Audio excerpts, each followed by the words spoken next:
Some true love is really just a phase. Heard it all before. Y'all just need a score. Don't want it anymore. Can't take it no more. Love or I adore. Yes, and I am sure. Because love is war. Over and over, baby.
Xin chào tất cả mọi người, mình là Taki. Hiện tại mình đang thi đấu vị trí support cho PSG.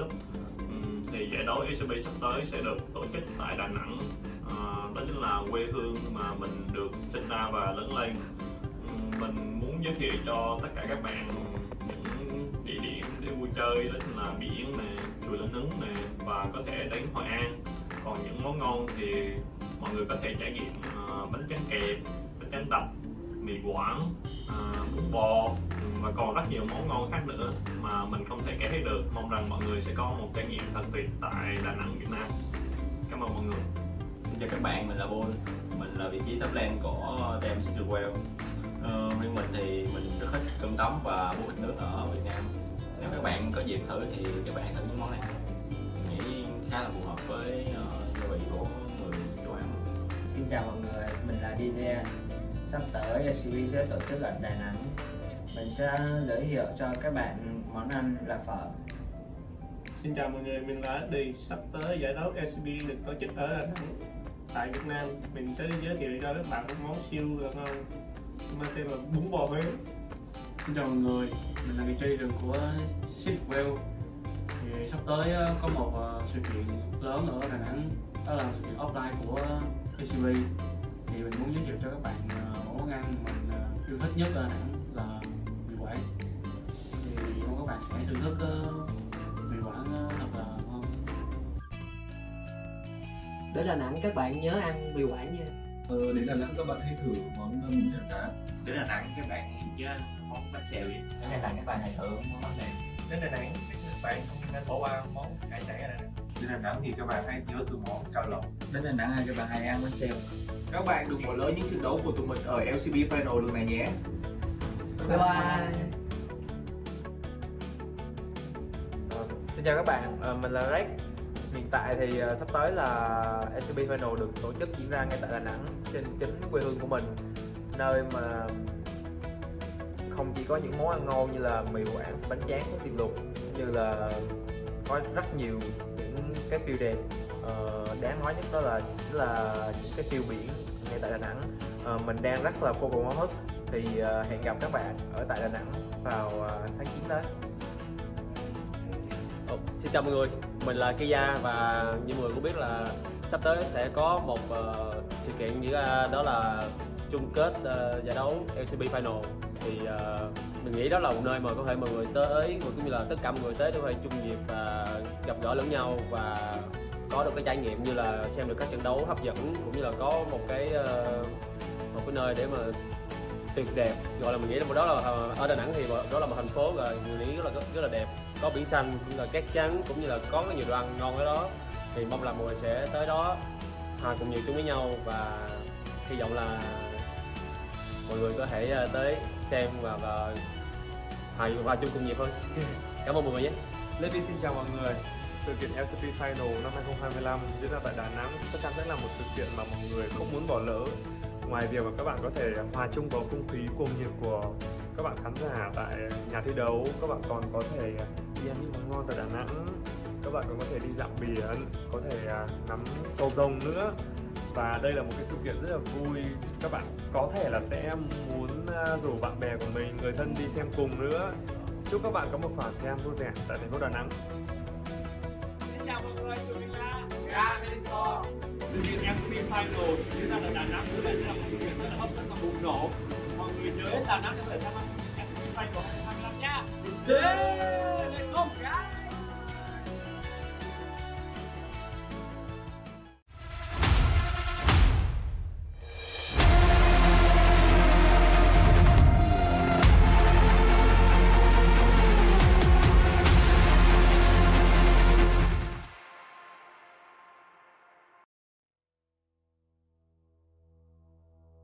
Finds the angle to do so. Herald dropped as well.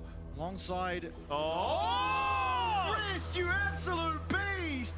不要是第2名就好，因为职业选手啊，感觉只有第1名才会被大家看见。 Absolutely manhandled, flashes away. It's going to be Maple turning up. Oh my lord! But Ress is happy to take the fight. Maple will eventually find it. Will he? 일단은 저희가 오늘 마지막 경기가 될 수도 있는데 이제 저희 입장에서는 절대 물러설 곳이 없고 그래서 반드시 이겨야만 한다고 생각을 해서 지금 당장은 이길 생각밖에 없는 것 같아요. You can see the smiles on their face. They've made playoffs. They get to fight. They get to look towards Worlds. They could be one of the 3 teams the LCP sends over there. Như đã nói trước đó thì việc mình chưa bao giờ giành được một danh hiệu nào, thì lần này cái điều đó rất là thúc đẩy mình và các đồng đội để giành được danh hiệu đầu tiên ở tại LCP lần này. Ricochet is really ripping through those health bars forward. Will go Histo, but he's going to be taken out immediately. Look at the CC. PSG finding it, but the damage is down for Mini. The triple comes out yet again, and Bob in the meanwhile shredding through the top lane. Việc thúc đẩy em ngay lúc này có lẽ là tất cả những người đồng đội cũng như tất cả những các bạn khán giả ở Việt Nam lúc này. Absolute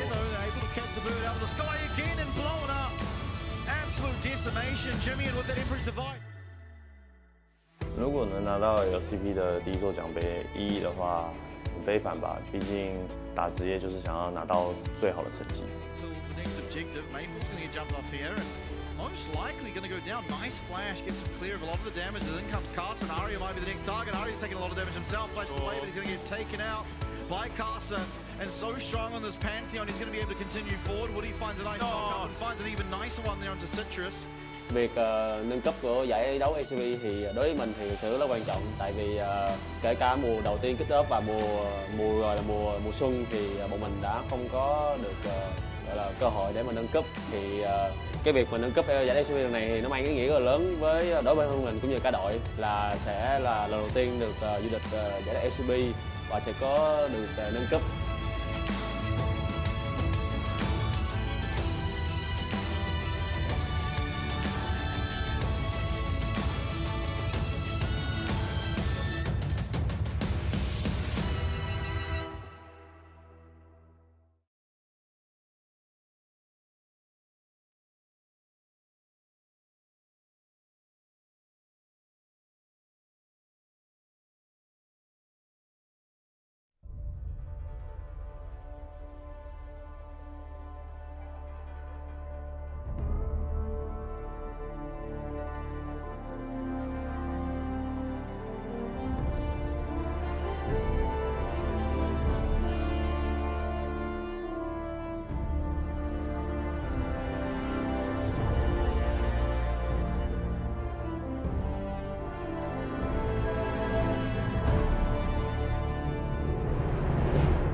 디펜딩 챔피언이 두 번째를 보여줍니다. T1입니다.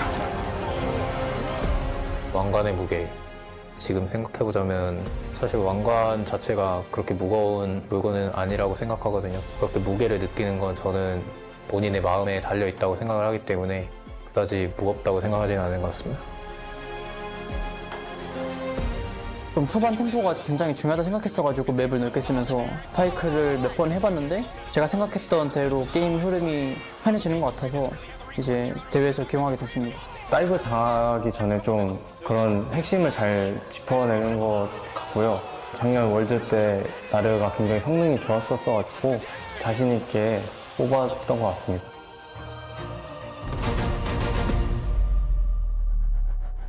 바위 같은 경우에 이제 강제력이 좋다고 해야 되나? 그래서 그런 부분에 있어서 상대방이 이제 뭐 스틸을 하려고 하든 아니면은 싸움을 하려고 하든 그럴 때 바위 궁극기 같은 걸로 걸 수가 있기 때문에 그런 점이 조금 강점이지 않을까. 캐리아 선수가 파이크로 칼날비를 들었어가지고 저도 그거에 맞춰서 좀 압박을 줘야 된다고 생각해서 칼날비를 선택한 것 같습니다.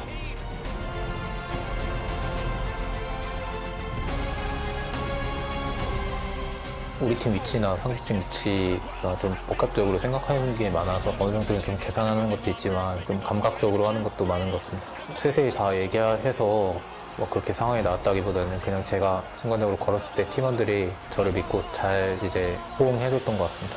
작년 월드 같은 경우에는 증명했다라는 기쁨보다는 저희가 이제 또 다시 해냈다라는 기쁨이 컸던 것 같고 작년에 되게 어려운 한 해였다고 생각했는데 이렇게 마지막에 또 우승할 수 있어서 기쁜 마음밖에 없었던 것 같습니다.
The blossoms fall, and the black rose rises.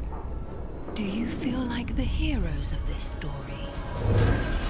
Coming to save the day. You're pawns in a game that's already been decided. You will fight, as good soldiers do. I will seal you away once more. Your age has passed, Duncan. Stay buried.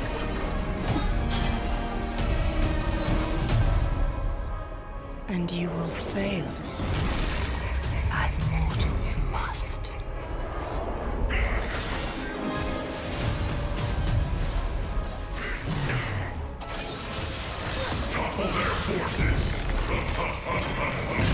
Your course was doomed the moment you left Demacia.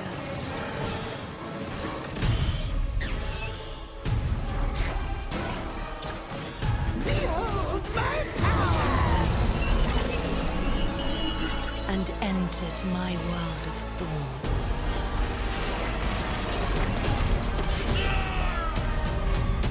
Make your final stand and see how your story ends.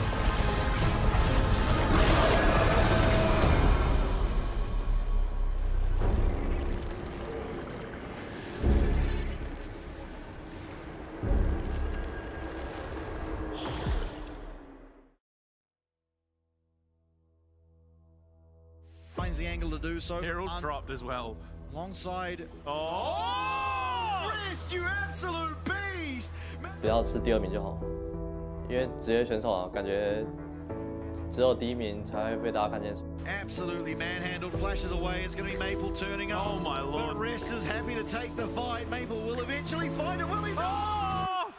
일단은 저희가 오늘 마지막 경기가 될 수도 있는데 이제 저희 입장에서는 절대 물러설 곳이 없고 그래서 반드시 이겨야만 한다고 생각을 해서 지금 당장은 이길 생각밖에 없는 것 같아요. You can see the smiles on their face. They've made playoffs. They get to fight. They get to look towards Worlds. They could be one of the 3 teams the LCP sends over there. Như đã nói trước đó thì việc mình chưa bao giờ giành được một danh hiệu nào, thì lần này cái điều đó rất là thúc đẩy mình và các đồng đội để giành được danh hiệu đầu tiên ở tại LCP lần này. Ricochet's really ripping through those health bars forward. Will go Histo, but he's going to be taken out immediately. Look at the CC. PSG finding it, but the damage is down for Mini.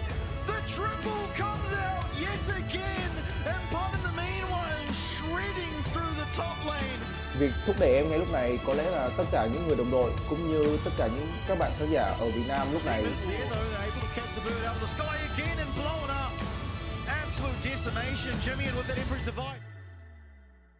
如果能拿到 LCP 的第1座奖杯意义的话，很非凡吧。毕竟打职业就是想要拿到最好的成绩。 Most likely going to go down. Nice flash, gets him clear of a lot of the damage. And then comes Carson. Arya might be the next target. Arya's taking a lot of damage himself. Flash away, but he's going to get taken out by Carson. And so strong on this Pantheon, he's going to be able to continue forward. Woody finds a nice knock up and finds an even nicer one there onto Citrus. Việc nâng cấp của giải đấu LCP thì đối với mình thì sự rất là quan trọng, tại vì kể cả mùa đầu tiên kích off và mùa xuân thì bọn mình đã không có được gọi là cơ hội để mà nâng cấp, thì cái việc mà nâng cấp giải LCP lần này thì nó mang ý nghĩa rất là lớn đối với mình cũng như cả đội, là sẽ là lần đầu tiên được du lịch giải đấu LCP và sẽ có được nâng cấp.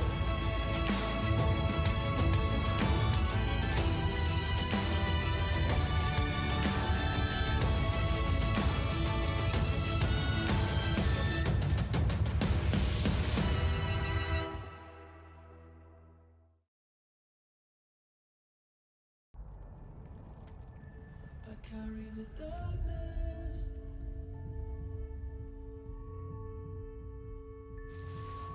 into the light.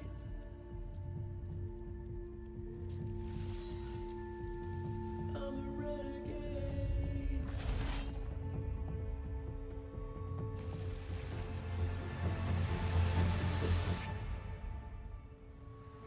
I carry the darkness.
the saying goes, third time is the charm. For the third time this year in the upper bracket final, it is a match that has defined the LCP domestically for the entire 2025 season. CFO on one side, PSG Talon on the other. But Pike, as we come into it tonight, they're kind of coming off slightly different trajectories that they got here on. Look, they're both on some form of a rocket, right? Like, they're shooting for the stars, but it just depends on what sort of star they're looking for. Because, like you said, Talon have been looking so hot, so fierce, coming out of the gate in these playoffs and just looking like mad dogs. They are hungry for those wins, not even dropping a series. But CFO, they looked a little bit shaky in the last match we saw against Secret Whale, so I'm curious to see how they're going to look, but let's take a quick look at CFO, and this roster is feeling good.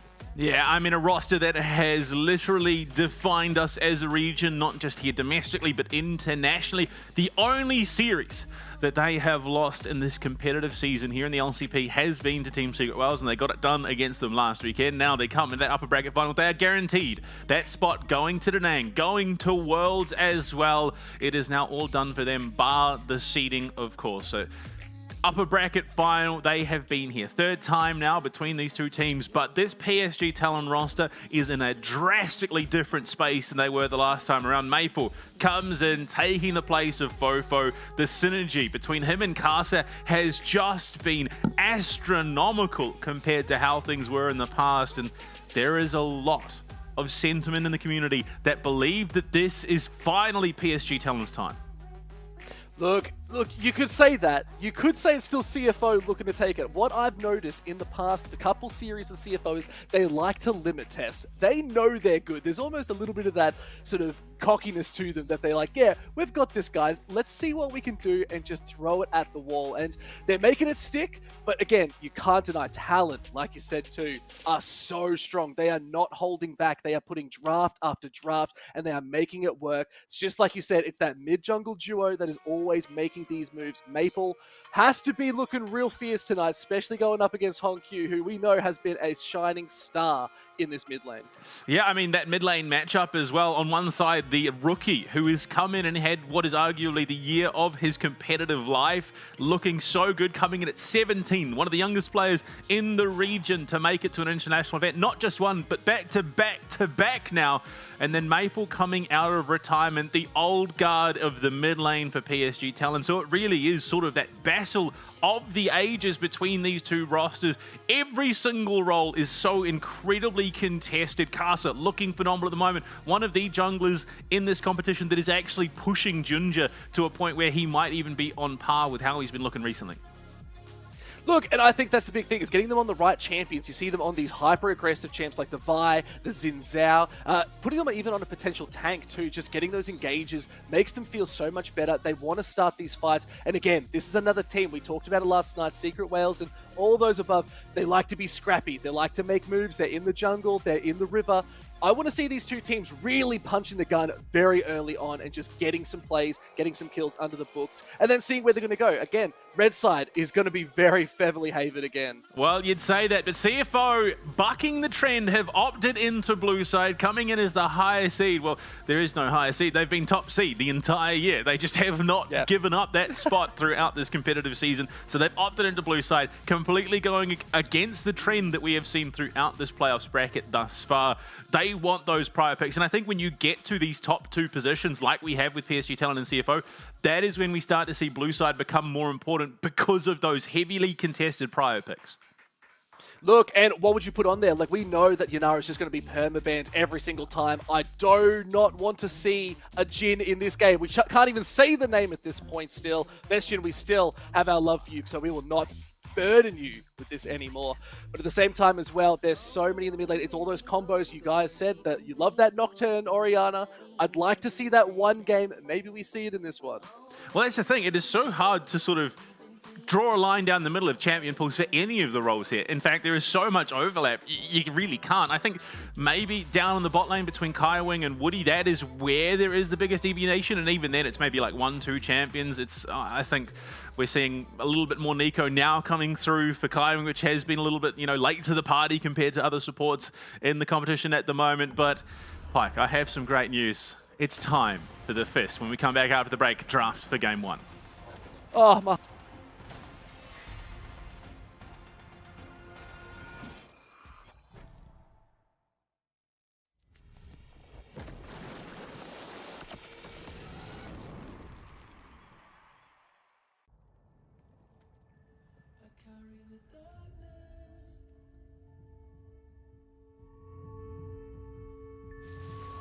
Into the light,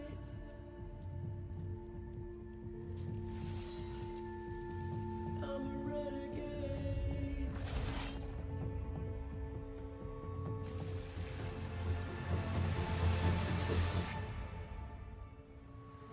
I carry the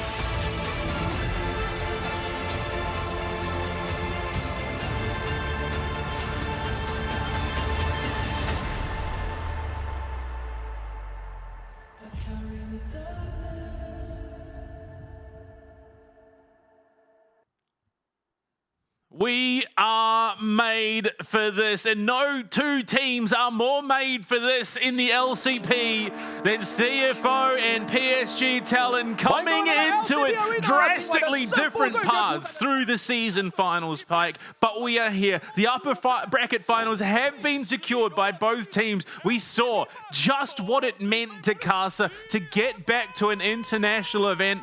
But why not go one better? Why not go as the top seed of the region, take out the entire competition, and make it straight into that group stage? It's all about going the distance here tonight, Panda. Both these teams want that first seed because it just gives you a little bit of leniency when you head to Worlds, where both these teams, they're joining those rock stars. They're heading there. They're looking to take on some of the big names out in the world. Still, they have a mountain to climb, and it is a best-of-5 series between these juggernaut teams. I'm excited to see what they're going to do as the team players are now starting to come out. Oh, a bit of a hug warms my heart every time. Well, I mean, between these two PCS representatives, they are very, very familiar with one another. They have played so many games against each other throughout this year. But this, to me, is the make or break point. Ginger in Casa. And it is really hard to pin it down to one particular thing. But these two, for the most part, have been such linchpin players for their teams that have made those big break opportunities happen. And look, and now this is my favorite. I'm a mid laner by heart. You cannot ignore Hongq and Maple making their way. If they do not hug, I'll be upset. But still, they're looking fierce. And these are the two players that I'll be watching the most tonight. They can get it done. The rotations, the team fights. I'm expecting some big moves from them. But now, again, another fan favorite that who we have come to know and love. Doggo and Betty looking strong. Doggo is by far my favorite AD carry in the whole of LCP. Full stop, period. I don't know. I have grown to respect Betty a whole heck of a lot more in this season finals. There have been times over the last few weeks where he has been the single bastion of hope on the rift for this PSG Talon, because he has literally put the team on his shoulders and helped carry them to a victory. His positioning, his play has been nigh flawless to get them to this point. He will do what it takes to get his team over that finish line, and as the coaches come jump in behind the teams, I mean, you look at these two rosters. They are, at the moment, the apex, the pinnacle of what the LCP has to offer, barring how the results go tonight, and of course, the grand finals next weekend. Well, you're talking about results. You took the words out of my mouth. Let's look at a quick little prediction. Who do you think is going to take this series? And I want to know what you think it's going to be as we get into this draft. I reckon it goes the distance. At the moment, unfortunately, he may not be here tonight, but I'm agreeing with Vestian. He has been saying that this is PSG Talon's time. They have been building, they've been brewing, they've been putting in the work, and it has been showing like crazy for CFO. Okay. That is interesting. So, Ulala stepping up for CFO tonight. Oh, okay. What does that mean? Well, I mean, look, the coaching staff for CFO is a pretty tight-knit unit, but when you look at how this year has gone for them, purely, I think a lot of that work has come off the back of Chawi, but if Ulala is now stepping in to fill that role, this could be a little bit concerning. I don't know quite how this impacts things. Is it concerning, or is it maybe it's like a pinnacle of hope? You could even say maybe they trust their team so much, they're so confident. There is a side to them that says, "You've got this. Lead us to the victory." Like, there's two ways you could look at it. It could be negative, it could be positive. I'm hoping on the positive because when you get fresh names in, they're not expecting to be drafted by him, which is exceptional. So it's throwing an extra spanner into the work, which could throw PSG talent off. We'll have to see what's going to happen there and how they're going to draft this out. But now we're in the first match. I do actually think it is going to go all the way. CFO is going to take this win. I'm going to go against you, Investian. I'm sorry. It has to be done. CFO have been throwing a couple games here and there, but that doesn't mean they are not there. Joey, look at that armband. That is my favorite thing in the world. But draft is here. Varus to Leah. Pantheon taken off the board. Absolutely. It makes a lot of sense. The Great Wall of Sparta is such a deadly combo, and for Betty, there are a few 80 carries more scary than his Varus, and the respect ban from PSG talent. In fact, the number of respect bans coming through, Yunara and Azir, both Maple and Honkyu, have absolutely put in their yards on the Azir so far this year. Yunara for Betty. I mean, that's a big respect ban for CFO.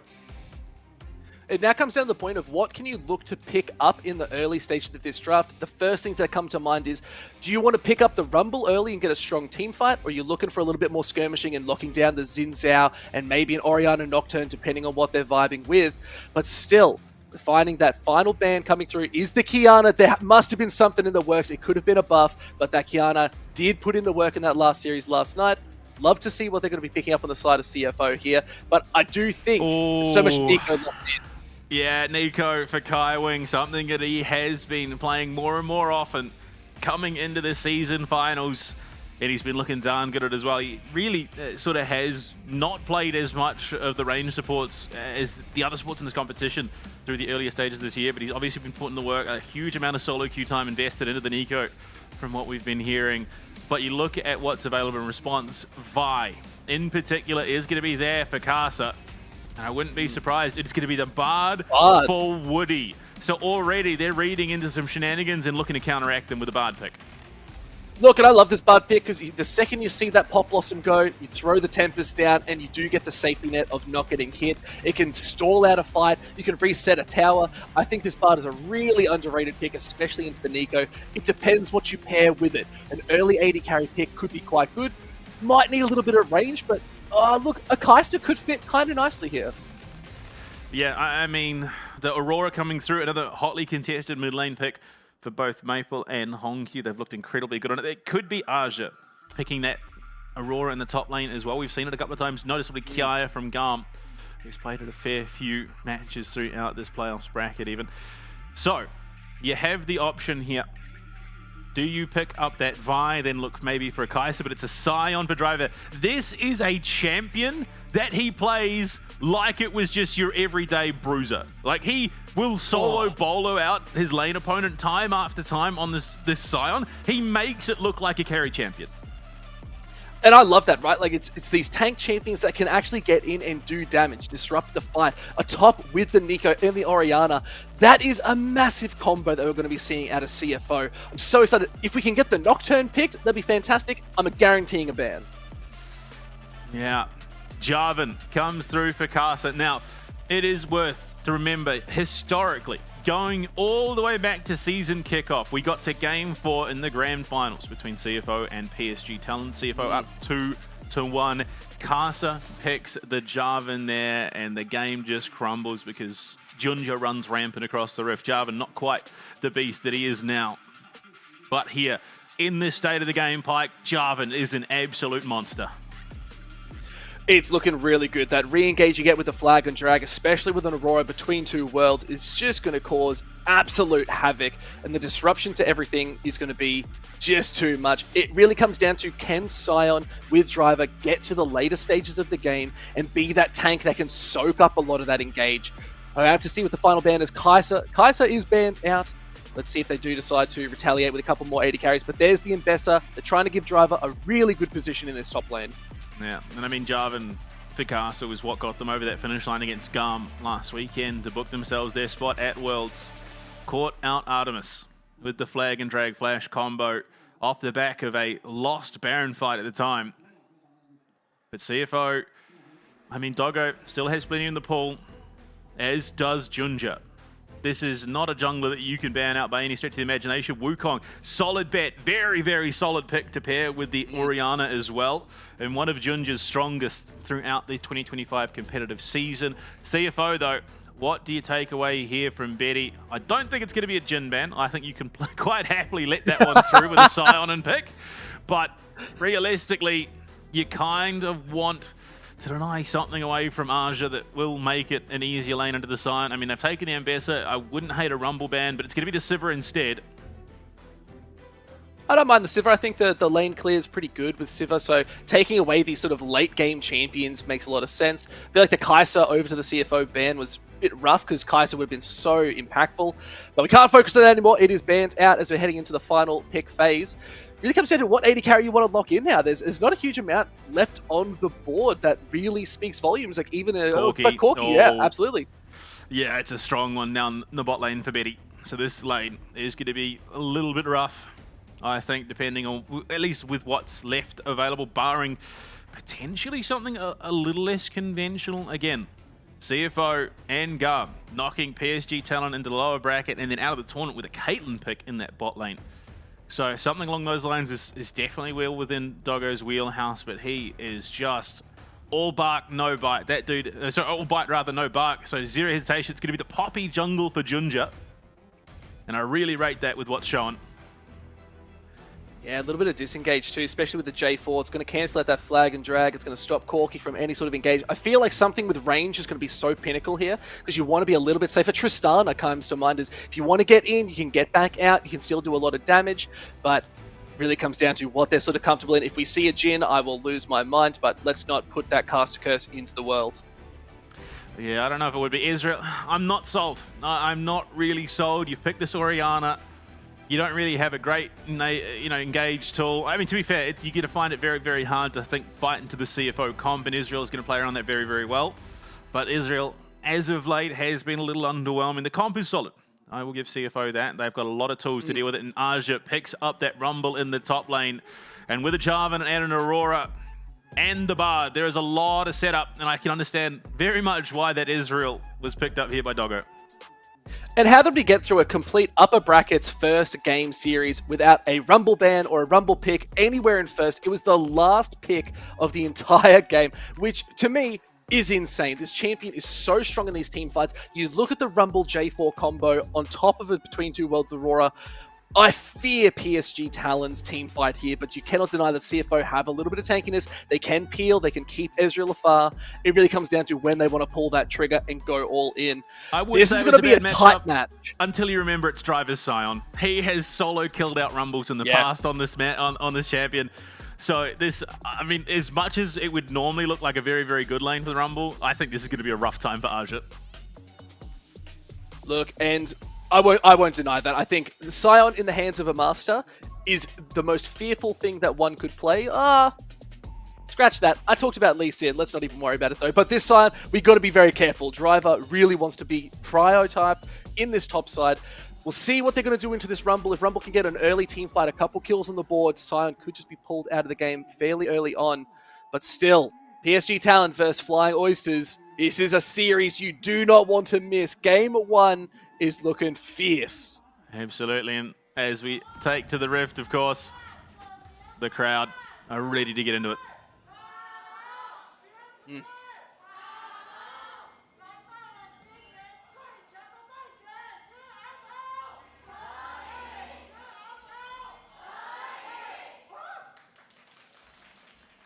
They are getting me hyped up, honestly, at this point. Like, I'm hearing that, and I'm just like, yeah, maybe I should start screaming a little bit, but that's what I'm here for because I'm your play-by-play tonight again and ready to go as we see these teams. Honestly, skin diff though, is it any good? Like the Super Galaxy is pretty legit. But we've got Visions of the Fallen Jarvan as well. The new line of skins coming through that battle pass. They look so good.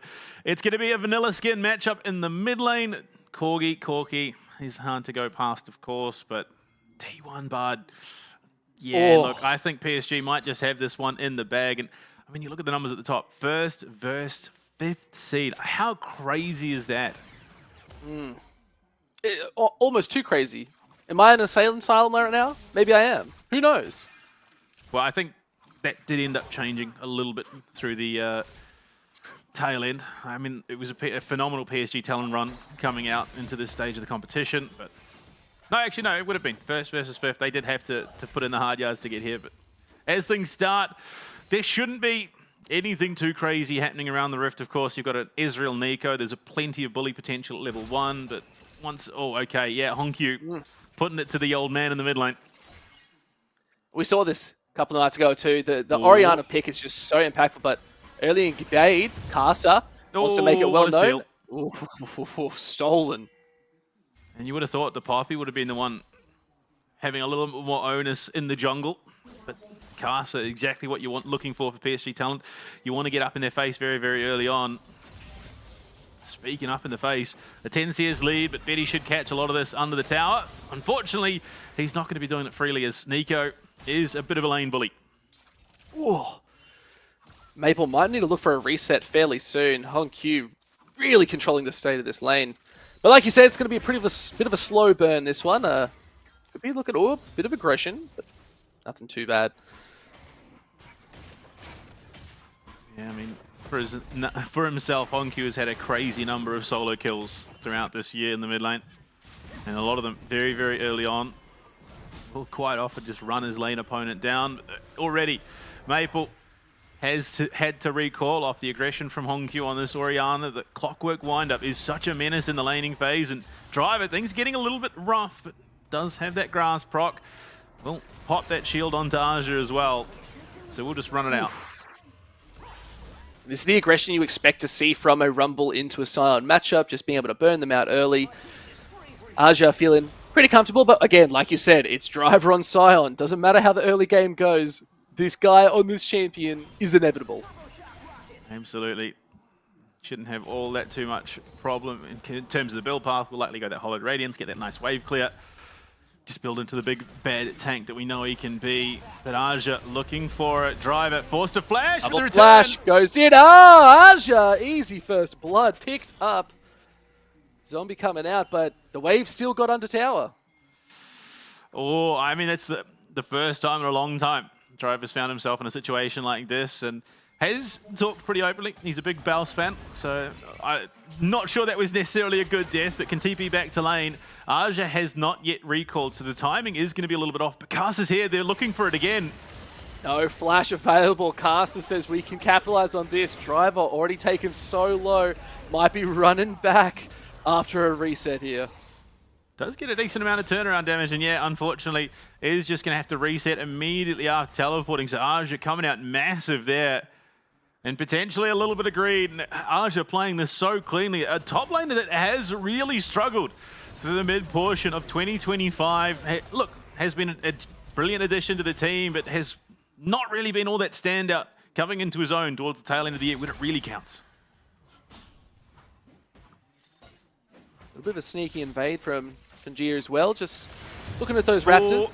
Trying to cancel out the flag and drag. Still goes through. Tangier leveled down, however, but red buff is pretty handy. Shouldn't be too much of a problem here, but that's a TP coming in. Casa, if they overextend, they could be able to secure Tangier here, but right underneath the tower, picks up the shield, fairly safe. Yeah, a very rare situation where Junja finds himself down versus his opponent jungler. To be fair, no camps up for Casa. Well, there was camps up for Junja. Now one of those at least is going to be taken away. So Casa just continuing to compound those losses. But in saying that, the CFO roster has been top of the heap for a good long while for a reason. Q could be caught between two worlds. Is there flag and drag? Oh, the flashes are too good. Caught underneath the tower. Hongyu trades it back. Kaza's player cam, he knows exactly what he just did. Sly little grin. He's like, yeah, okay. Look, maybe, just maybe that was on me. But Hongyu picking up a kill. He's going that Rod of Ages build, which unfortunately has been a little bit underwhelming. But will turn into an absolute monster as he scales up. 2 items deep and with a bit of mana into boot, some damage as well. It's all about how can you affect the fight, but interesting. Equalizer drop down just to deny Driver anything they can. Oh, I mean, to be fair, it was a really good shout, and PSG spot that Honky's very, very far up, but this Oriana champion runs pretty darn quick with the dissonance in Casa. He's just a little bit off the money, slammed into the wall. He knew exactly what was going on. Oh, bot lane. There's a fight down bot side. Betty could be caught out. 0 mana, has flash available. They're looking for a little bit more. They're turning back into Woody. Double flash from the PSG Talon bot side. That could look for a regain in less than 5 minutes. Ooh. But as soon as Junj is spotted down on that bot side, Carset takes the opportunity to go and steal yet another camp away. So Junja is going to be playing a little bit behind again, a situation that he's not all too accustomed to. Usually he is the man kicking butt and taking names on the rift, but right now it's Casa. Oh, command shockwave. Does he know he has to know Casa's there. He knows, but he does not care. Hongyu loves the aggressive plays regardless. Luckily, support Woody's on the job. Will come in. Not the hot chocolates, but still going to keep Maple a little bit healthier than he was otherwise. Kaiwin coming in to join as well. The lane swap going to be initiated by CFO as Doggo heads up to that top side. They do have leads, tentative ones at best, in the mid and bot lane, and they want to keep those extended out as far as possible. Yeah, Dragon is available up to 10 seconds on the Void Grubs. We'll have to see where the priority is. As you can see, Woody well up in this top side, but Kaiwing is not too far away as well, so definitely going to be a play around the Void Grubs. Both teams will benefit quite heavily from them, but we'll see who's going to be able to get there first. Aja just looking to try and get that damage out onto Doggo. Casa is going to be the one to start it up, but you look, Kaiwing and Junja are going to be here. Could be looking smite one away. Casa might just say, time to reconsider if we want to stay, flag and drag out, and they might just be conceding the actual They've got objective. Cataclysm and Equalizer. So 1 for 1. This is a dangerous spot. Could be caught out. Equalizer does drop. That's an ignite as well out of Woody. Have to get that nice little slam into the wall. Barrage does land straight through, but caught out. Yeah, what are you doing? You're in the wrong spot. Aja picks up the kill. Oh, Poppy just overextended. Oh, Driver was looking for it. Unfortunately, they just get away. He can't get the ultimate off in time. And all the while, Betty is going to be pumping away at that tower. Doggo, no, sorry, Hongyu rather, is going to be the one to teleport down to answer. Yeah, a bit of an overplay, but bit keen on the Poppy, unfortunately. And I think it was just not showing where the actual team was. I mean, it's like crazy it was that just Cosmic Junja. Binding lands onto Junja off the grub. Yeah. Caught straight on in, and then look, where is everyone? You could see Driver trying to be unstoppable, just misses from the flash. Yeah, it was a great flag and drag out of Casa across the face of Junja as he comes through that mystical journey. Unfortunately, Aja now suffering in the range versus melee matchup. Has 2 kills to his name, so is doing very well for himself. Oh, and Junja actually going to come back in and steal the second grub away. But you look at it, Casa's down on the bot side, looking in for Hongyu. No flash on the Oriana either. Gotta be careful, there's the engage. Betty wants to take this fight, flag and drag. Nice sidestep from Hongyu. The shockwave catches too, but the Cataclysm is still gonna be too much, and the Fates of Warfare have been called over. And this is what Vestian has been saying all week. It might just be PSG Talon's time, because they are looking the cleanest they have looked all year. So far, leads up in the top side in the jungle. Mid lane, not all that far behind. Realistically, it's the kill difference that Hongyu has, and he's just gone down, so he's going to be off the rift for a little while. And then, of course, kill going the way of Betty means that that lead is tentative between him and Doggo.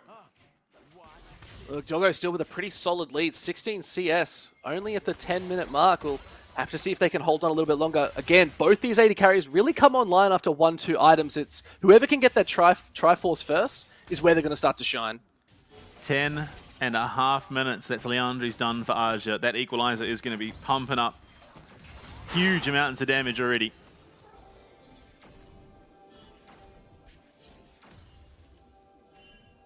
Still, Dragon is available.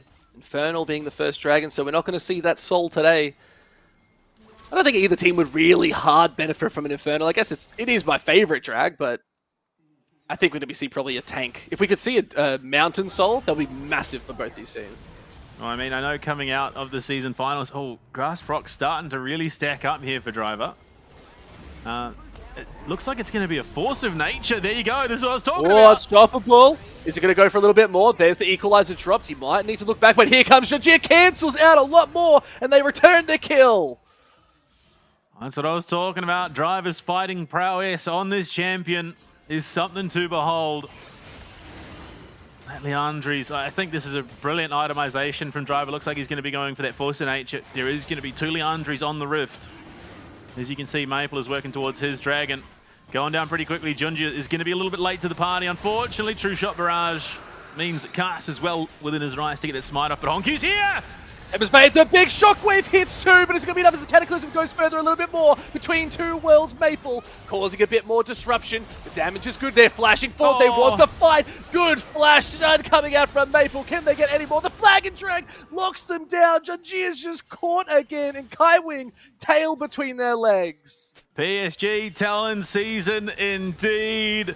Coming up Trump, 6 kills to 2 now. As we cross that 12.5 minute mark with the Triforce, will be finished off by Doggo, as will that Sundered Sky for Junjia, as well as the Force of Nature even for Driver. So these items starting to come through. It was a bit of a dicey fight.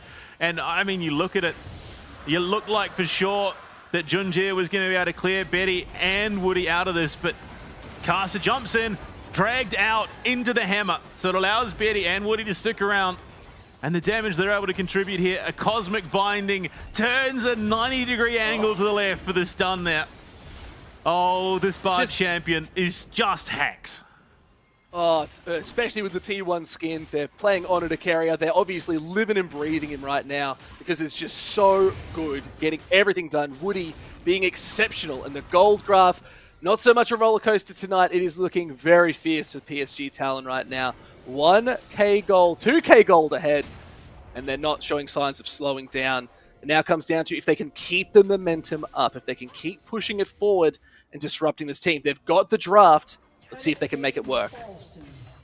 I mean, the one thing to remember, especially for CFO fans out there thinking that their team's in a bleak spot, CFO's been here before.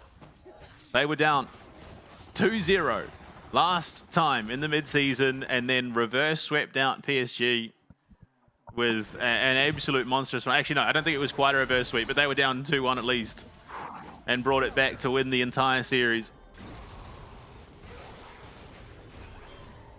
Off the back of a Mundo jungle even. No, that was Calm, sorry. No. I mean, either way, they've definitely been in worse situations before. Oof. But it's a best-of-5 series still, Panda. You have to keep an eye on it. This is only game 1. We're still in the thick of it. One game does not define the series. No, not at all. Driver and Aja going at it again, hammer and tongs. That Force of Nature, you see, it is doing enough to keep Driver alive, but not by much of a margin. What kind of life really is it? That's a TP coming from the backside. They could be looking to go straight out. Unstoppable Force charging down there. What Aja here does get the flash out. Nice little dodge. Aja is playing a very crisp game right now. They were looking for that solo bolo potential that Driver has had all year. Honkyu picks up the wave and is going to look to try and collapse it into this tower.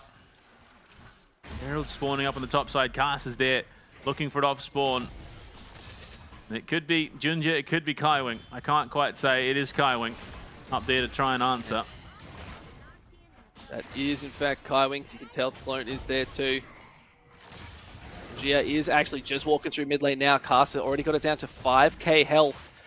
Could be what they're looking for. It's all about just playing the disrupt. Can they get the slows? Can they get the damage? I think Rift Herald is just gone at this point. Casa can lock this one down. But Junjia's here. The smite comes out.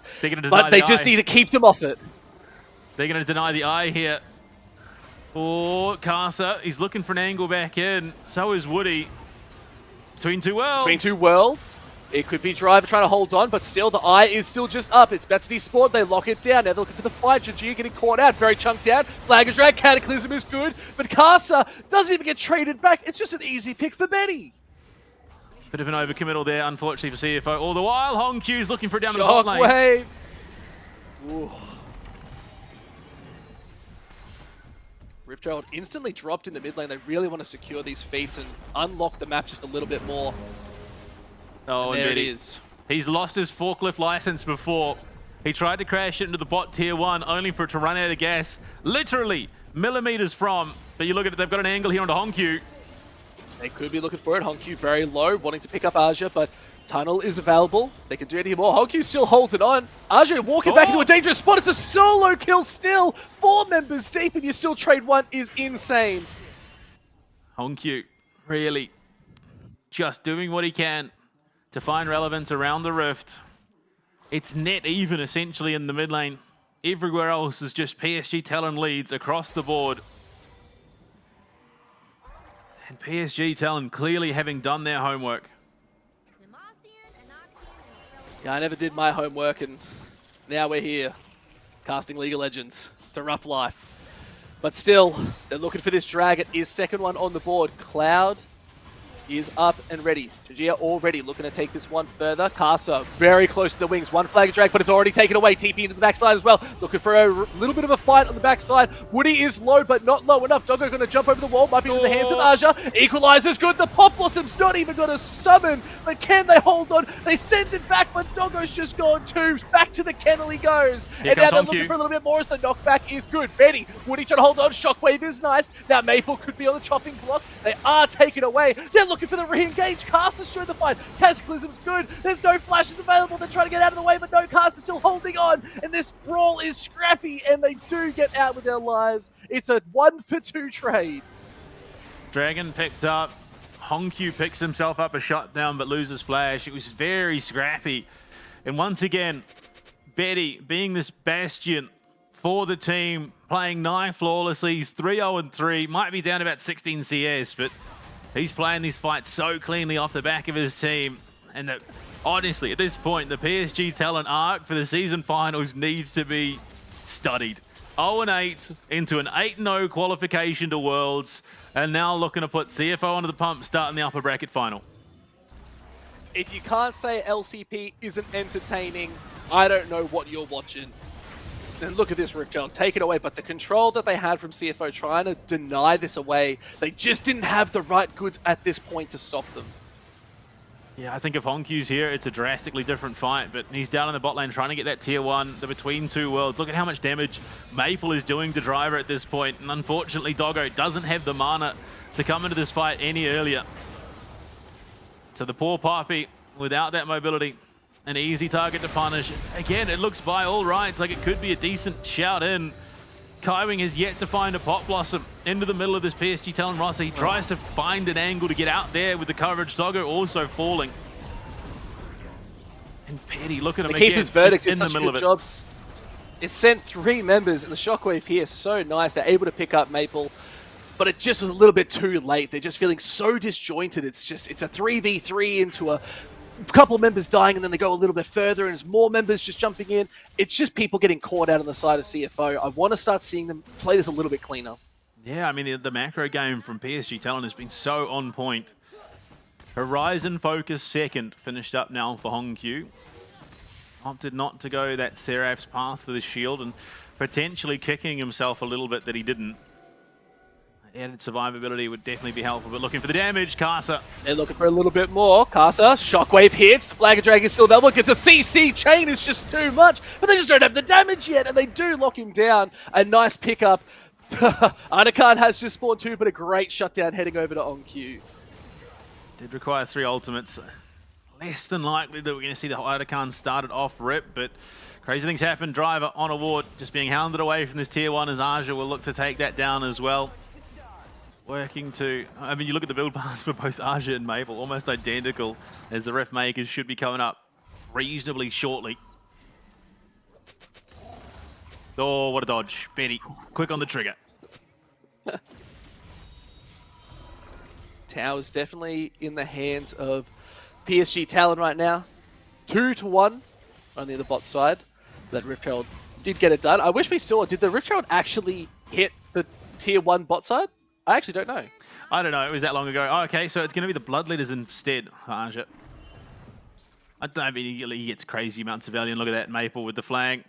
The Farseers trinket into the brush. Maple is going to be sitting there. I mean, he's got a great position to come in and collapse onto CFO if they look to try and start this Artican. Casa in the wings. Going to be rooted up, but fine. Proto Belt as well finished for Kaiwing, so definitely going to be one to keep an eye on. Oh, the pinch. Ooh, as they are just trying to clear out those sneaky pink wards, but Doggo taking some heat from the Rumble. Aja really starting to burn up now. And we're not just talking about his flame spitter. Oh no, there's no vision onto Hongkyu. I think they're coming in for the collapse. Oh, never mind. It was just PSG Talon that didn't have vision.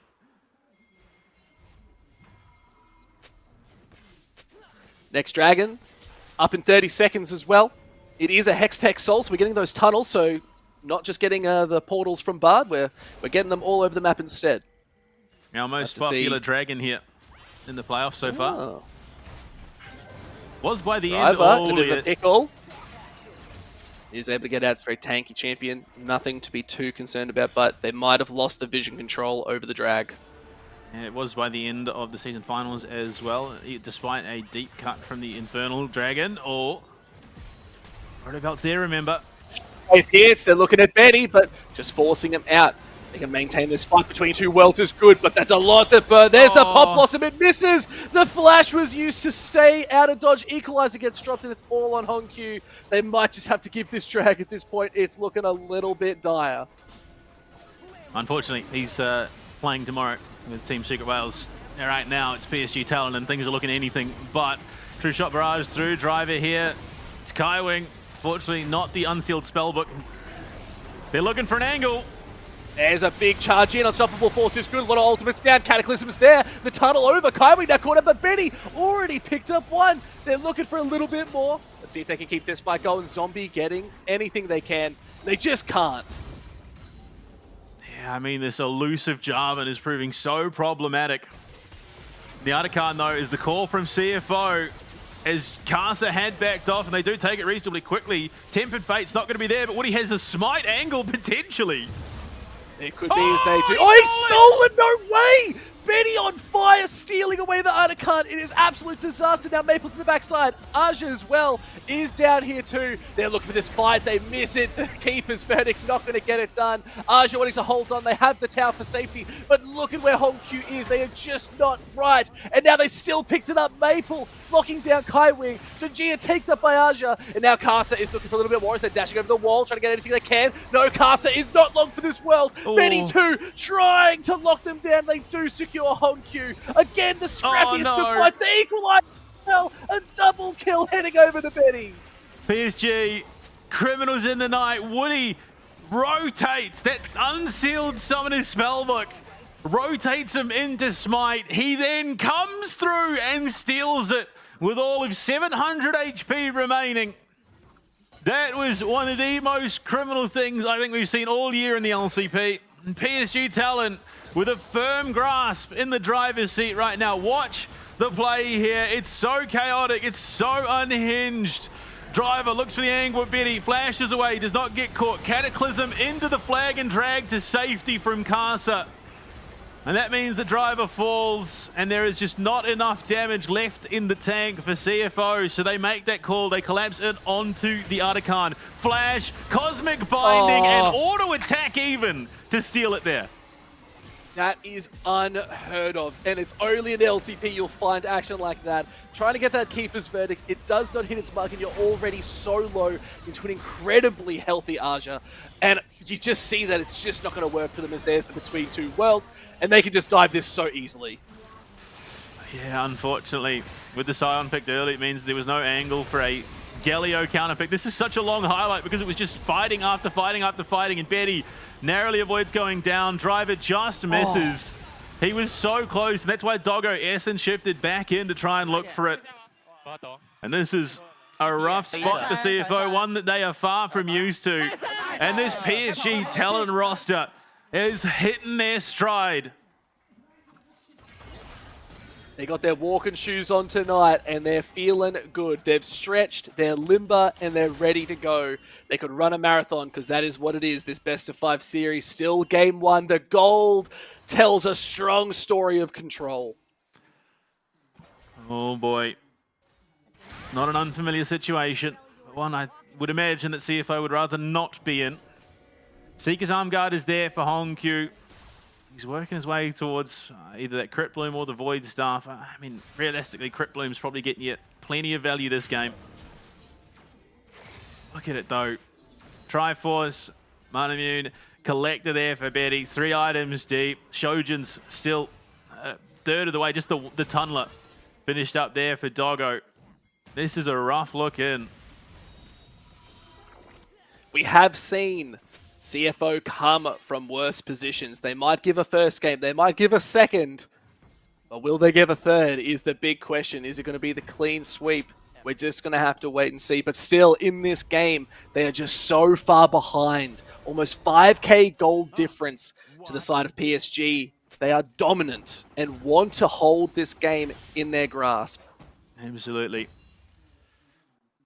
Eddie, another phenomenal game for him. Has just been positioning so cleanly, yet to die. And I mean, you look at it, coming into this game, 4 of the 5 top KDs in the season finals playoffs were held, or are still technically held, by PSG Talon members. Betty came into today 22, 5, and 46. He's now 28, 5, and 50. You got to be happy with a score like that, if I'm going to be honest. That is, it sounds good to me. It sounds good to the viewers out there. They're looking good, and Betty wants to prove that they're top tiers. There could be. Marvel is technically now 34, 5, and 49. So he had the highest KD coming in today. So he's pumping those numbers up further. Oh, I love it. Dragon spawned. Driver might be caught out of position. Has that unending despair, so it's a reasonably tanky unit, but as it stands, there is a lot to burn through his resistances. Doggo, that's an aggressive shift forward.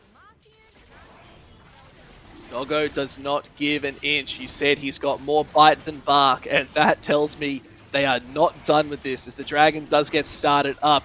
PSG Talon, the vision control is looking so good. 6k health, there's the Tempered Fate, it locks down 2. They can look to collapse. Flag and Drag, not going to be used just yet, should use well. Used defensively. Oh, the flash is the stun. It's not looking good for Kaiwing. An absolute disaster of a play, and they are caught out. So overextended. The Cataclysm onto 3. Sent back into the wall between 2 worlds, and it's a double kill for Betty. An absolute romping as Maple picks up on Q. PSG Talon in absolute control. Will not give it inches. It's a triple kill heading over. Let's try and make it a quadra as Woody is still being taken over. They're looking at Driver, and he's just lost the wheel at this point because he's spun out and crashed all the way. A clean ace for the side of PSG Talent. They don't even care about the Dragon anymore, Panda. They're looking at the Baron. They're looking to close the game out here. An absolute demolition. And I looked at the CFO comp and thought, yeah, they've got a comp that really kites back incredibly well, but PSG kite that engagement out so cleanly. Tempered Fate to deny Junja getting that clearance with his ult, and then the turnaround. They look like they're about to commit and then turn tail and run, bait out the Pop Blossom Flash and Proto Belt. I mean, this is just the cleanest gameplay we've seen all year. Catches 2, the ultimate goes well wide, and then look, Junja looks for the angle in, Kasa gets out, they've thrown everything, but PSG have given themselves clearance and allowed for that re-engage, and Betty is just hitting. Oh. And look, it was all about the vision right there. You saw they wanted to get in, they wanted to make a play with that Pop Blossom, and it just isn't working. Kasa knew exactly where to be. Their positioning this entire game has been exceptional. The same with Betty. Boom! Blast from the past. This little doggo is just smashing this other doggo, and it is hurting to watch. CFO fans are just kicking themselves because it is just a bit too much. An absolute shellac, and the Dragon goes down as well. And PSG Talon with that Baron, with Soul Point even, look to march this down in the bot lane.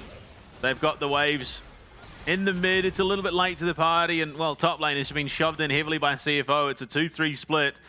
Maple's looking for it. Does he know that Doggo's there? There's fighting going over the top lane. Hog Q. No way. Hog Q. No, he's low. It's low, but they're still taking towers down bot side. Tier 2 confirmed. There's the barrage looking to just maybe trim something, but Baron and powered minions, it's not what you want to see. And they are forcing this in here. They do not care. It's so powerful. They're just so far ahead, items-wise, gold-wise, objective-wise. There is nothing stopping Talon from taking this game here and now. But CFO are relentless. They will hold the line as best they can. Pop Blossom up and available with that Proto Belt might be the angle in. No Command Shockwave, unfortunately. It was used onto Maple up on that top side. But bottom lane compromised. The waves pushing in. Recall is being considered there by Maple. You got 54 seconds left on this. Baron does have the TP, so he'll be able to get back out in the Rift. And, well, he's done exactly that. He's gone home, Crypt Bloom and the Medjais for this Aurora mid lane. 9-0 and 5 with an IE done for Betty as well. Let's make it a clean 10, because that is just looking so gross. The IE being finished up with that Collector too. Those rockets are gonna suck. Getting hit with one is gonna hurt way too much. But still, you got to give props to Caster. They've been so proactive all game, helping get these leads and make impact early on. Has just led to such a strong win as they're looking for a fight. Cataclysm is good between two worlds. Equalizer on top is Pop Blossom hits one, but is going to be enough as the zombie is summoned. Woody locking down Junjia. A good shutdown heading over to Doggo, but isn't enough as Aja does lock down the Nico too. Kai Wing just really having zero impact, and it hurts to watch. Yeah, it's a rough situation for sure. And it's hard to see what the avenue back into this game is, if there is one even at all for CFO. Last whisper there now for Doggo. I don't know. I don't know genuinely if there is actually an avenue back. You look at it, it was a decent shout in for all intents and purposes. Command Shockwave onto Betty. They deny him the Valkyrie, but the shield's coming through. Does just hold on, gets himself clear of the back lines. They find Maple, but it does cost them their jungle and support. Baron power play probably going to be slowing down a little bit now, but still 2 minutes left on the Baron drag. play. I think you take that. Oh, you take that slowing down as in they don't have the buff anymore. But I mean, the crazy thing is, PSG still not feeling confident enough to have ended the game. Giving a lot of respect to CFO, despite there being over a 10,000 gold lead. Oof. 10k gold lead, usually the nail in the coffin. I feel like they're just looking for one more good, clean fight for the side of PSG. They know they can do it. They've got that strong lead. I think they're just playing a little bit too cautious. Game could be over right now. The only team to have ever overcome a lead of that magnitude was, in fact, PSG Talent against Team Secret Rivals in the kickoff. And it was about nearing 16,000 gold they came back from. And it was Betty on the Corki that did it too. So unfortunately not going to have that as an option for Doggo, as Betty has that well in hand. 57 seconds to Soul for PSG Talent, 1 minute. So another 10 seconds or so beyond that for the Baron number 2. Will be the miracle run. See if they can hold on. But game 1, very strongly in the favor of PSG Talon. Let's see if they can do it. 8 kills to 22. The gold lead, undeniable. The kills, making it rough. The items, even worse. But there is hope. CFO will not back down there. Still trying to clear out. Still trying to maintain some control as best they can. Maple working towards his Rabadons even. Oh. They're playing catch. Caster's going to be here. They know. No, he knows for sure. There's no vision. Driver's going deep. And Driver, it's a little bit too much as they do see Caster still not spotted out, waiting for that opportune moment onto Doggo. Flag and Drag isn't there. The Cataclysm is already used. Doggo caught, has to get out of dodge. Stopwatch is nice. He's trying to hold on. Driver in the back line, trying to get anything that can done. Mikasa Shockwave hits 2. Is going to be enough to drop their damage. Pop Blossom onto 3 is so good, but the damage is just not there. They're trying to hold on. They pick up 1, but can they get any more as Kasa is being blasted down? Doggo goes down 2, double kill. Heading over for Maple, maybe looking at the triple as Honkyu running for their lives. It was looking so good. Just wasn't able to hold on. The best shout-in that CFO have had essentially all game, and it just doesn't matter because while the engage was there, as it was happening, every single member of CFO bar Honkyu was dying. Betty, currently 11 kills. It's the record he set in the season playoffs earlier against Vikings, and there you go, 12 kills. A new record, at least for the playoffs here. Maybe he goes further, but PSG Talon with one hell of a game 1 to start the upper bracket final. And if this is what the rest of these games are going to look like, the tempo, the speed, the damage, I am excited. And this is basically what our finals should be. This is an absolute banger already, Panda, and I'm chuffed to be here to watch it. And it almost feels so appropriate.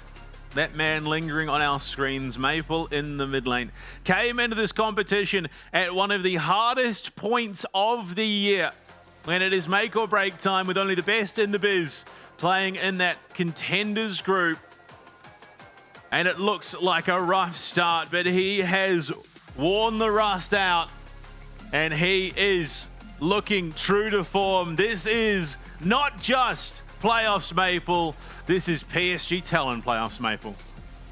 Oh, and that is what we want, and that is the exact words I wanted to hear, but we still got more games to come, and the damage, wow, is looking so good. Double the amount of damage for Aja up in this rumble against Driver. We sort of expected, but Kasa's impact 4k up to is nuts. Triple negative for CFO by the end of that game, which is absolutely something. They got worked, and it was largely in part due to Kasa just constantly doing what he could to niggle and push against Junja, keep him behind, and it really did sort of start here. Aja became such a monster in this top lane, offered the solo kill.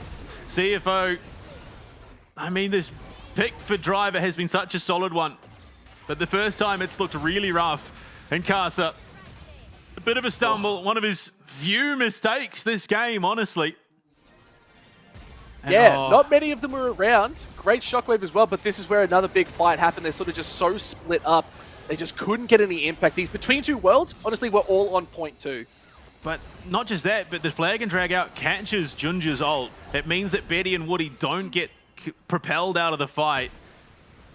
And it could have been potentially a look in, but again, CFO draft this Nico first pick. That's why they opted into the blue side. And it just was, it had one good pop blossom the entire game, but the team then immediately died after as it was too little too late, unfortunately. The draft is a little bit disjointed. There was no real solid ball delivery system for Honkyu. That Wukong ban at the very tail end, I think, really threw a spanner works. And then Woody. Woody with the Artican steal of the year. And the truth of the LCP is if a game can be thrown at Artican, it will. And unfortunately, you can't even call it a throw because PSG were so firmly in the driver's seat at this stage. Yeah, Driver really not able to keep up with the speed of this game, and still, it just felt so controlled. Every movement, every play, even this one, Doggo's jumping over, trying to make something work. They were so hopeful to get the damage off, but they're just so disjointed. This is the name of every single fight, is they're just getting caught out in the side. Doggo should not have gone back in there, but they did because they were just wanting to get those kills, a little bit of gold. And this Pop Blossom, Hex, it was just too much for me. This is where I really felt like Kaiwing was just not prepared. The vision was not available. PSG Talent just play these fights so cleanly, and Betty has sort of been the epitome of that crisp, clean play. Command Shockwave lands onto 3, does almost 50% HP of all 3 members, but there's just no follow-up because the rest of CFO has been steamrolled at this point. And every single one of the clips just showing how firm a grasp PSG Talent had on this game, even when it looked like it was a decent shout in. You look at it, the fact there that the entire time Kaiwing was caught in that tempered fate. If he'd been able to get out of it, that pot blossom pretty much ruins this fight for PSG Talent. In here, let's get their comms as they're going absolutely nuts, and they love these sorts of fights. Listen to the vocals they've got going. 看尼克，看尼克，看尼克，看尼克，看尼克，帮贝蒂，帮贝蒂，哎，多个没一，多个没一，黄子我们2伤，我死了，看一下后面，没闪，没闪，没闪，剩一个发条，杀掉他就一波了，没闪的，没闪，没闪，没闪，没闪，下路线带着，下路线带着。 And the most vocal on that roster, Casa, helping pilot this team to success. And I mean, the start of the year, you compare PSG Talent to how they looked back then, and it was a team that they were very slow, they were very methodical, they waited until that moment and then pounced. This team looks night and day different. They're taking autonomy, they're taking initiative around the Rift. Pyke, are you concerned that maybe, just maybe, CFO might drop their second series of the domestic year? I'm not a betting man here, Panda. I'm not a betting man, so concern is never a thing for me. But in saying that, there's a little bit of concern. I'm a bit nervous, but we'll have to see how it's going to get played out, because it's still a 5-game series, and if this is how CFO is going to keep playing, I got the jitters. Well, on the cusp of what could be the comeback of the LCP year, PSG Talent are up 1-0 over CFO, a place they've been before, but very much looking like this could be the team to close it out. When we come back after the break, of course, we've got Game 2, but before that, we've got even greater news. Next weekend, we're going to Da Nang, the live lower bracket finals, the live grand finals, and both these teams are, of course, going to be there. And you could not believe it, but the merch situation, your CFOs, your Talons, all your VCS representatives are going to be there. So if you want to stock up on some awesome team jerseys, make sure you're there. There's all sorts going on. But Pyke, it's time. We need a quick break. That was one hell of a game, and there's potentially 4 more to go when we come back. Game 2 to see if PSG Talon can extend that lead. Working hard to outrun all the ones that chase. I can't run fast enough, can't pick up the pace. People run towards love, kamikaze craze. Let's be real, some true lovers really just a face. Heard it all before, y'all just need a score.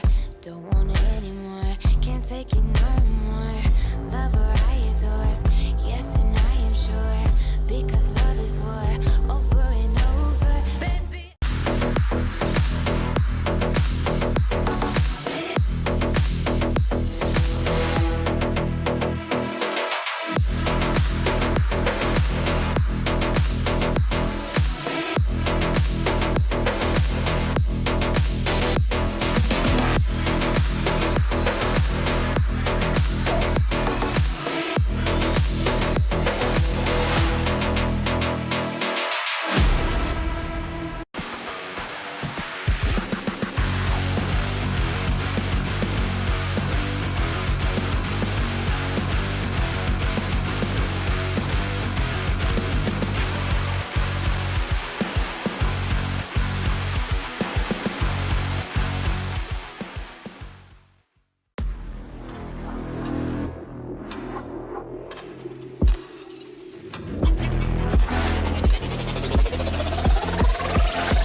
The blossoms fall, and the black rose rises. Do you feel like the heroes of this story? Coming to save the day. You're pawns in a game that's already been decided. You will fight, as good soldiers do. I will seal you away once more. Your age has passed, Duncan. Stay buried.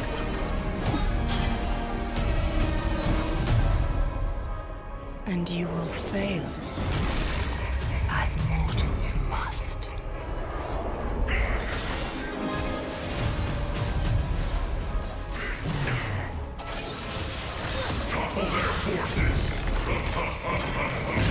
Your course was doomed the moment you left Demacia.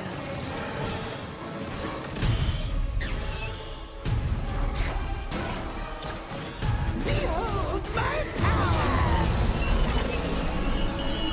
And entered my world of thorns.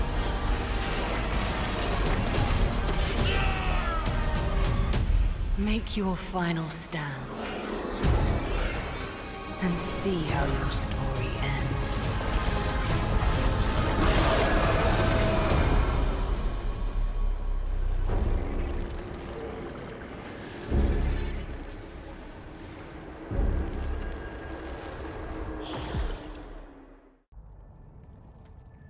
I carry the darkness.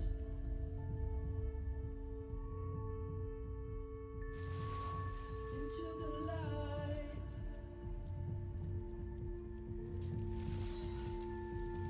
I'm a renegade.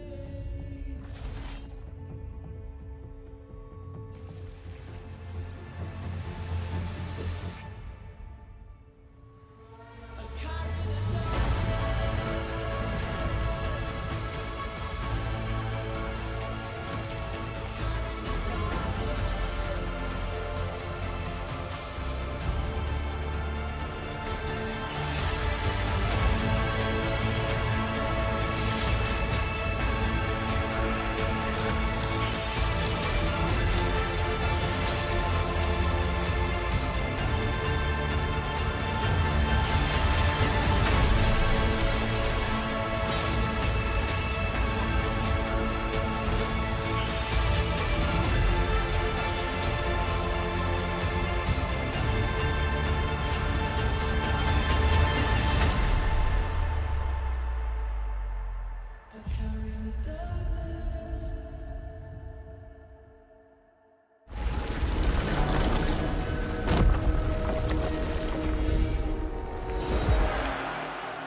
For the third time this year, it is a CFO PSG Talent upper bracket final, and once again, PSG Talent are primed and ready, having taken a solid game one, but this team looks completely different to their season kickoff counterparts, of course. Into the draft, blue side opted into once again for CFO. Rest in now for Driver in that top lane. Varus, Vi, Yunara banned away. The response from PSG Talent, it is Pantheon, Azir, and the other half of that Great Wall of Sparta, Talia. Look, at PSG Talent are just feeling unlocked. They have opened the door, they've unlocked Pandora's box, and now everything's flowing out. It is all working for them, and they know exactly what they need to do to take on this CFO roster.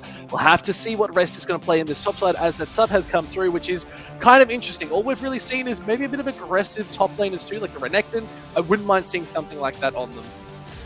Oh boy. Okay. Early Annie. So this has been a pretty consistent talking point for Vesti and I. Vestian and I, rather, is Honkyu's Annie has arguably been the worst Annie of all the mid laners in the LCP.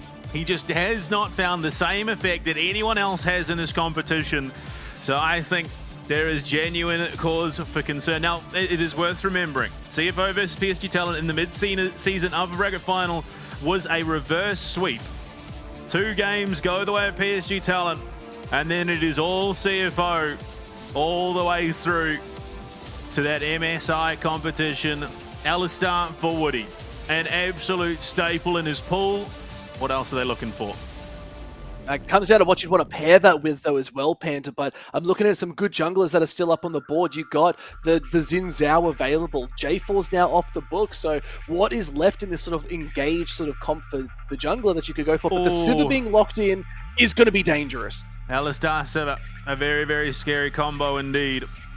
Wukong is going to be available for Junja if they want to pair it with Yanni. A natural pairing, of course, in the comp at the moment. Very, very, very strong and one of Junja's best champions, arguably. In the bot lane, there's still plenty left for Doggo, of course. I mean, I could definitely see something along the lines of a Kai'Sa Rakan coming through for him in Kaiwing, but there you go. They want the Wukong. They want the pick that works well with their mid lane. It's always so funny cutting to Honkyu's player cam when they're in the middle of draft discussions because he makes some of the funniest faces. It's a good sign of character right there. So you have to show a little bit of all like that, and that's what we love. He's such a crazy kid. Like, he's just this phenomenon in the mid lane for CFO, but he's also one of the most humble guys in this roster. Like, he's not sitting there, like, you know, talking smack. He comes in, it's just a little thumbs up at the end of the game or a wave or something like that. Renekton, blind pick, pretty safe, honestly, for Rest. Yeah, and I did call it. We saw that Rest does prefer the sort of bruiser, likes to scrap a little bit up in the top lane too. So I think the blind shouldn't be too bad. Safe, consistent. I kind of like it. Depends what they're going to verse it into. It sort of does take away like those stronger tanks that you'd probably want to put in the top side for Aja. But still, we'll have to see if they've left open the bot lane. So I'm expecting potentially a lot of 80 carry bans, maybe some support bans for the side of PSG. I mean, yeah, Cassante, pretty natural answer to the Renekton, at least over the last couple of weeks. Very strong. You get that Bramble Vest early, and well, suddenly this Renekton is having a much harder time in the laning phase. The mid game gets a little bit rough, but going into the later stages, so long as Rest can stabilize, he becomes that menace, gets into the back line, makes Betty and Maple's job just that little bit harder. And Hongkyu, the GOAT indeed. His nickname coming into it was Chihuahua, because he was very young, very small, but was well and truly barking at the big dogs. That's a good nickname, Chihuahua. You'd get that as a tattoo even. But we're coming in with some more bans coming in as well. Kai'Sa being taken off the board. They really don't want Doggo on these sort of strong champions that can get to the backline and do some damage. There's the Trundle ban. We didn't see it to great effect yesterday, but I understand why they've taken it away. Yeah, I mean, into this comp works a lot better. Into the Annie, very, very scary with that pillar. Does well into the Wukong, steals a lot of those resistances. Then, of course, Renekton, just a little bit harder time maneuvering. Well, Kai'Sa gone from Doggo, a very, very strong pick for him. Not going to be available. What do you look for? Potentially ban something away from Kaiwing. The Rakan, yeah, I mean, with the Wukong already makes so much sense. Such a strong support pairing, and Kaiwing has played that champion to great effect in the past. What are you looking to take away? Something from the mid lane, something from the jungle for Kai'Sa. Unfortunately, the jungle ocean that is Kai'Sa at this point in the competition, I think you probably get more value banning away Maple. Yeah, and we have seen Maple had such a good showing. Even though they were on the Aurora, those ultimates were still so impactful. So I'd like to see Betty really step up here as well to consider, yes, it's a late game, but Victor, great ban. I mean, not quite fitting in with the comp. I mean, Victor wants to dash. I suppose On the Hunt does enable that dashing in, or sort of walking in, walking out, getting abilities off, allows for a little bit more kiting, so it becomes a bit of a scary monster going to later stages and does very well into the Annie. But what does PSG Talon want? I mean, it's a shame. It's a real shame that they first picked the Annie, because there is a decent amount of Silas value that you would have had into that Alistar already. But going to the second phase, Rise for Maple in the mid lane. Oh boy, the late game just got even scarier for CFO. Look, getting that Rod of Ages early online, Annie has their work cut out. Hongkyu needs to be making some impact and getting some early kills if they want to snowball any kind of lead against this Rise, because they're just going to be farming up a Storm and putting it to work. So there needs to be something that can work into the later game too that's really going to help disengage PSG, because they are looking very strong with this comp thus far. Absolutely. Absolutely. Smolder, Doggo, there it is. Pulled this out to start the reverse sweep. Last upper bracket final. It was paired with an Aurelion Soul in the mid lane for Hongkyu, but the Scaling Dragon going at a later stage is something that's going to be able to match that Sivir and Rise just a little bit. Wonder what you'd want to pair with that from the support side. Like, you can go a couple mages, but I'm looking probably to something with a little bit of tankiness. There's no real frontline for the start of CFO, and Leona is the obvious choice. A little bit few and far between coming into the tail end of the year, but always solid. Always a lot to offer. But what is Casa going to be bringing in the jungle? Kiana, who was PSG Talon to ban it out in game 1, but now it's Casa to bring it out in game 2. It can get it done though, Panda. That's the big difference. Kiana in the jungle, it has the mobility, it can skirt around, it can look at the monkey. There's a lot of monkey business that'll be going on. It's all about those cyclones, but the ultimate supreme display of talent is going to be so big in these clutch moments around objectives, and you have to be worried. Doggo needs to have fantastic positioning. It's no longer being able to sit on a wall because you can get affected by the wall. Absolutely. And drafts set there for both teams. I mean, at this stage, I have to lean PSG Talon's way. Unfortunately, Honkyu's Annie has left a lot to be desired in the past. So you'd hope that he's been getting his licks in solo queue, in scrims. Because if he can wrap his head around this Annie champion and play these team fights, this game becomes much easier. But I'm putting my hopes on that Doggo Smolder. That is the late game. 225 stacks, and the game will look very different. You still have an incredibly meaty frontline. But if any mythological lore has taught us anything, that dragons do take livestock, and Alistair is definitely going to be that livestock. But there's the dragon, the pirate again. Get it out there once more. Pirate Smurf taking the rift, but it is pizza delivery Siva this time around. So we're playing a little bit cleaner. It's Vanilla Annie in the mid lane, which is not something that we've seen all too often. Honkyu, all serious, all business. Why put on a fancy skin when you can just play out of your mind? That is exactly what they're saying. But it is game number 2, LCP Upper Bracket Playoff Finals. CFO versus PSG Talon. Let's see if PSG Talon can take us to series point and win this game out, or we're going to see that reverse that we've talked so much about from CFO that they can do it. I'm excited to see it done. The Annie Wukong combo, a very, very scary one. Honkyu does have that stun stacked up, but Jinja's just looking for that ward. It's going to be ushered in, rest in, Aja in that top lane. We've seen this matchup a few times. The Renekton does struggle in that early to mid lane phase, but ultimately could be a real monster getting into the back line of those team fights. And we feel like it's probably going to be a bit of a slower start again, Panda. We sort of suspect this. It's always that 5-10 minutes. We don't see huge amounts of aggression, but we'll have to see what it is, because Honkyu definitely going to want to play this one up a little bit. Already a potion burnt for Maple. Yeah, I mean, Honkyu pretty consistently looking aggressively in the mid lane, and Alistair doing Alistair things. The Zenith Blade is off the money for Carving. Probably grateful for that. I don't know if that's necessarily a fight that they're wanting to take, at least at this stage. Civet does have... Oh, okay, never mind, I'm wrong. It's a bit of ping pong going down in this bot lane too. You can get the Kai Wing going in, but Woody says, nah, Doggo, I want you getting out. And then Betty's like, hey, I'm just enjoying my pizza over here. Casa just kiting away. Will be fairly fine. Don't imagine he's going to struggle all that greatly. Kiana stocks are well on the rise, Ginger. Oh, there you go. More trading in that mid lane as Honkyu having been evened out by Maple.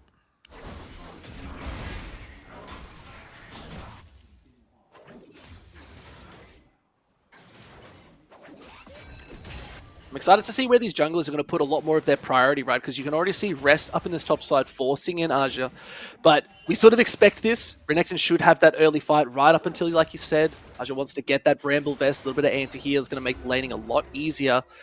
But we do know Crocodiles can get it done if they get given space. Ooh. The ultimate's the engage. Nice spell shield by Betty. Yeah, Woody pretty comfortably able to go for that ward, knowing full well that Betty has that security in the spell shield. Casa back on the roof with that long sword. A little bit slower to the party, but not really going to suffer all that greatly in terms of tempo. Has a great clear at the moment.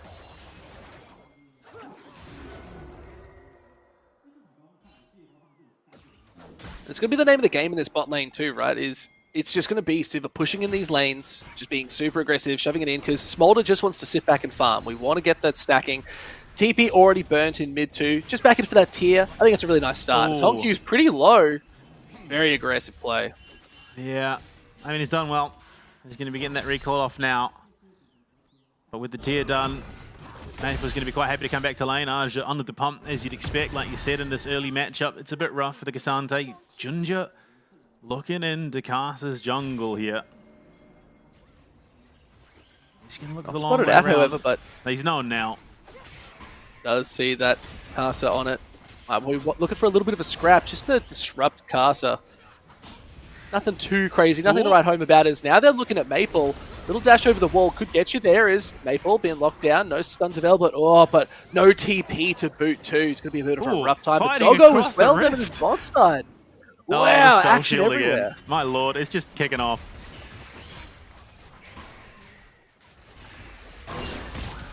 As well. Oh my lord, they are just straight brawling over this Raptors camp. Why not? Smart goes forward. A little bit of healing coming in from that too. Junja very low. Conqueror procs. Oh! Red buff! Yeah, first blood from the red buff. Hongq as well. It's a different CFO we're seeing tonight, Panda, in game 2. Oh my lord. The VCS approach, it seems, is the answer. Solo kill in the jungle. 2 solo bolos pre the 5-minute mark. And Aja is very, very low. This is, again, an absolute turn-on coming up from this last one. Aja! There's the dominance. It cancels at the back. Here comes Junji as well. Gets sent packing a little bit more. The flash comes out. I think it's just been taken. And they don't get the aggro. Feats of strength, though, claimed. And it kicks off down here. Headbutt pulverized into the boomerang blade. But look at the damage out onto Woody. Forced to flash away. Does not go down. But then Betty looks to turn it around. I mean, just crazy action. We're about to cut up to that fighting over by the Raptors. Hongq. Flash. No, not even flash stun. Nah. Just walks up, hits him. There we go. Boom. Auto attack Q. As Karsa falls at the exact same moment. And then they look for the gank to the top side. That's the way to do it. And this is a different CFO, right? Like, this is the aggression we sort of wanted to see from them. That you said this Annie was not good in Hongq's hands, and I think they're starting to prove you wrong. Yeah, he's had some pretty bleak moments on the champion in the past, but he's clearly been putting in the work. He's looking very, very comfortable in the lane. And 1,000 gold lead at the 6-minute mark for CFO.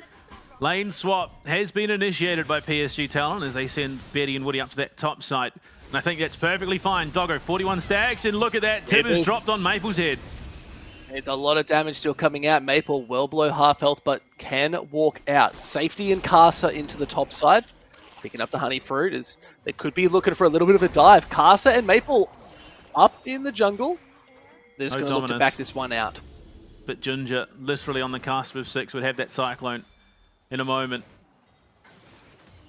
Doggo looking to stack up rather, both I think, realistically, on this K'Sante. But we've seen the K'Sante a little bit scary for bot laners in the past. And there you go. I think Doggo, okay, he just flapped over the wall. I thought maybe he'd burnt the flash, but does have Mum online now. Early Warhammer as well, going to help with those cooldowns, but that's actually a TP coming in. But a little bit too slow to the party. Yeah, it's just going to be the lane swap back. Rest into match Aja. Oh, okay. Rest just went and bullied Betty. Pops the Dominus, gets the flash.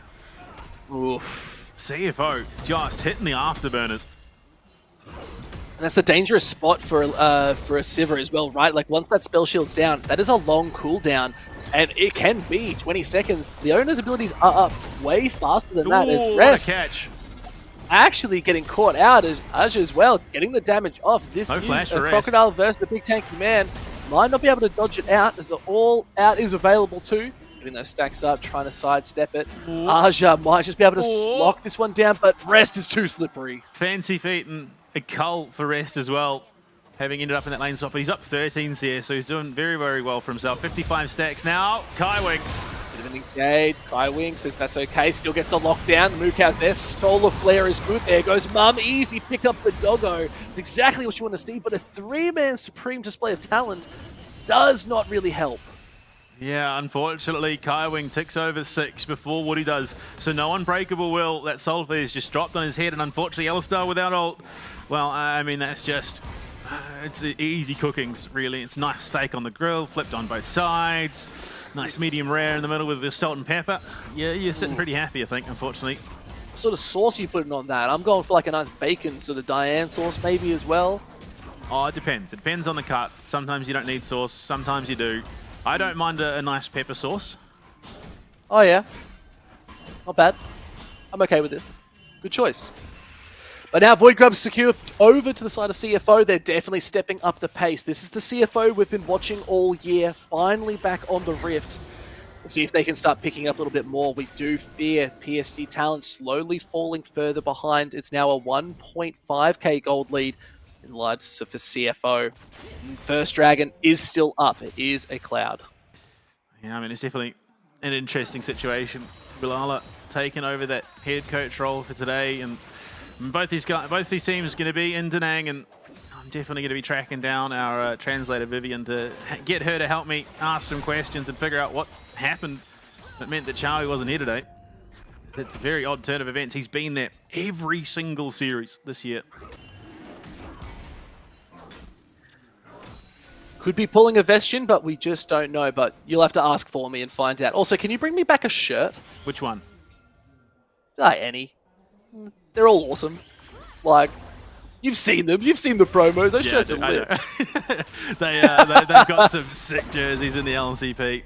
Definitely, I mean, even with the LEC looking to copy us and pick up our color palette, maybe they need to pick up the jersey game as well. I mean, honestly, my favorite is the CFO baseball jersey. That thing is just so good. Actually, to be fair, there is no team that has bad merch in this competition. It's crazy. Yeah. Or Caster's up here, but I mean, realistically, I don't think you're finding much, unfortunately. Yeah, Dominus is up and available, so not a huge amount you can really do once it's popped. So game slowed down just a little bit more. Nice little lead heading over for Hongq in this mid lane, even with that 1 kill. Last chapter as well, getting it done. But the Rod of Ages slowly being stacked up as they're trying to get it for Maple. Just picking up half the build. But the tier stacking regardless, it's going to be very big once those 2 items are online. Absolutely. 81 stacks. Dog. It has slowed down a little bit, but there you go. Off the recall, Malignant up and available for Hongq. So the Tibbers cycling will begin. Becomes a little bit scarier with that extra added damage on top of the big bad bear. Doggo can look to start up this Dragon. A Cloud, the first of the game. It's a slow one, 11 minutes 30.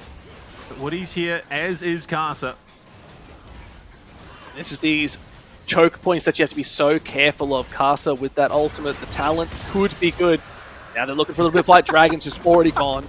That was the biggest ego chell I think I've ever seen. Wing just pops the ghost and runs at Tribrush, and PSG Talon say, hell no.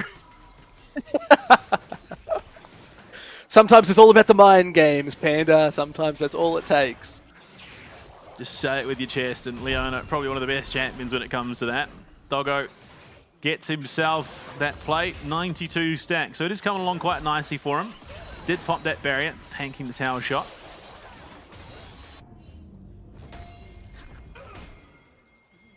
The crazy trend we've seen, every time I've seen a Smolder in LCP, they seem to be up in CS, especially against a Sivir, where you should see a lot more control and dominance in regards to farming. Sivir being one of those champions you can farm quite easily, so nice to see Smolders getting those stacks online and starting to work towards that 225.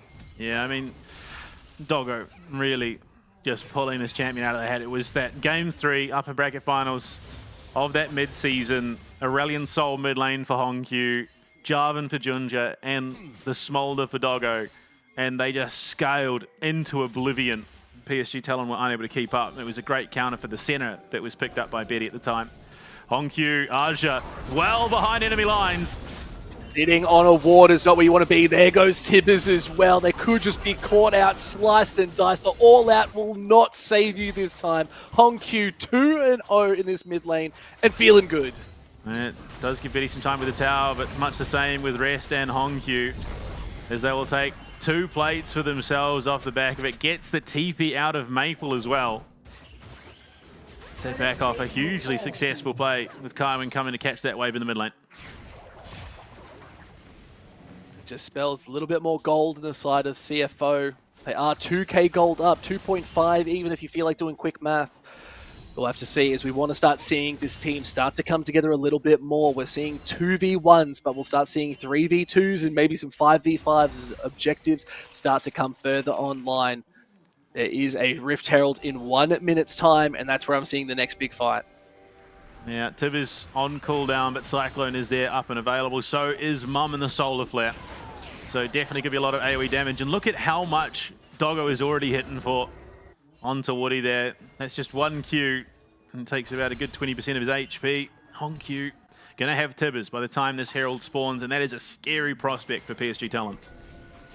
Oh. They're going to be very careful here. One wrong step, Casa can pull the trigger. There's the engage, the flash is good. The absolute talent is phenomenal, and it looks like they're trying to hold on a little bit longer. Woody just did not survive as look at Hongkyu throwing out Tibbers. The Realm Mob's coming back in, but no one, they're just getting it to get away. Maple on a slither of HP, and a really good fight from PSG Talent. 1 for 1, support for support. So far from the end of the world, but a great engage from Woody with the follow-up there from Casa. It looked so darn clean. And as we go to the replay, all this for Vision. Kaiwing just steps too far forward. Big damage coming out of Casa. The flash, headbutt pulverize into the supreme display of skill. Mum does help them mop up that kill, but you look at it, Junja just limping away there. They very nearly lost even more as Maple drops that Realm Warp just to get away. Oof. Very narrowly avoided disaster for both teams, realistically. Dominus is here for rest, but he's obviously suffering a little bit in this 1v1 at the moment. Yeah, Thornmail completed, but even with the Black Cleaver in tow, it's still just not going to be enough. The anti-heal is so detrimental into stopping Renekton being able to do anything. But Rift Herald is being pinged by PSG Talon. Yeah. TP. It's going to be Hongkyu, I do believe. No, Rest, in fact, is going to be the one TPing here. Hongkyu does have his, but oh, they're looking for it, but Woody's here. Oh, Slice going in. Redemption is good. Dominus has already been popped. Just that is a weird interaction being sent off to the side. Maple now holding on. There's a TP now coming in from Hongkyu. Could be looking to flash over the wall. There it is, straight on in. It goes only onto the cow, but they want to take out too much. Maple cannot hold on. The re-engage is good, and Rest picking up Woody is going to be called for first tower, and maybe even Rift Herald if they feel like it. I think we might need to change this man's nickname. No longer the Chihuahua. That's a Doberman. He's just full-fledged, flashed over the wall into a tower. They found 2 and the Herald to boot. This is the CFO we want, but Casa jumps in, only to get stunned. For it. Not going to be enough as Hongkyu can survive it out and lock down the kill. Oh, on the hunt pop, but the Herald's coming down as well. Junja does have that Cyclone if they were to look for an angle, but with Woody coming through, I think they just take this tower. Aja just a little bit behind the 8 ball, unfortunately, so that will be feats of strength claimed. Dragon is up though as well. Both these teams feeling good, but let's watch this replay because it was fantastic by Rest for this engage. Slice and dice in, Redemption into the stun, Dominus popped, flashes headbutted off to the side. Oh look, picture in picture, he's hunting the big croc, he's going rampant onto Maple. Oh, Maple couldn't hold on, but you can still see as well, Maple in this fight just could not handle the heat that is Hongkyu. The re-engage from Kaiwing was so nice. Now they're looking for a little bit more as Woody versus Leona. Could be interesting. Nah, supportal combat, but you look at it. There is a 2,100 gold lead in the mid lane alone. Junja as well, also 1,000 gold up. Solar Flare onto Woody.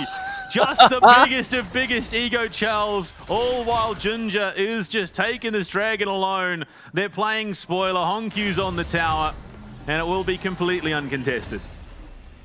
And this is a whole, like I've been saying this whole game, it's a whole nother CFO right now. They are feeling so good. They've picked champions they're comfortable on, and they know exactly what they need to do. We haven't even seen Junjia really make any sort of big play or impact. It's all been Hongkyu being in this mid lane, forcing fights. That last flash was phenomenal. It'll go down in history.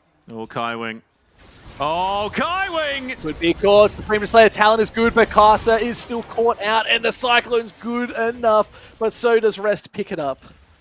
Oh, it is just an absolute rout here from CFO rather. PSG Talon just being completely in 174 stacks at 18 minutes. So Doggo well and truly coming into his own subtly though for the most part. And you look at it, Shadow Flame as well for Hong Q. He's 2 items deep. He's well on his way. And unfortunately, it is going to take a wee while longer before Betty and Maple turn into those late game monsters that Sivir and Rise can be. And a 2-0 Smolder is not what you want to see. It's a 2-0-0, 2-0-4 right now. And they're feeling pretty good as the Realm Warp's actually coming in. They may have caught one. Hong Q able to stun up 2 members still, but they cannot hold down the fire. And it looks like she is going to be picked up. Maple. Oh, they're looking for the collapse. But Kaiwing wants to come back in. The re-engage is good. Doggo is here. You can see here comes Janjia looking for a little bit more. Cyclone is available, but no, it's not actually. They can't do it. Mum gets called out. They just have to back off. Really well played by Talon. Oh, 2 flashes, a Realm Warp, and an all-out just for Hong Q there. They do get a decent shutdown.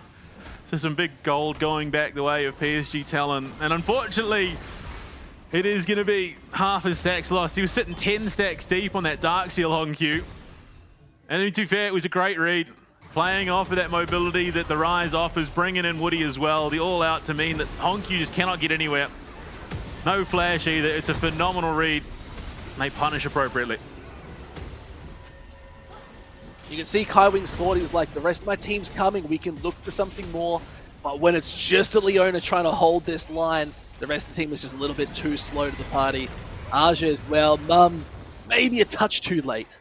Yeah, if the Solar Flare was a little bit further forward, they might have an angle in, but no Cyclone, no follow-up. There was only so much you can do, but 20 stacks now for Doggo.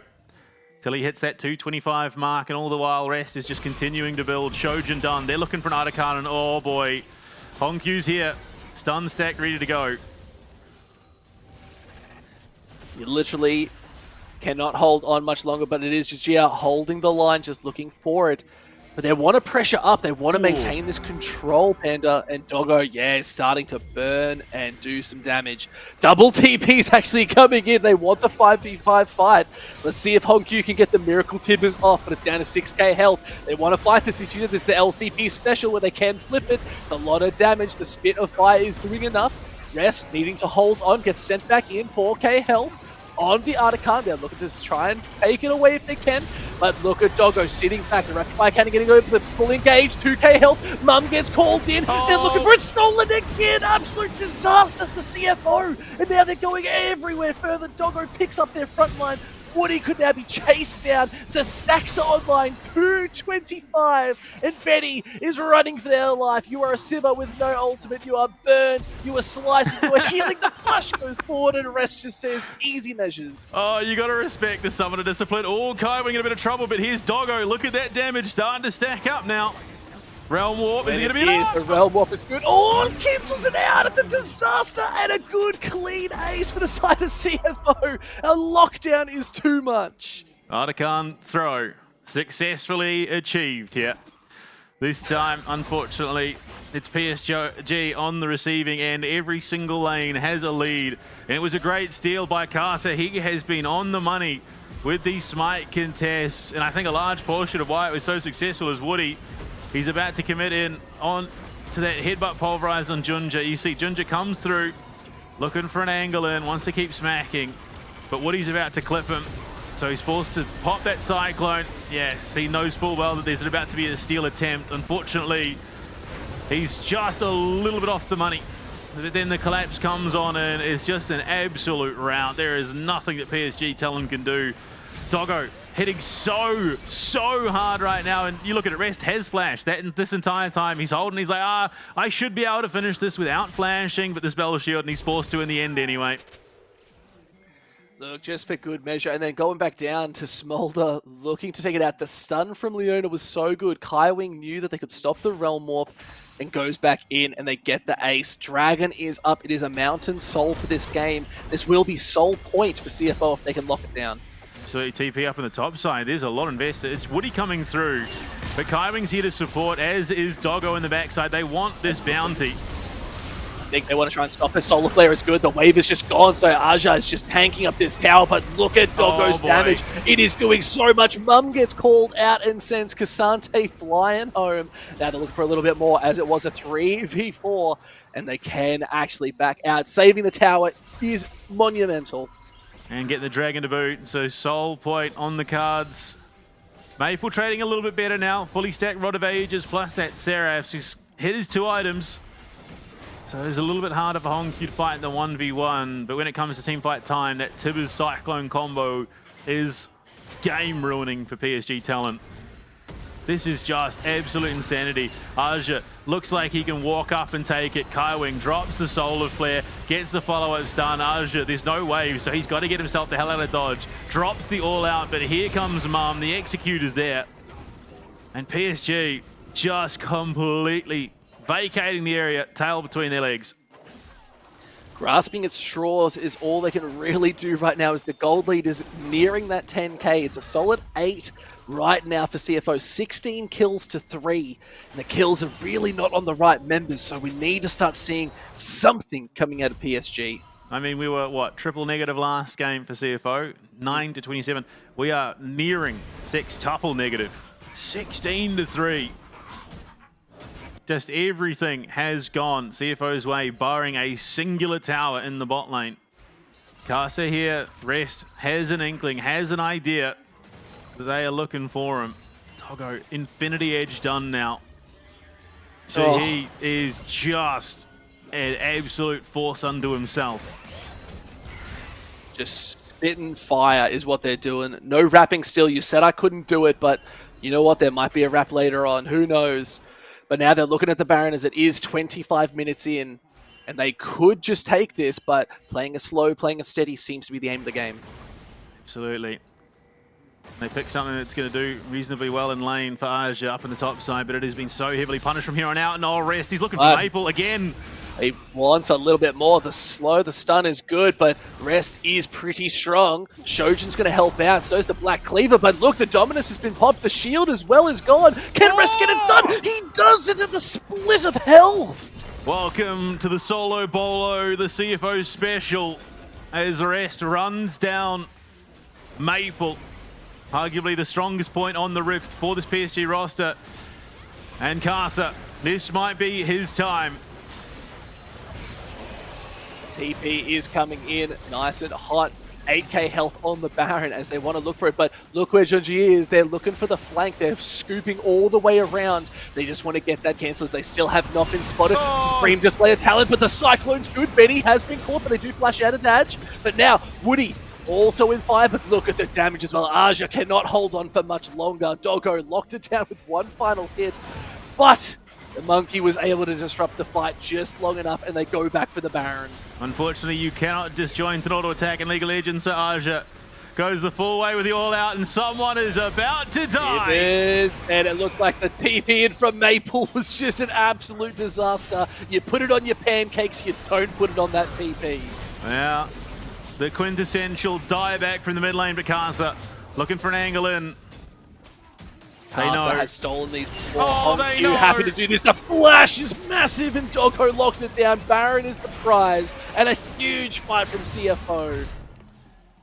Well, Betty trying to do what he can. He's wailing away at the tower. It might just cost him his life. Kaiwing TP's through, and they're still going to save it. Oh, that is an ego child and a half. Doggo just recalling right in front of Betty, and just every single step that PSG talent took, they had their toes stamped on there. It was a great spell shield from Betty. Denies the Cyclone, but Aja left all to his lonesome. And you look at the damage coming out from Doggo. Look, all out, and the auto attack from downtown might just be the single longest auto attack kill I think we've seen in the LCP this year. And Maple, with the TP dieback, has no idea that he is moments away from death.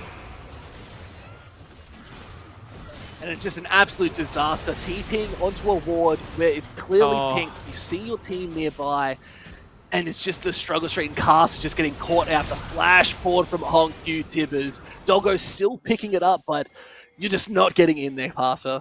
9-0-1 on this Smolder. Oh boy, Maple. This is literally about the best that they can find on the Rift at the moment. 3 players committed to take the tier 1 top side, but it cost them the tier 2 in the mid lane. And the tier 2 in the bot lane. They're looking for the inhib tower, all for a tier 1 top bounty. Oh, You can see their ping and rest to stay reset. They don't want them to back here, so they can look for a little bit more as they're now converging onto the mid lane. But there's no wave pushing onto that tier 3 just yet. Inhib has gone down and an instant TP out of Aja. Now to see if they're going to contest a little bit more. The damage is still so big. The Smolder hurts. And this is without even having that armor pen online. That'll be coming next. The LDR, you'd imagine. Not a huge amount of healing out of this PSG roster. Maple for the flank, but it's Kaiwing. I'm pretty sure he's happily going to tank that up. Junja in the wings. This is a dangerous spot for PSG Talon. Solar Flare goes out, but it just misses by a thread. They do lock down Maple, who is just getting hit with one auto attack and shreds to 1/4, even more. Now the flash goes forward. Castle wants this re-engage on the Hongq straight into the tower. A phenomenal play, but can they hold on any longer? Look at these spits of fire. They are burning through. Doggo does not care what you are on fire and you will not survive. A double kill, it could be the Penta if they go for it, but no, Kaiwing steals it away. And CFO running down this game, all towers taken, bar the Nexus, and they are looking to clean this game up so nicely. I mean, we saw it. Team Secret Wales pick the Galio mid lane, forget about Hongq's Swain, and it seems that PSG Talon have also forgotten about Doggo Smolder! Oh, Maple just caught out again. Mum for good measure. Taking the game, taking the ace, and a huge turn. CFO taking us to a game 4. Triple negative in game 1, quintuple positive game 2, 25-5, plus one more for good measure.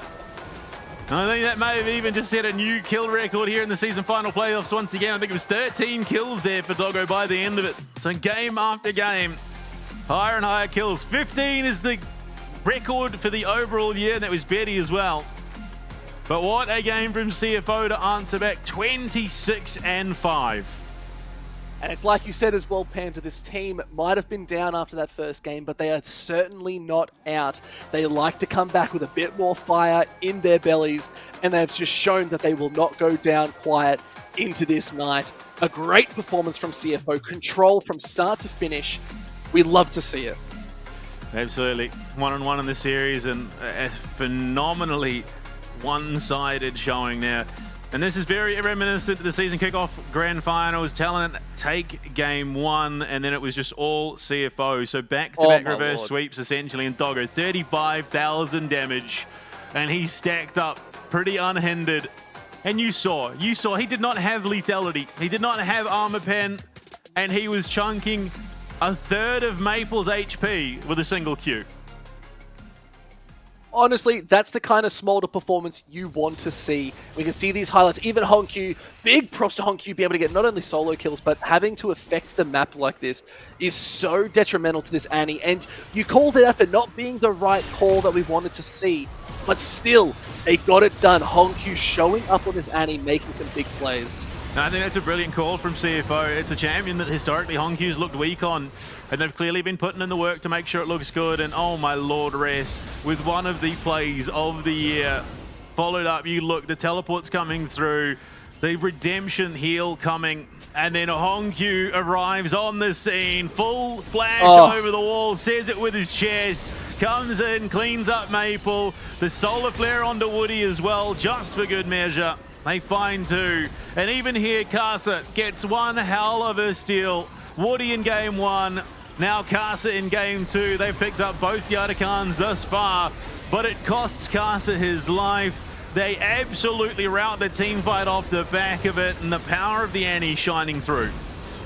Oh, it's so rough. Even losing the Atakan there too, you got to give some props. These steals have been so good from PSG Talon all this series. We'll have to see if they can continue that momentum going forward. But again, this game just felt slow burn right up until the end. It was just a blasting from the Smolder, who did get that late game earlier than we usually would expect.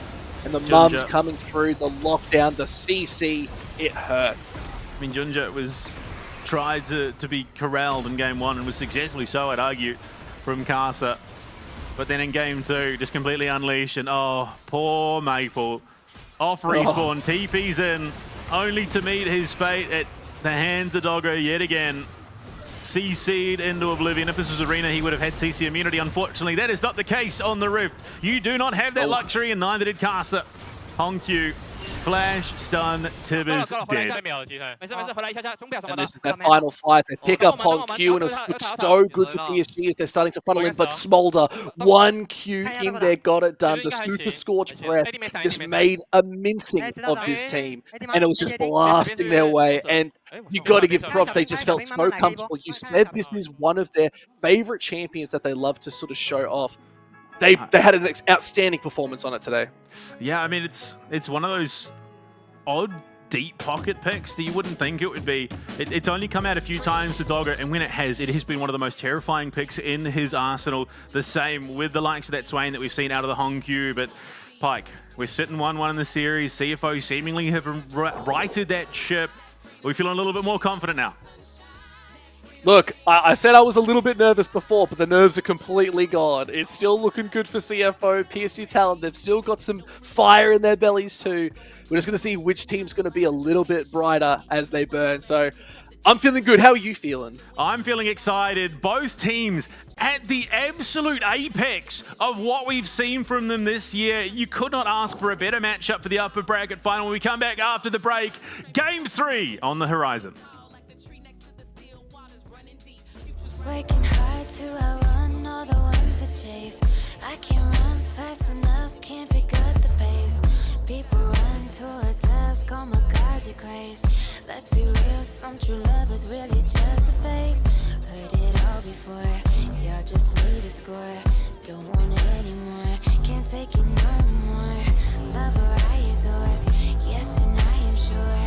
Because love is war, over and over, baby.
The blossoms fall, and the black rose rises.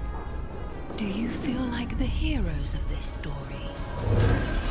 Coming to save the day. You're pawns in a game that's already been decided. You will fight, as good soldiers do. I will seal you away once more. Your age has passed, Duncan. Stay buried.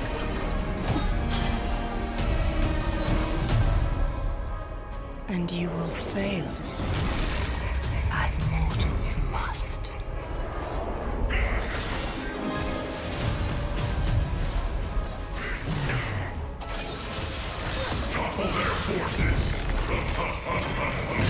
Your course was doomed the moment you left Demacia.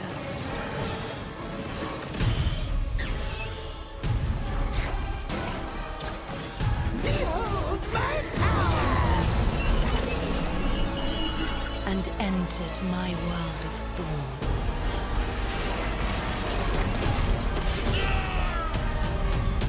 Make your final stand.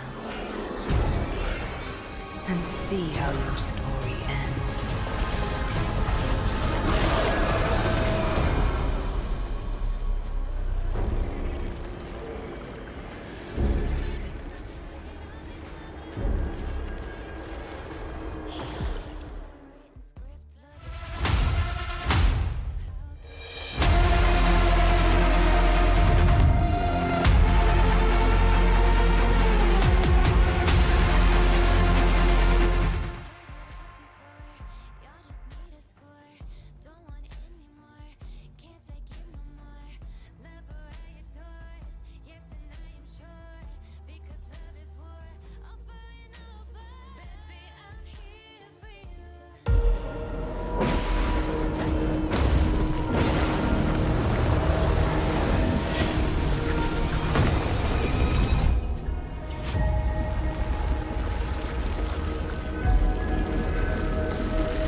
CFO kick the upper brackets off with the, it was PSG rather, kick it off with the cleanest game I would argue they've had all year, and then unfortunately was not the ace serve they thought it was. CFO responds, they backhand it over the net and into PSG Talon's side of the court with a phenomenal response of their own. Blue side opted into by Talon here in game 3. And Pike, I mean, look, I did say it. I am not surprised that there is more priority when it comes to that first pick between these two teams than others. Yeah, I guess it raises the question, right? Is like we sort of see all the other teams that we've seen thus far love the red side pick. They love the counter.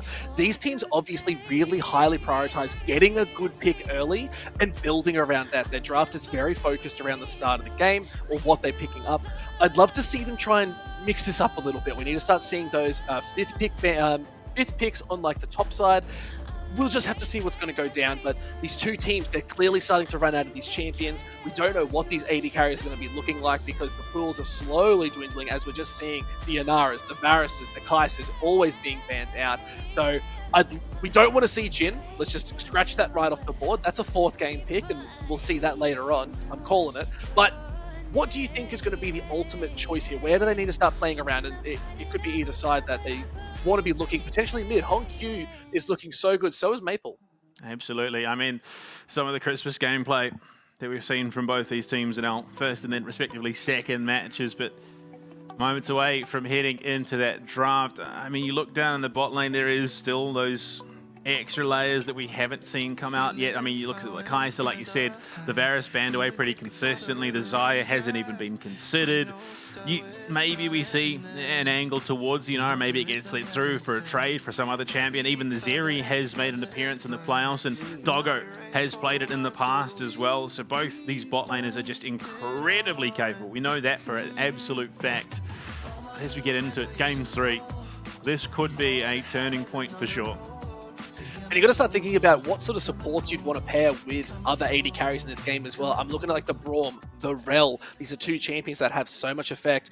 Nautilus even is still available as well. And now we're starting to see some different bans as Yone's off the board.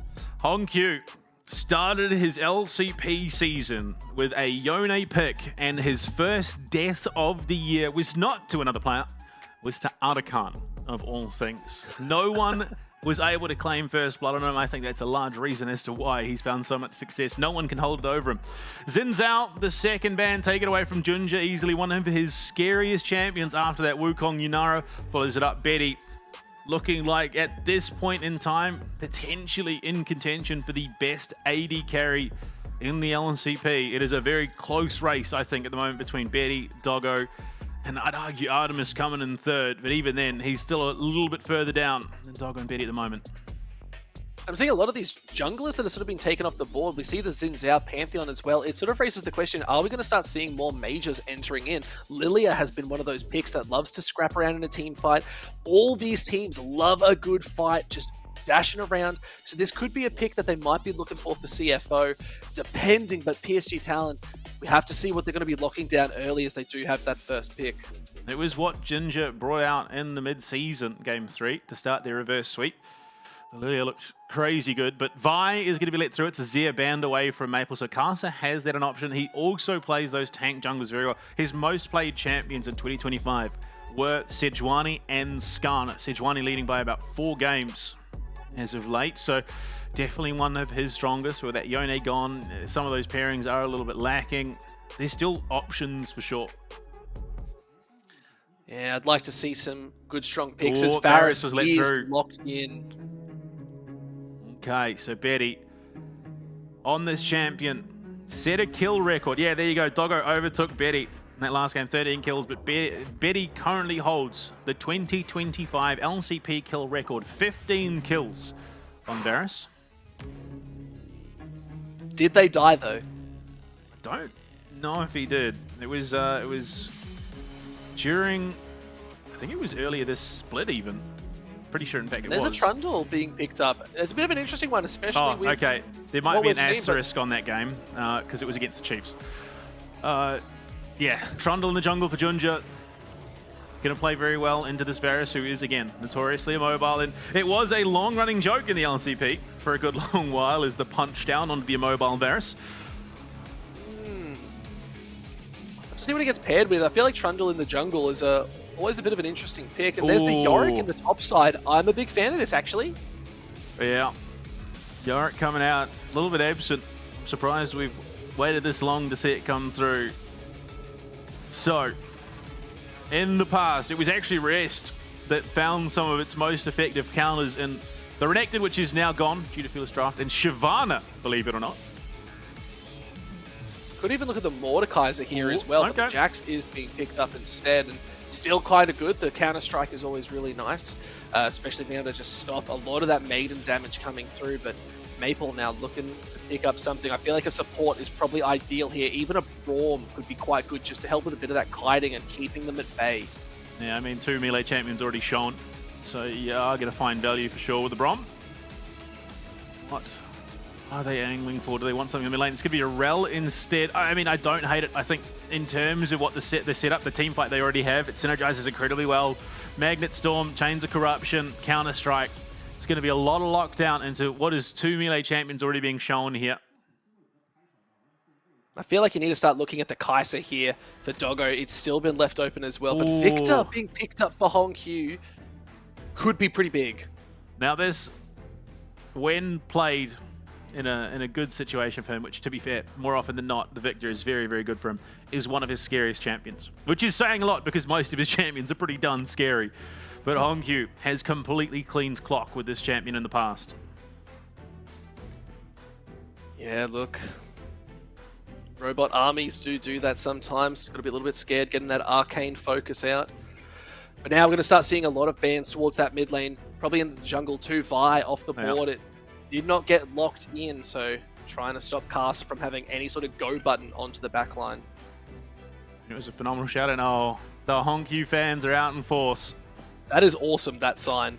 Oh, this, I mean, look, to be fair, it is cool, but the crazy thing is we've still had cooler there have been some... There is, much like Kiana, a supreme display of skill in our crowd and the way that they make these signs up for game days. Brom banned away from Kaiwing. Now we need to start challenging our Twitch chatters out there so that they can actually start competing with these signs with cooler comments. Unfortunately, even for Twitch chat, we've got Mr. Steak, who is just the biggest, well, Chiefs diehard fan, but they're gone, but LCP diehard fan. In fact, his signs are so good, he has other people bringing them to the arena. Akali, take it away from Maple. It's a bit of an off-meta pick, but still always good to get rid of those strong assassins that can sort of just get on top and disrupt a backline. Love to see if they do lock down to take away, I suspect, a Kai'Sa ban here if you really want to start really shuffling around Doggo's champion pool. But they could be leaving it up as Nautilus is banned out too. There is... I mean, Xayah and Rakan are up and available and has been played in the past. It's not a great Xayah laning phase into the Varus, but Kaiwing, easily one of the best Rakans in this competition, is well going to make up for it when it comes to fight time. They are lacking just a little bit in terms of that lockdown, so you kind of want something with a bit of CC. With Brom Nautilus taken away, Rakan, at least to me, stands out as potentially the most likely pick for Kaiwing. Comes down to what other supports would you actually put in here? Like, you have the pick of the litter. Xayah Rakan feels like a safe lane where you can start growing into that late game. But yeah, there's the Rakan. I think that is going to be a Xayah Rakan for sure. Yeah, unfortunately, there's no angle for PSG to try and steal the Xayah away. It is going to be a little bit rough early. Obviously, with this Varus, just has that little bit of extra poke. But in saying that, if Woody steps a toe out of line, there is a very real chance that he finds himself dead. Quick smart. Nidalee for Kai'Sa. Ooh, what do you think? Do you like it? I'm a bit of a fan, but how impactful was it in Twisted Fate? Oh boy. All right, so global pressure is going to be the name of the game for Maple.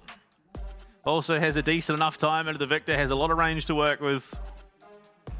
Xayah, I'm assuming this will be.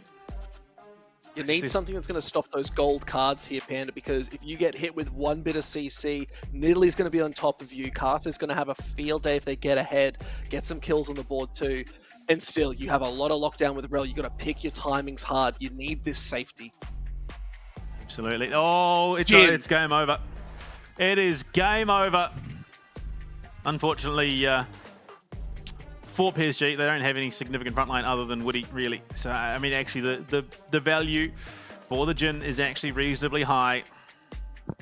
So, two of the champions that may or may not have contributed to Vestion ending up in hospital have been played by Doggo this series.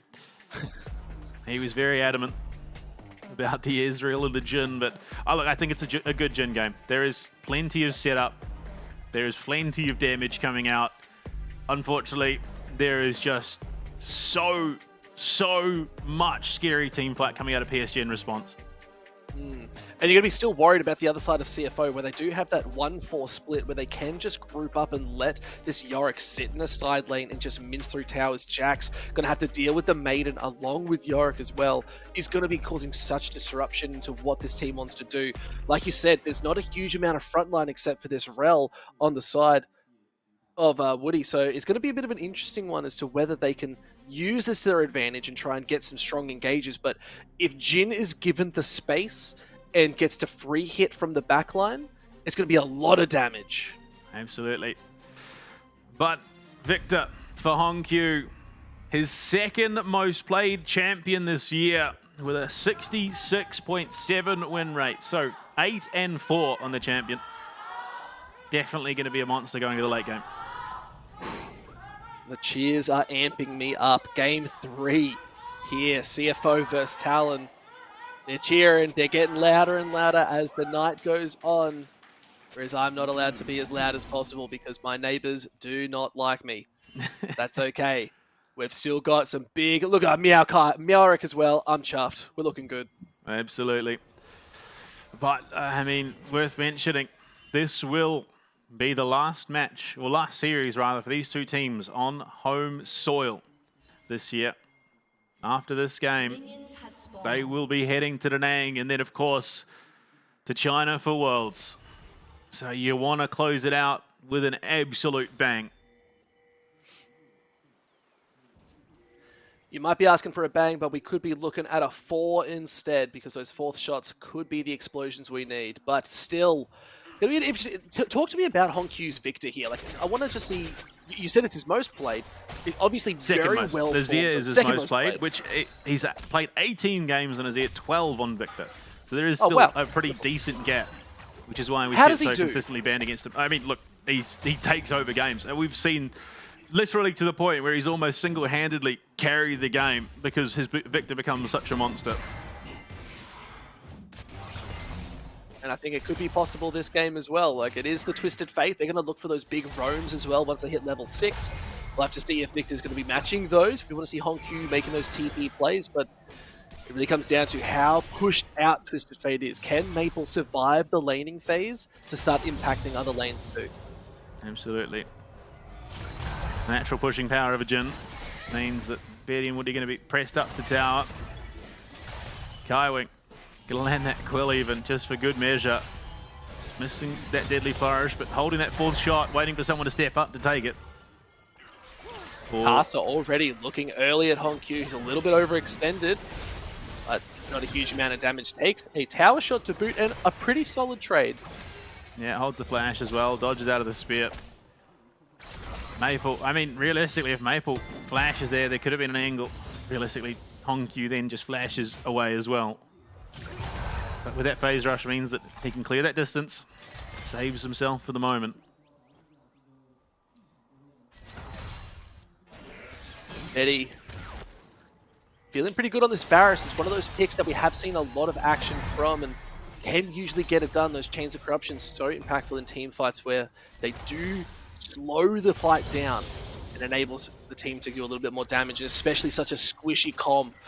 Anything you can give Kasa to get some damage off in that Panther form, Cooper form, it's going to get it done as rest. Big caught out here, double flash goes in, and here they're looking for a little bit more. Kasa wants to get it done and rest in a 2v1. The healing is just too good, and he survives it out, and Maple gets picked up in the mid lane instead. The Trundle, the Pillar, everything you could want, and I mean, it was a brilliant read by Arja. Flashes immediately, preempting it even. But Arja comes down. Oh, he still gets it. Absolute disaster. Gunji able to snipe it away with the smite. The TP for good measure and still showing that wave top. Gus is being chased by a ghoul still. What is going on? Oh, wow. Maple thought he had the opportunity dead to rights, but then Junja comes screaming in. Yellow card out. Oh, gets the flash and everything. Brilliance from Junji yet again. Read it like a book, and it was a picture book at that because it was just a little bit too easy. Honkyu still hasn't recalled. What's his gold at? He's at 23 CS. He's going to be back in with what? Maybe probably a Dark Seal, maybe an Amp Tome, depending on what he's feeling. I'd imagine so. And it's really taking its time to update. There we go. Okay, no, so he's going Rod of Ages even. Yep.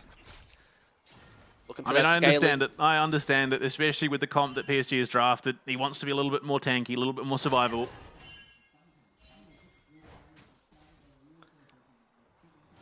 Nice rotations as well. Kaiwing just sort of trying to pressure them out. First Dragon is up on the board. It has just come about as now they're caught out. Woody is here. Kaiwing needs to dash to help. And Honkyu is in the wings to say, I've got your back. Does hold the flash to boot, so I think Kaiwing thanking his lucky stars that they drafted the Rakan in this game. Could have been a bit dicey. Two bonk champions in the top lane. A little bit of bonk action is... And it's crazy. You got one champion that smacks you with a spade, another one smacking you with a lamp. What would you prefer? I mean, neither, because it's going to hurt. Yeah, like, I know, that is a headache you want to avoid. So, hypothetically, you're going to have the headache regardless. Which would you prefer? Probably the... yeah, actually, there is just no good answer. They both suck, because one's going to either jump on you following you up with a counter-strike or lock you in a prison and throw little monsters at you. So I think disconnect and go next would be my answer. Yeah, nice. Real world answer. I respect that. Log off, My go touch crazy some grass. answer would definitely be the spade. Because if you get hit with the flat side, probably won't hurt as much. But who knows? Ghouls come and chase you afterwards. It's Honku in a bit of a predicament. And G is in the backside too. Gold card doesn't take the aggro, but still Honku holding on. Oh my Good lord. knock up as well as Kaiwing jumps on in to save his team. And the pillar just to save them a little bit further. They looked for a great dive, but it just didn't get the kill. Woody shows up to the party, better late than never. The Arcane Storm was dropped onto Maple to put him in that position. No summoners for Maple at the moment as he burned heal just to stay alive. That unsealed spellbook for Maple. Pretty commonly played on the Twisted Fate. There really isn't much better in terms of summoners, rather keystones. Level 6 now available for these mid laners too. Honku actually level 7.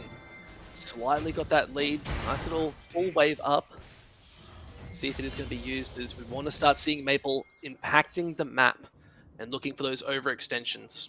Lane swap going to be initiated here by PSG. They send Betty up to that top side. Rest doesn't have the teleport. I think he's just going to cop it. What is he building? Okay, interesting. Wait, I don't yeah, know quite what the build path is going to be here for Rest. It's not the Triforce start, at least not yet. Is it like a Spirit Visage maybe? I don't even know. Yeah, it could just be a little bit of tankiness. They could be looking potentially at like a Heart Steel, and they've got the magic resist just for a little bit of safety potentially against Casa, but yeah, I'm not even sure. It's an odd one. We'll have to wait and find out, of course. Doggo 6, but largely irrelevant until it comes team fight time. Aja is going to go in. Good. Doggo caught out Counter-Strike with the cleanse. But support's coming Stay down. alive. Be very careful. One overextension could spell disaster, but the whole team is coming in. Curtain Call does get summoned. Aja now sitting off to the side, but Kaiwing saying, I want to take this too. Shots are just not going to land, but a pillar could drop him back into it, and it's just a disaster still. Maple does come in this fight, locks it down, then jumps forward. It's a beautiful snipe, taking the kill over. Junjia is very chuffed with that. They lose the Void Grubs to their troubles, though. I think you take that. Keeping Aja down as best you can. So Spectral Cal first for Rest. Okay, okay. Interesting. Not 100% sold, but we'll see. But a great dive there. They even draw out the ult from Maple, getting him down to the bot side. Oh, just classic support shenanigans. Just keep them on their toes, right? Doggo just made a big play, taking on a Jax. Makes sense. Obviously just a cancelling out the back, trying to slow that tempo down as Dragon is still live and available. And you can see Cast is making their way there. Yeah, but you look at it, Junja's on the bot side as well. Oh, supportal combat. Oh, Woody loses. Kaiwing, gold card still hit, still getting knocked up, held down. Doggo still didn't get that back. Had to clear out the waves instead. But the Dragon, this should just be kind of free for PSG Talon. I think less of it didn't get to and more of it didn't want to, or didn't choose to, might be appropriate. I think he was just happy to catch those waves, left to his own devices. But the matchup, once again, in the top lane. Yeah, it's supportal combat. Caster is down here looking. Kaiwing does have the quickness. Woody not having that Magnet Storm up and available yet. Oh, they so careful. One good gold card. Doggo could just be jumped on, but holding the line. They are farming up a Storm and not even looking at the Dragon just yet. It's just sort of resetting the nature of the game. Yeah, they don't know where Junja is, so they're not willing to make that call with Subjugate online. Because it would mean that someone, whoever does cop it, is pretty quickly dead. Yeah, I'm still not entirely sure what Rest's game plan is. I mean, a Spirit Visage is going to give you plenty of value this game, if we're being honest, but I feel like you're definitely going to be lacking in combat power.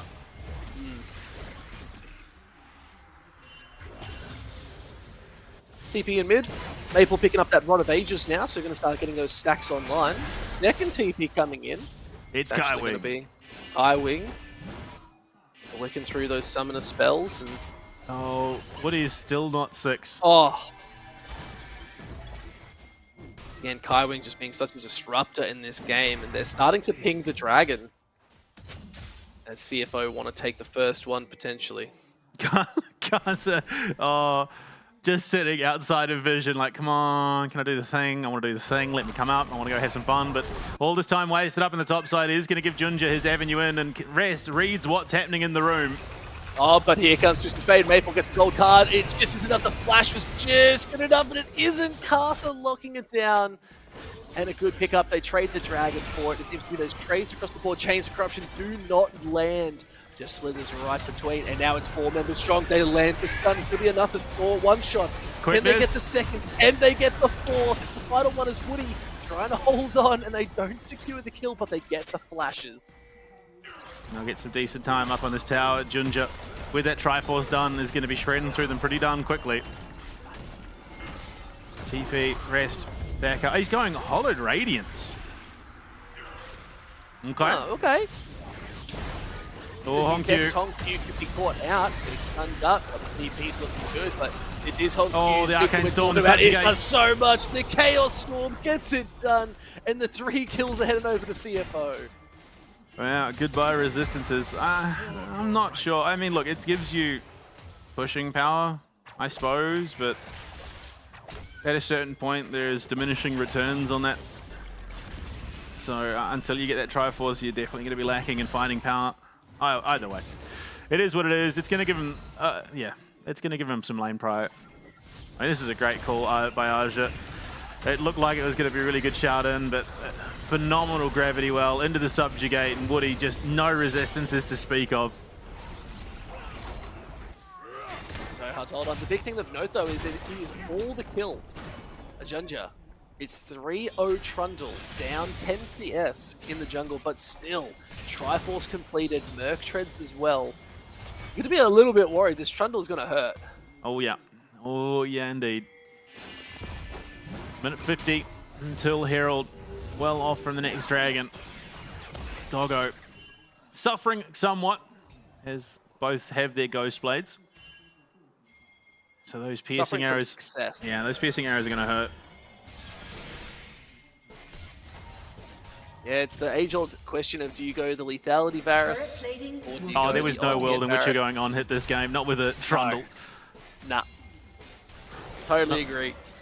Trundle, Rakan, Victor, Yorick, yeah, look, it just is, you rattle off the champions, it gets worse and worse. Iwing stepping up pretty far, but holding that line too as the first tower is in the eyes of Honkyu. Dragon up in 2.5 minutes, but Rift Herald 2 up in 1. See where these teams want to put their focus. I mean, realistically, you can look to trade the Herald. You've got a Trundle, so that pillar does interrupt that charge. So there is some counterplay to it, and there you go. Hollow Radiance is done for Rest. So he's going to be pushing these waves quicker and quicker, which is, I believe, why they've sent Maple up there. Although in saying that, he's going to suffer a little. Oh, Arcane Storm down for Honkyu. Look at that damage. It is shredding through, but it is a Jax. The counter-strike is going to negate a little bit of that damage. Now they're looking for a little bit of a fight, just clearing out the vision. You're right. I think they're saying we can give over the Rift Herald if we need to. Let's go for drags. Yeah, I mean, the wave coming in, this should just be it. Kaiwing's there to support as well. And the recalls come through for PSG Talon. They head towards that top side, looking for that prior over the Herald. Triforce finally done for Aja. So he's going to be hitting reasonably hard in that 1v1. Honkyu backs himself off. You'd imagine looking towards the Leandries now.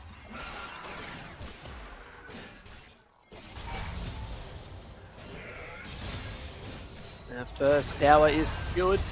Nice pickup from Honkyu, but Kaiwing again finding Woody in the support off. Oh, what is Kaiwing doing? Your flash goes forward. It's so much as Tangier is here. They've caught them out. Betty blast into oblivion. Beautiful fourth shot by Doggo, and they lock down the Varus. What is Kaiwing doing? Kicking butt, taking aim, setting up plays. And Betty down. That's a lot of their poke damage gone, but Aja's here. That wants a little bit of that heat. 5-2. Honkyu is now here. The slow is nice, but I feel like they're just locked down there. Jungler, just too much. Shinjia is caught. They are getting caught out as well. Doggo is in the middle of the thick of it. Aja as well. Cast the flash. Doggo's gone. It's a double kill. It's an easy lockdown, but it should be traded with his life. Potentially the triple. And they do secure it as Cast is jumping in and wants that heat. I think Cast is going to take everything. They just can't hold on. Honkyu now doing the damage that they need to. Still hasn't picked up that kill. They are getting a lot of damage out in these fights with that Rod of Ages. He's getting those stacks too, more importantly. Making his way towards the glorious evolution. Unfortunately, the kill's not going his way, but yeah, I mean, Aja playing some phenomenal jacks at the moment. That was just absolutely crippling onto Doggo. Wasn't able to get in the position to use that curtain call. Arcane Storm teleport in. Chaos Storm is good. It might just be able to follow Maple around, but no. There's going to be the counter-strike as well. It's just going to be blasted too much. Great flash from Hongq. Is going to survive this fight. Knows that Aja's just used his to get the kill onto Doggo. Forces the flash out of Maple as well, I believe. And all the while, Junja and Doggo take Dragon number 2. There you go. I mean, it was chaos. It was absolute chaos. Kai Wing.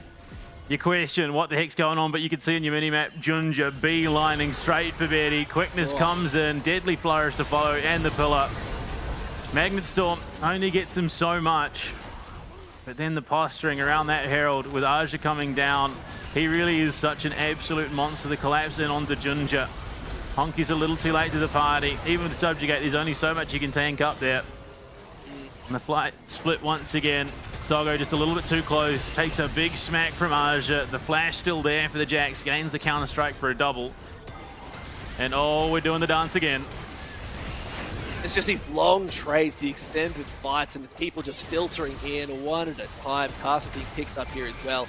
Woody trying to hold them back, but still Rift Herald now went over to CFO, and they're looking pretty strong. They did not have to trade it. Betty. It goes up. Betty didn't get caught. It's Horizon focus second for Hongq again as that Herald's going to be dropped. Bot lane, tier 1 going to be going down to Maple, but it's going to cost them the tier 1 in the mid laner in response. That Herald absolutely cleans house. So a worthwhile trade for CFO for sure. And opening up the map just makes it so much easier to look at these dragons. They're too deep. They want to get to that soul point. And it's just going to open up a little bit more as we do see it as the Ocean Soul going to be so big for Trundle in this game. And it might just be Heartsteel second for rest. You might be on the money there, Pike. No, okay, I'm wrong. It is not, in fact. It might be a Sterax, though. We'll have to see. So a much tankier Yorick than we're potentially used to seeing.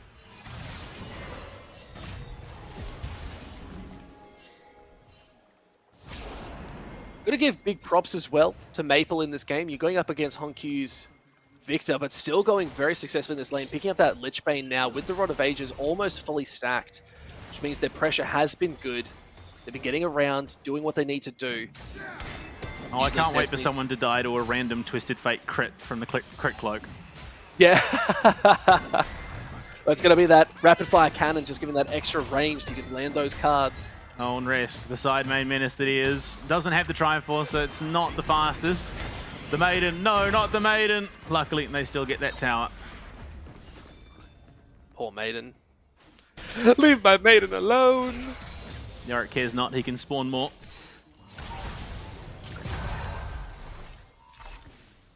So far, the item timings. All right, Horizon Focus going to be finished there for Hongq, so just damage and cooldown reduction. Oh, Woody's going to be stopped. Hounded and harangued as they look to clean out the vision on the bottom side. 2 minutes to Dragon. Number 3. Artican spawning in 13. And again, it's going to be that big Artican fight that could just be stolen away from Cast their play, but they're looking at Woody. They're trying to take away that engage. The quickness is summoned. I think this was going to be a free kill. Genji are very happy with that. And you could just look to go Artican here because you've lost that tank. You've lost that front line, Panda. Yeah, absolutely. They've got all the vision set up as well. Hongq's managed that wave really nicely. But you can see Casa making his way in. Rest up on the top side of that fight. Ultimate from Maple. Could be enough, as it is still going to be the 4v4, but now actually it's 5v4, but they're looking to bail it out. Actually, no, apologies, they're just going to give. Yeah, they take the tower, top one, tier 1. Maple heads mid with the ultimate to look to pressure as well. Try and open up the map a little bit. Ghostblade proc, Junja, they're looking. But unfortunately, support's there. And TPs do come out.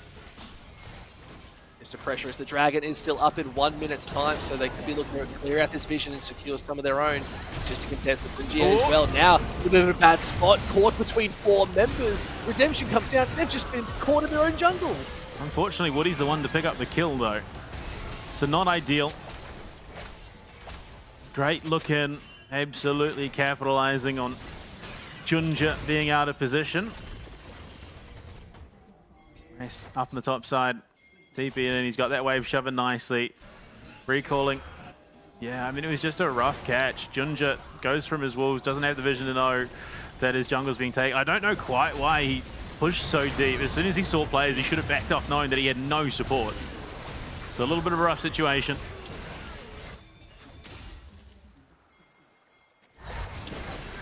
First Ocean Drag, spawning, 21 minutes into the game.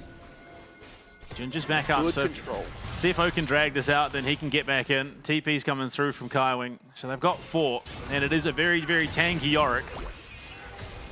They do have a lot. Ultimates across the board, minus for our Twisted Fate. But look at Kaiwing down in this bot side too now, looking to stay out of vision. Woody knows there's something up. They drop that pink ward to see what they can find, but still the flank is absolutely nightmarish. But if they get caught out a little bit too early, Kaiwing has been spotted out, but they've started the fight. They're just trying to force it out, clear the vision. They can look to take this drag. Absolutely. Unfortunately, Junja and Doggo taken a decent chunk of damage. They get Wave Pro taken by PSG. Rest. I don't know, it's an interesting build path. Hollowed Radiance into the Steric, so he is very, very tanky. If he's coming out, you gotta be careful. If you group up too much as CFO, those chains of corruption are just going to be an absolute nightmare and lock everyone down. As Kaiwing hit with a gold card, does still get stunned up, but not going to be too much. Yeah, trying to clear it out again. It's a battle. These piercing arrows are hurting. Oh yeah. Now look at bot side, Breast being taken on. Let's see if Aja can actually do it, but the TP comes in, the gold card lands, the shield is good, Maiden flashes well. Here comes Junjia, throws up anything they can, they're trying to lock it down, counter strike is good. Rest still get taken out, but now they've picked up even more chains of corruption hit. Now Betty is being chased by that big old spawn, turn ball comes down, but it's not going to get anyone inside as Hongqiu's taken. Castle with the double kill is just too much for the side of CFO. Yeah. Oh dear. Goes from bad to worse. And it's this Jin champion, once again, only offers so much in the back line of these fights. You've got a Ghost Blade and a Rapid Fire Cannon. The Curtain Call is not hitting all that hard.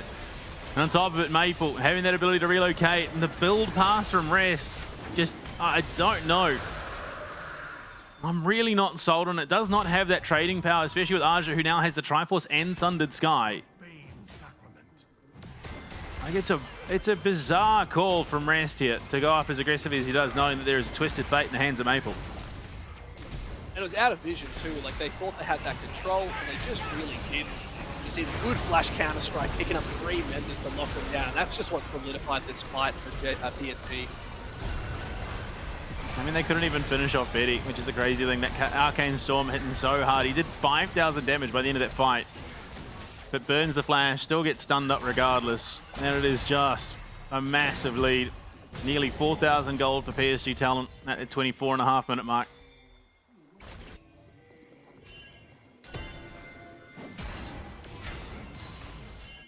Yeah, it does just sort of feel like this Yorick needs to get a couple damage items online. Sterix is nice, but it's not really having any major impact in these team fights. While we see a little bit more being picked up, Hongqiu, Rise and Focus. Not sure what they could be looking for a little bit more pen. But Rip Bloom potentially, but I mean, you're not running the Leandries. To be fair, you're not getting massive value out of the Leandries this game. There is no big bad tanks. But just that burn damage, I think, potentially would have been enough. Either way, we are this far into the game. It is still reasonably close. BF sword there in the inventory for Doggo. I'd imagine that is going to be working its way towards Infinity Edge.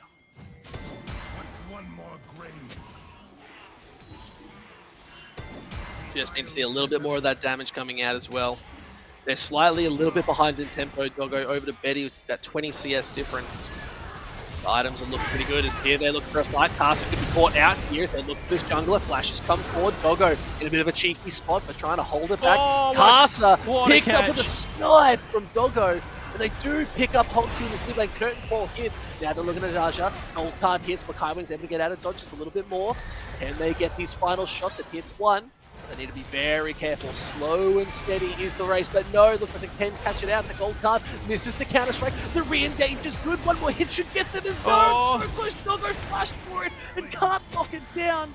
Now they're looking for a little bit more. Is the Maiden is trying to slow them up. But how did Aja survive that? That's criminal. Absolutely criminal. He's just going to recall in the brush even. They can't find him. Yeah. I mean, look. Karsa for Hongq.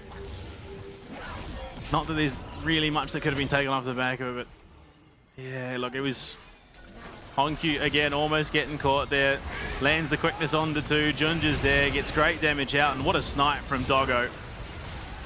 And then on the top side, they identify Hongq. They collapse it on him with 3.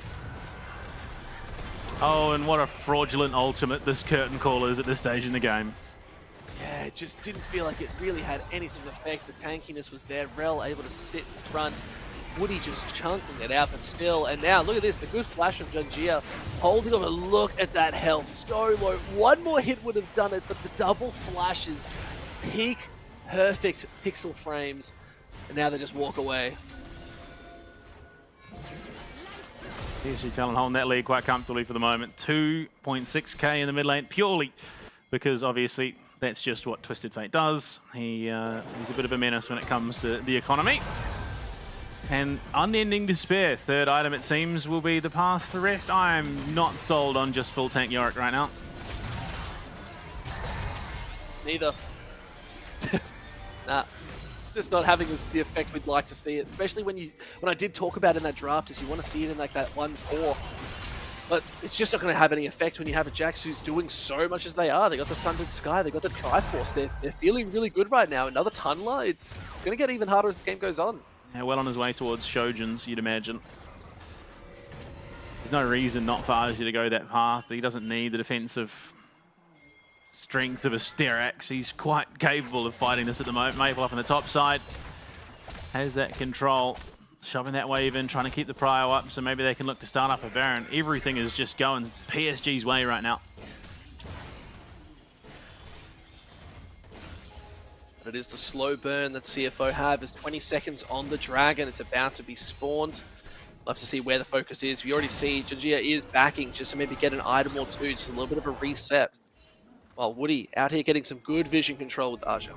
Deadman's Plate finished up, but unfortunately, it might be too little too late getting back out onto the Rift as that Dragon is being started up. Karsa does take it. I mean, it's not the fastest paced Dragon, but I don't think the fact that they don't know it's happening means that, yeah, there's just going to be no contest. Vision control has well and truly been established by PSG. And Taliban, it is only their second Drake, so 2 Drakes apiece right now. It's not the end of the world, but Dragon stacking, especially an Ocean, 4 Oceans on the side of PSG is going to be pretty rough to get through. You'll need some anti-heal or something. Absolutely.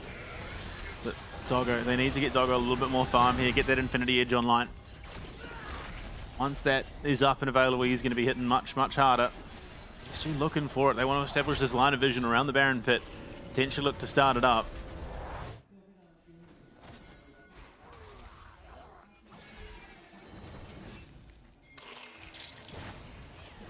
Has slowed down quite a bit as they are just trying to see track a little bit further, holding that line of where they want to sit and what they want to do.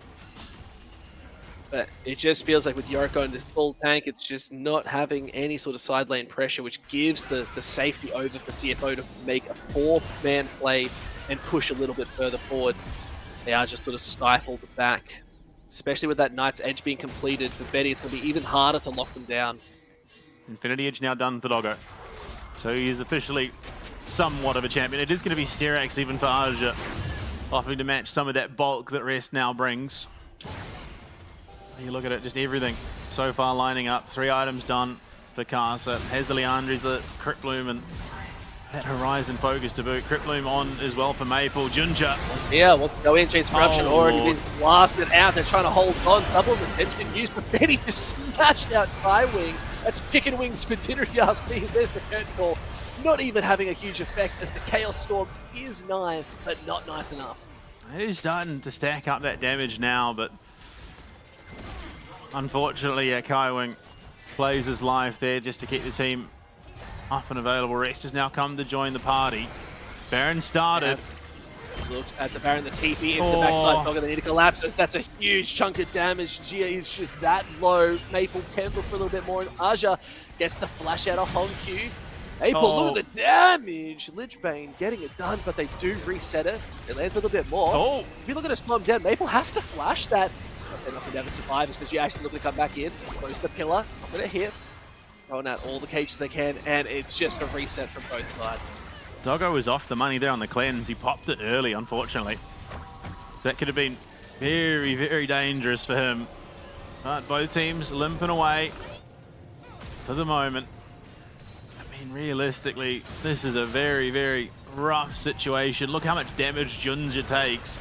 Gets in there, takes all this damage. Lucky to get away as he does. Flashes out. Skywing is the one who pays the price ultimately. They couldn't collect onto Woody. Might have been the angle for a kill for Doggo, but not to be.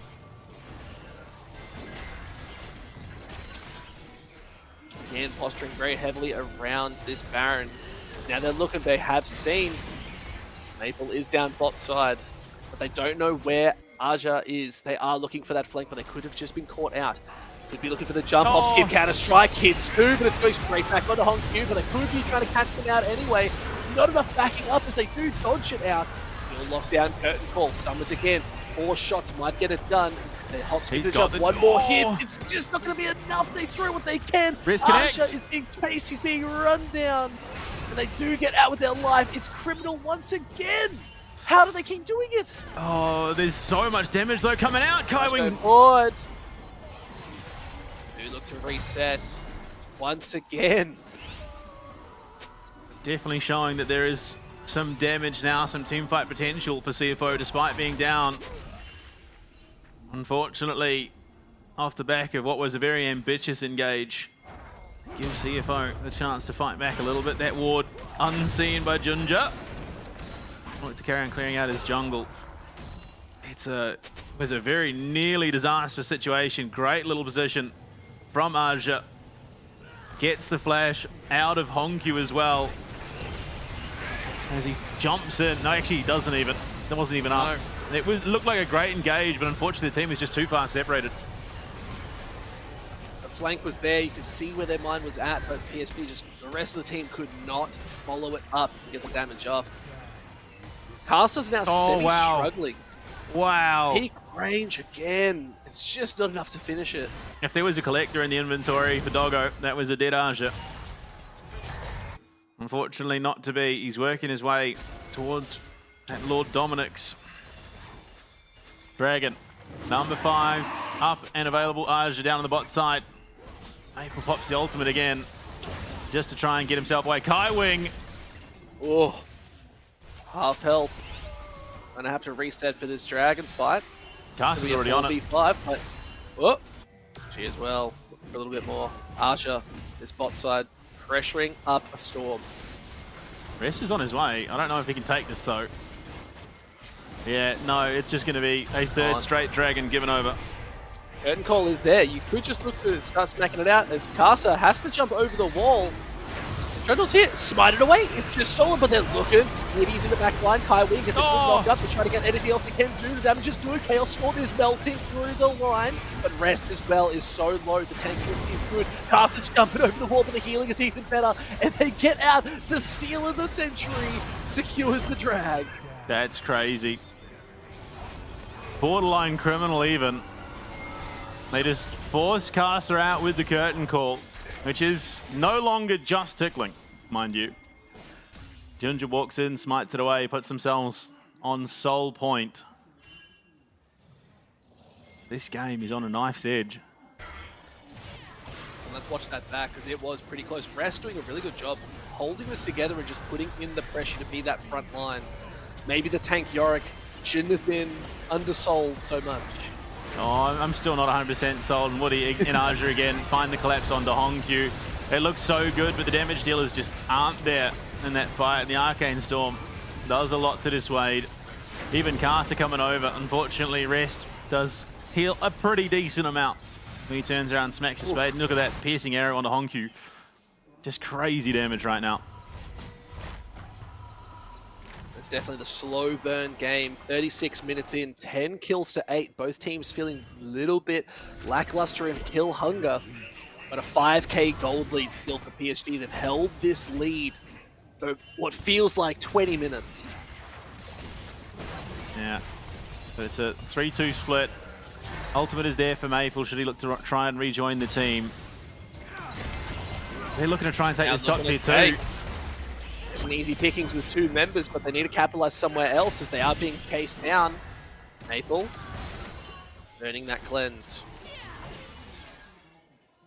Can CFO look to do anything with the overmatch? Doggo's here now. There's that curtain call again. There's the Chaos Storm. Eddie lands the Chains of Corruption. Can Maple come and join this fight just long enough, but they just reset. So, Maple is going to have to stick around if he wants to try and help with this Baron.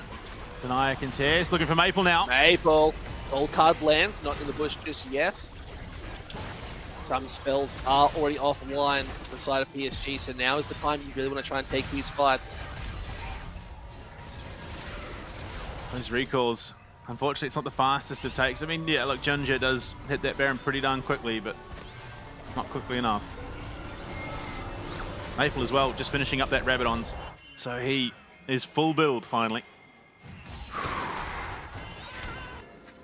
Crypt Bloom and Toad too, the healing's going to be nice as Kaiwing getting some nice TPs around, just trying to get those little bit of vision that they can. But it could be the trade-off as Baron, yes, is live, but 2 minutes to the final drag for the side of CFO. It is Soul Point right now. Do they look to make the trade? I don't think it might be the Baron.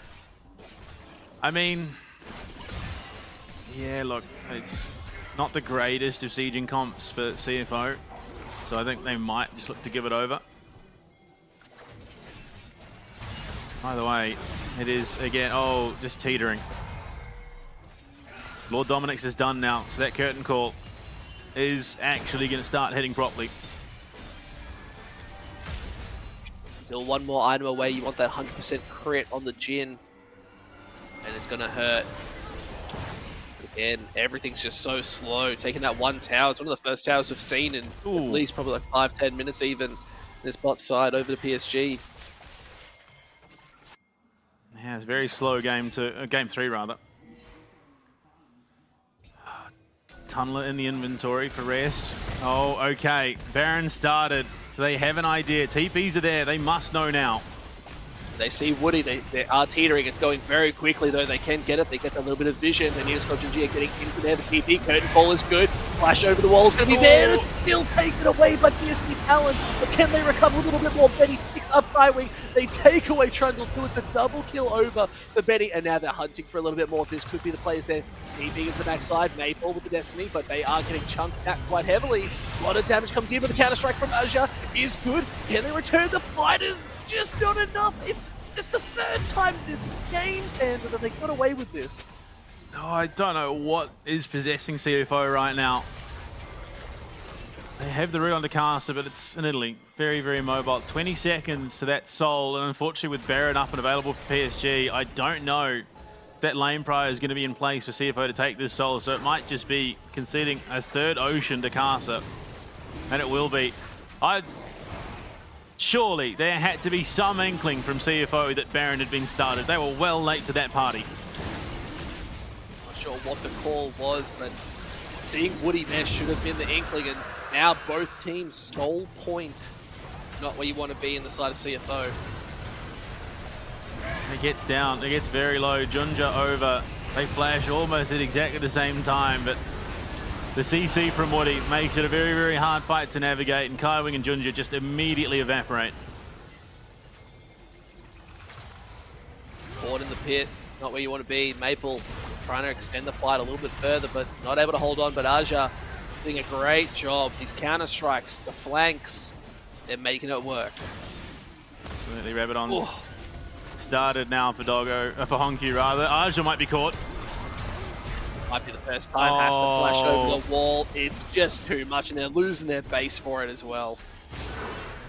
Just absolute mess as PSG are running CFO around this rift.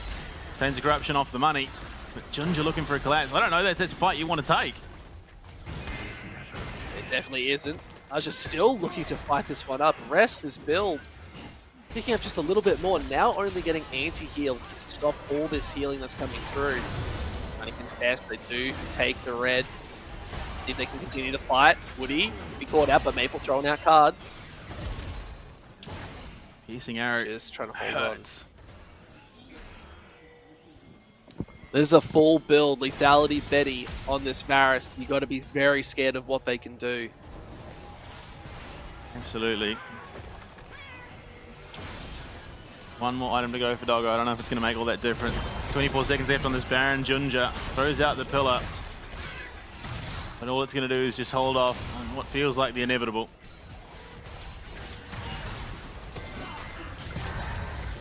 Now a 12, 13k gold lead. We talked about this rough burn as it was a 5k gold lead for so long, and now it's just blown out of the water. PSG teetering, tapping on the door that is CFO's base. They're just shoving in every single wave. Someone has to go and answer. Honku and Rest are going to be there. Just a very bizarre situation for CFO to find themselves in. 2 minutes 40 to both Baron and Dragon Soul.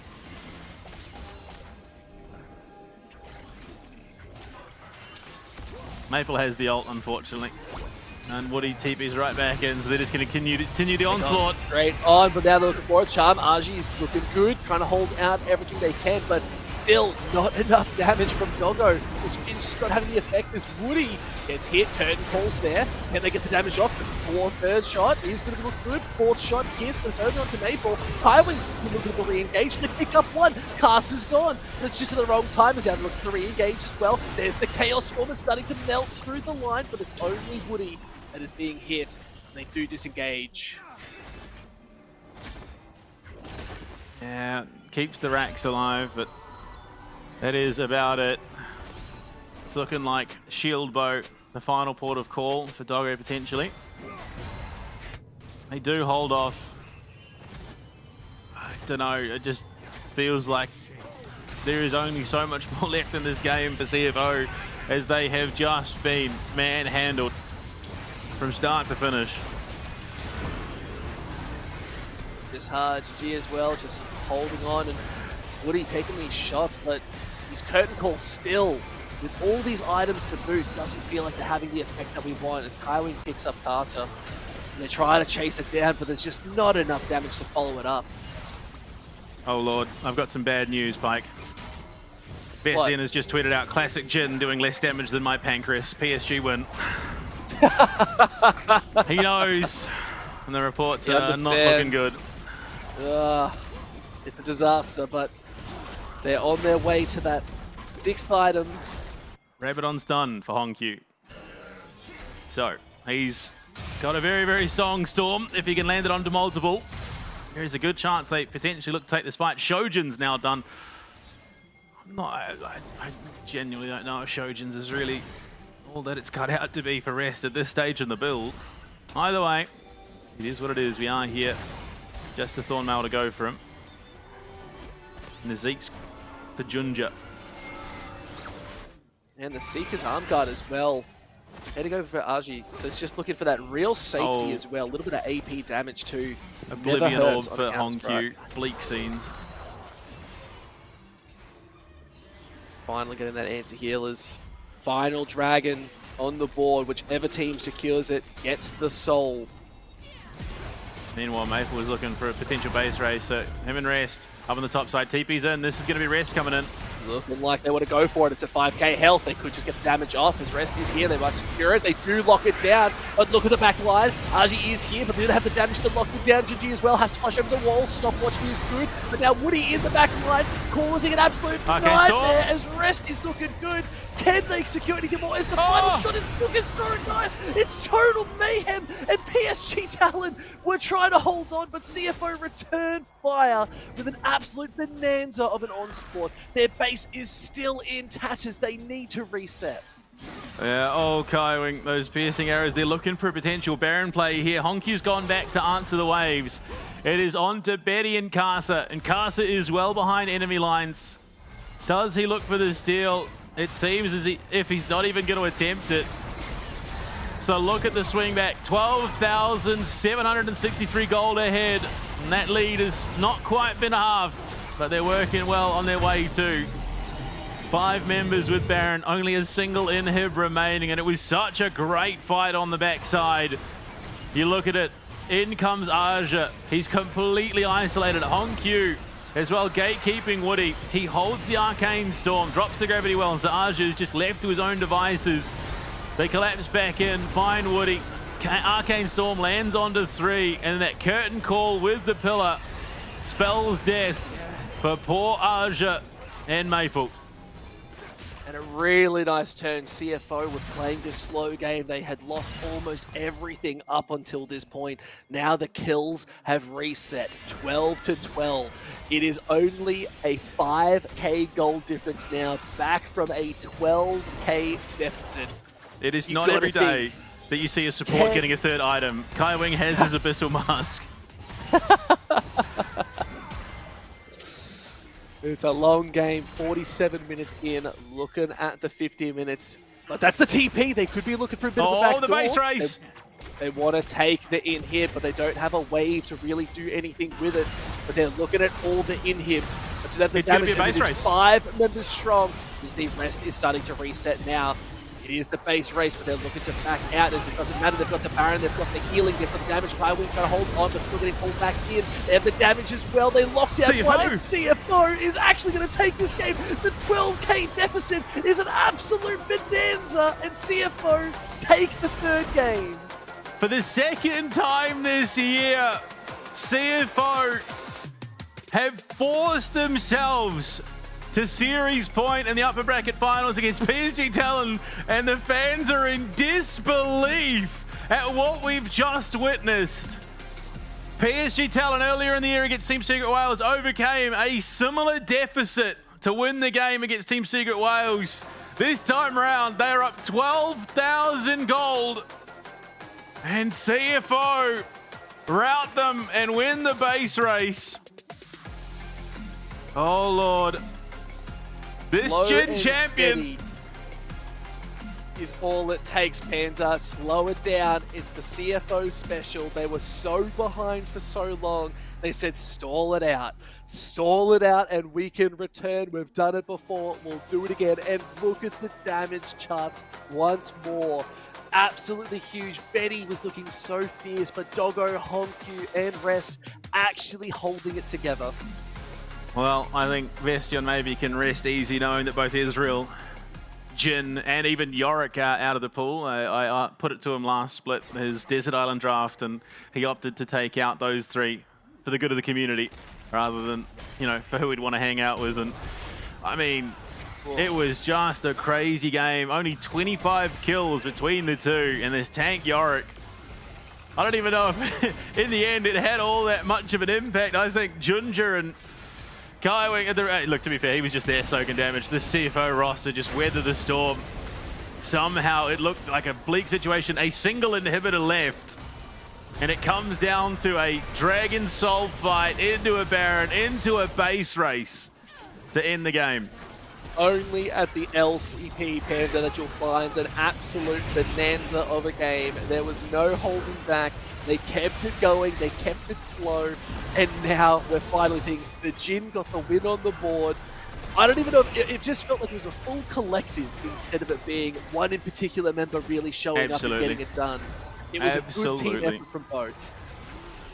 Yeah, CFO really just rallying as a 5-man unit to bring that game back, and how many of these fights came down to the bitter wire.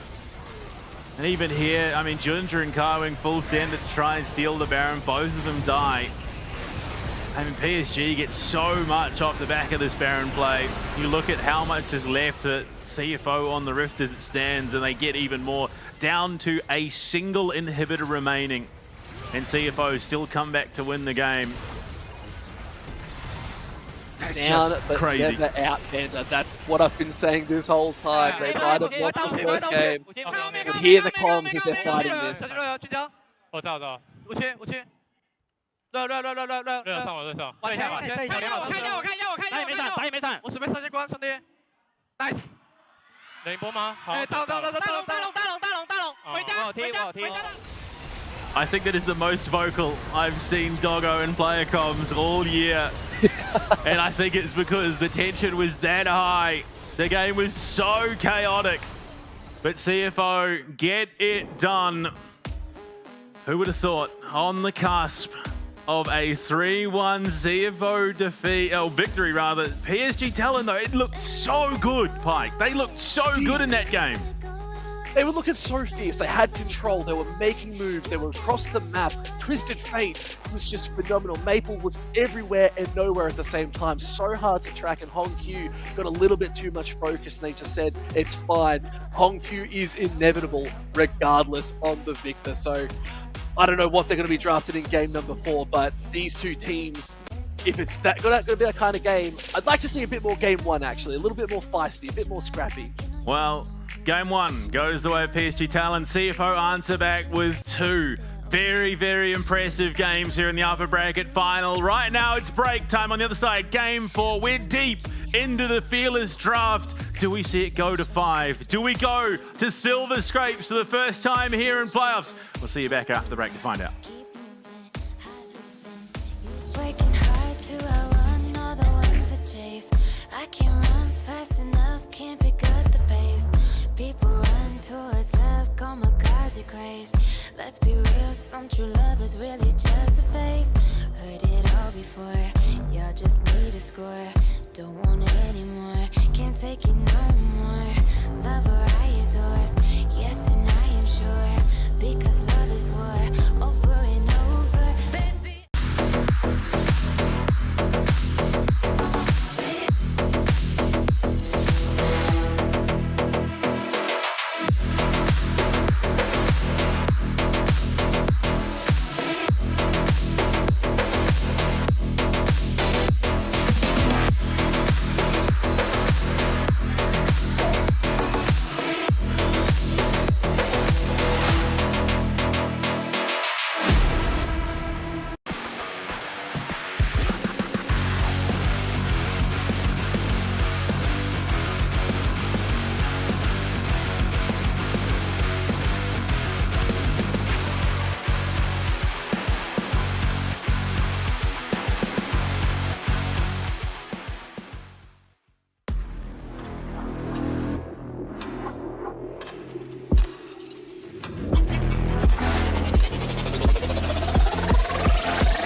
왕관의 무게.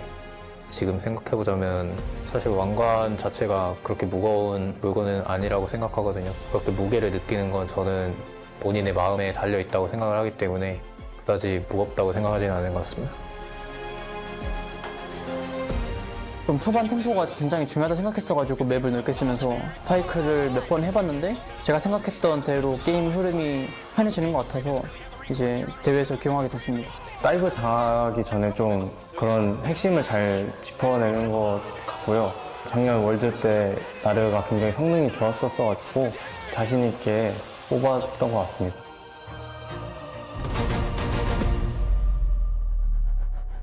바이 같은 경우에 이제 강제력이 좋다고 해야 되나? 그래서 그런 부분에 있어서 상대방이 이제 뭐 스틸을 하려고 하든 아니면은 싸움을 하려고 하든 그럴 때 바이 궁극기 같은 걸로 걸 수가 있기 때문에 그런 점이 조금 강점이지 않을까. 캐리아 선수가 파이크로 칼날비를 들었어가지고 저도 그거에 맞춰서 좀 압박을 줘야 된다고 생각해서 칼날비를 선택한 것 같습니다.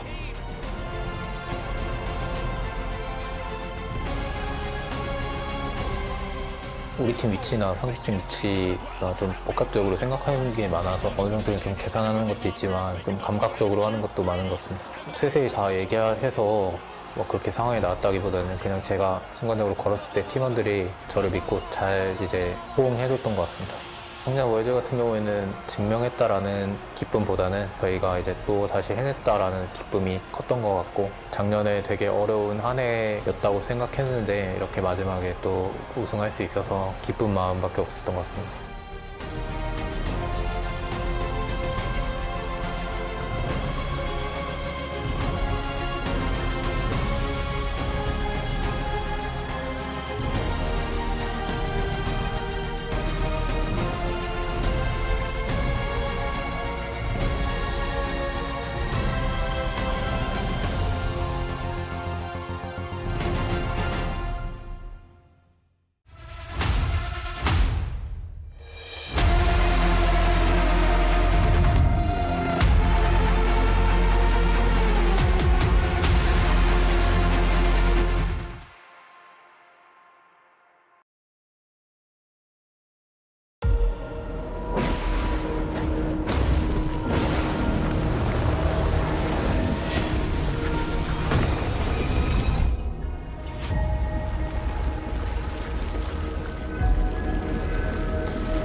CFO draw the game out and snatch victory from the jaws of defeat. It literally comes down to a soul fight, into a Baron, into a base race against a Twisted Fate and a Jax. And CFO still pull it off.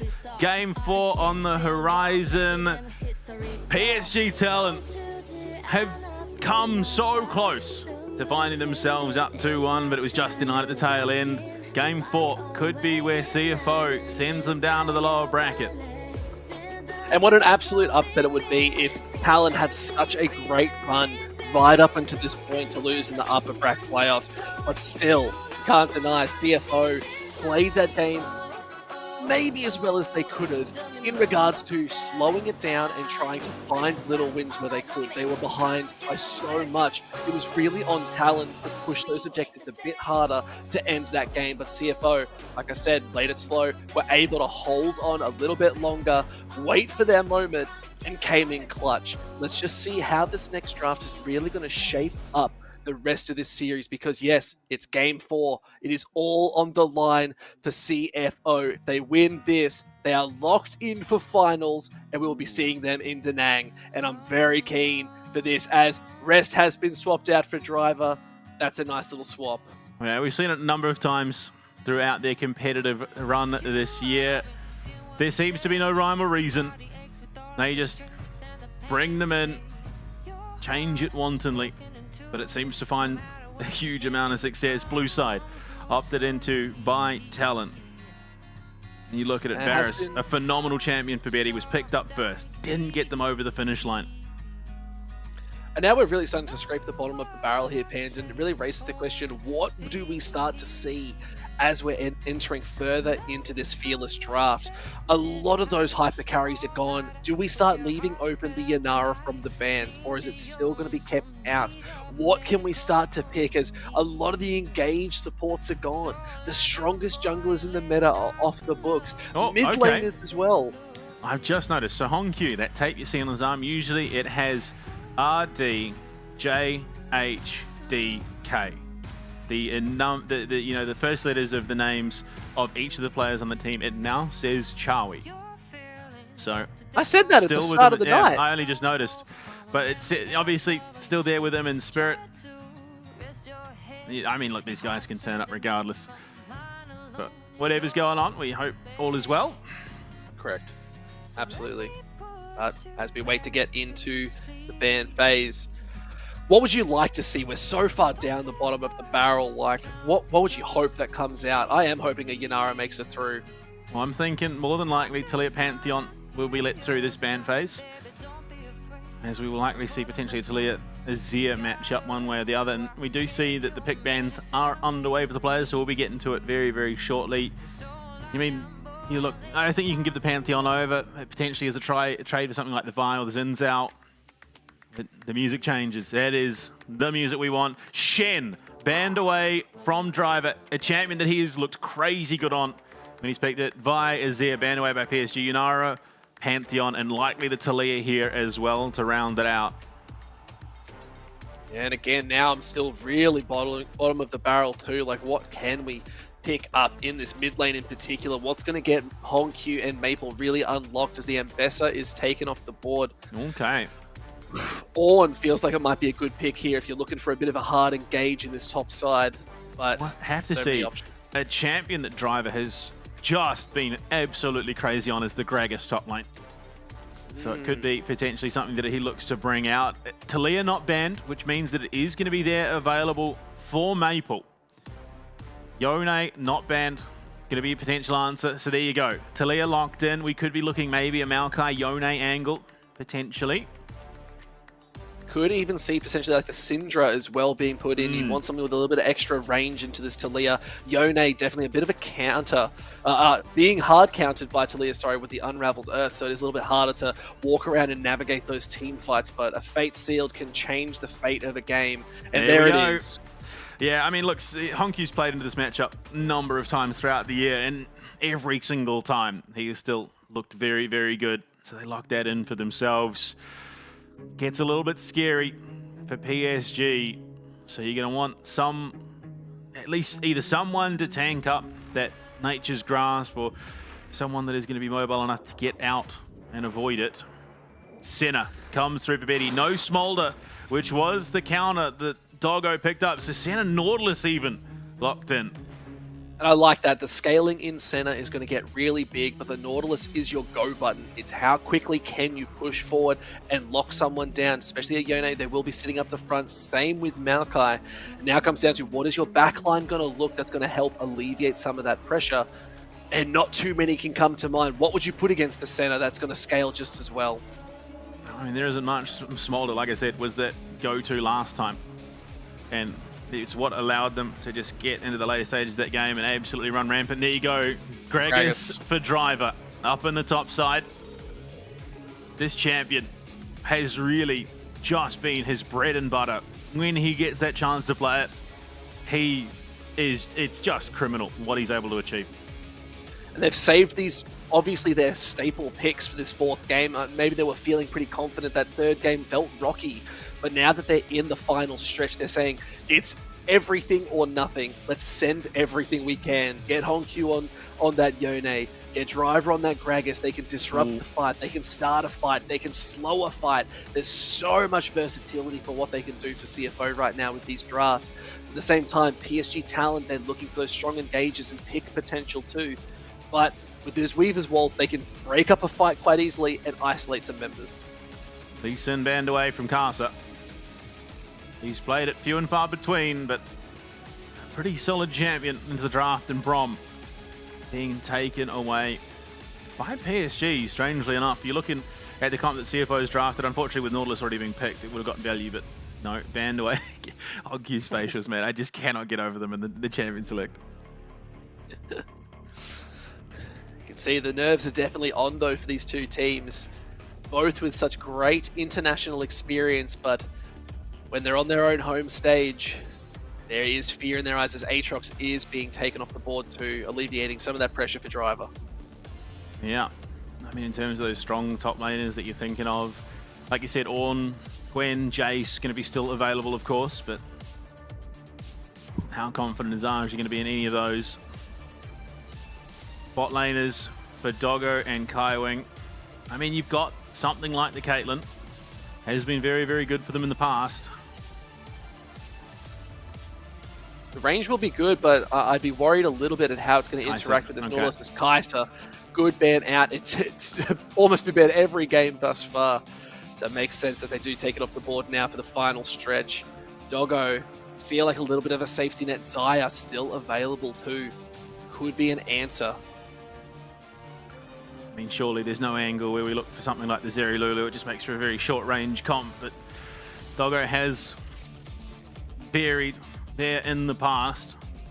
We're talking, they're communicating. Kaiwing is suggesting something that is bringing a smile to Doggo's face, and it's the Thresh of Felios. Okay, this is pretty big. We have not seen this since MSI. They took it to MSI and ran rampant against the international competition, and then it just never reared its head again. Oh, and they've just been saving it for a rainy day by the sounds of it here, Panda, because Thresh is such a high-impact champion. Hooks across the board, shields are phenomenal. The box can disrupt so much when you start to go in, and it's a great pick into the Nautilus, but there's the Ornn. Ornn for Aja in the top lane. What is Kai'Sa playing in the jungle? There is still plenty to be had. He could go back towards the likes of the tanks. He could bring out something even different still. What is the call? Xin Zhao is there. Should they look for that angle? And it is going to be the Xin. There it is. And this should be Doggo picking up the Aphelios for the first time in a long time. And this champion, once it gets a couple items on the board, if they lock in Aphelios here, it can do so much. Senna, we talked about the scaling of this champion. Aphelios scales almost as well, just with a couple items to boot. So we'll have to see if they do decide to lock it down. The communications are on and they're feeling it. Do they ultimately go that direction though? Off the back of the Xin, how confident are they? It's going to be the Caitlyn instead. And remember, this is what ultimately knocked PSG out of the upper bracket and then out of the tournament. Back-to-back series where Caitlyn was the final nail in the coffin from both CFO and then Garm, of course. So no Aphelios, unfortunately, but a long-range threat that is going to be hitting very, very hard going into the mid to late game. And it just gets so much space when you have a Yone, you have a Gragas that can walk up front, even with the Maokai engage. Thresh as well, there's just so much of a wall that you have to get through. Not even just the Weaver's wall you're up against on PSG's Talon. It's all about how do you get onto this Caitlyn, and it's all going to be on a phenomenal play from this Ornn, getting the Horn out and onto the map and getting the Forge God doing something. Well, there you go. Game 4 draft. Locked in, ready to go. PSG Talent, are they having flashbacks to how that mid-season rounded out? We'll have to see. Senna Nautilus, a potent combo. And realistically, one that they know how to navigate very well. And you want to know that the ultimate kicker, every single playoffs this far, in fact, has been a Caitlyn that has knocked PSG Talent out of the bracket. Even that game 4 in the season kickoff, it was Doggo playing the Caitlyn yet again. And that's just mind games at this best right now, right? Like if you've played it and you know that they struggle into it, game 4, it's a great place to put it. It can have that same effect and they're going to get those flashbacks, a little bit of PTSD. It's going to hurt.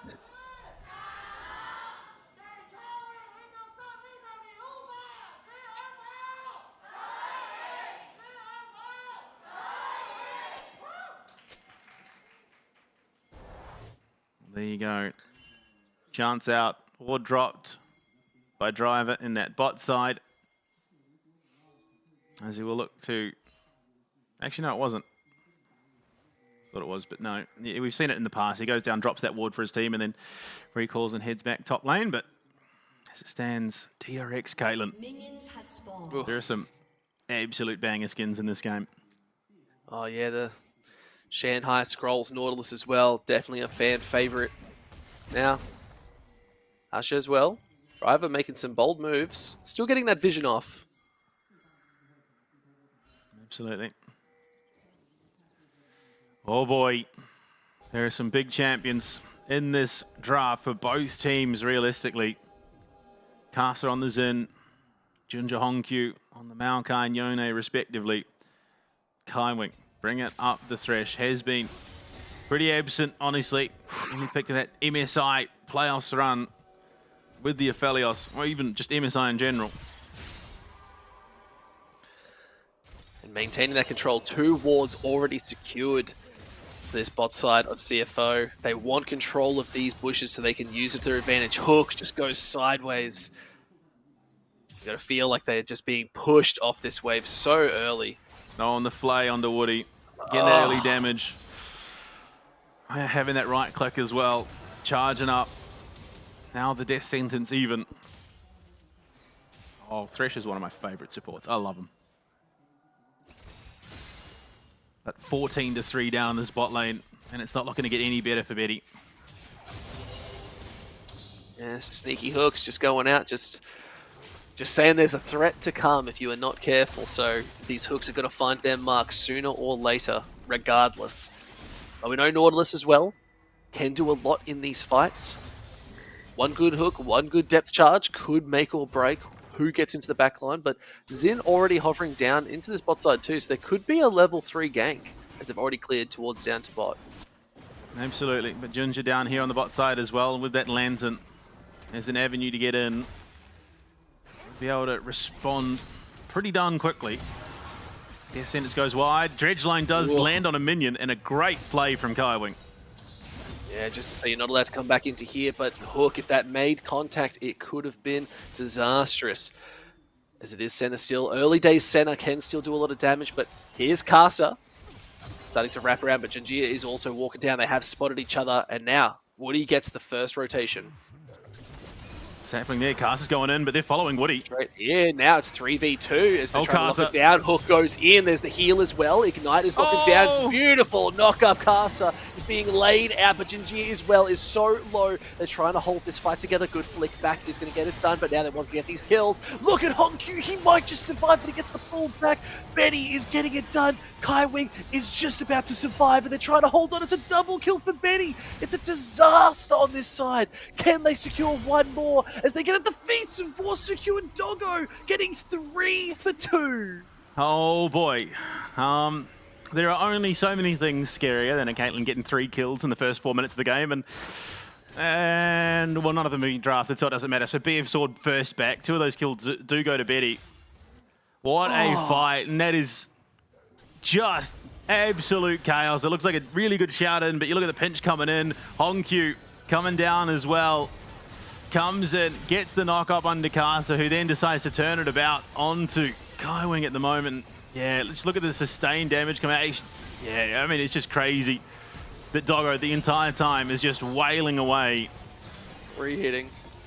Just so rough. And even Betty as well holding on, but only just getting the blue buff, so didn't have the damage in time. And then the position here from Doggo to flash over that wall to escape from Betty. Phenomenal. No doubt. The flashbacks may be starting. 2,300 damage from Doggo, which was just all him right-clicking through that fight. Oh dear, a little bit fake, if we're being honest. He kind of just spoon-fed there. Not what you would have thought for game 4. A kill a minute at the moment. Oh, yeah, and it might continue. Gia could be caught out, does get flicked back, and here comes Hongkyu, not level 6, no fake field. They're trying to hold on to the beautiful lantern from Kaiwing. Keeps Gia alive. Now Doggo in a little bit of a rough spot, throwing out that damage, but still turning it away as the flick back to Kaiwing. He's getting chunks, but not too bad. Avoid the fight. Doggo with that BF sword, you can see how hard he's hitting, especially considering Betty, all he has is the Swifties. So mobile. Not able to take so much. Maple, look at the damage already, and the dredge line dodged. This Hongkyu kid is something else. He's got the brains, he's got the brawn, he's got the looks. It's the full package in a mid laner. Doggo as well, 3-0, up 11 CS with no signs of slowing down. Those Piltover Peacemakers are really going to suck to catch. Maple with that Weaver's Wall might be able to look to impact the map. Unfortunately, Honkyu has just had him perma-shoved under tower.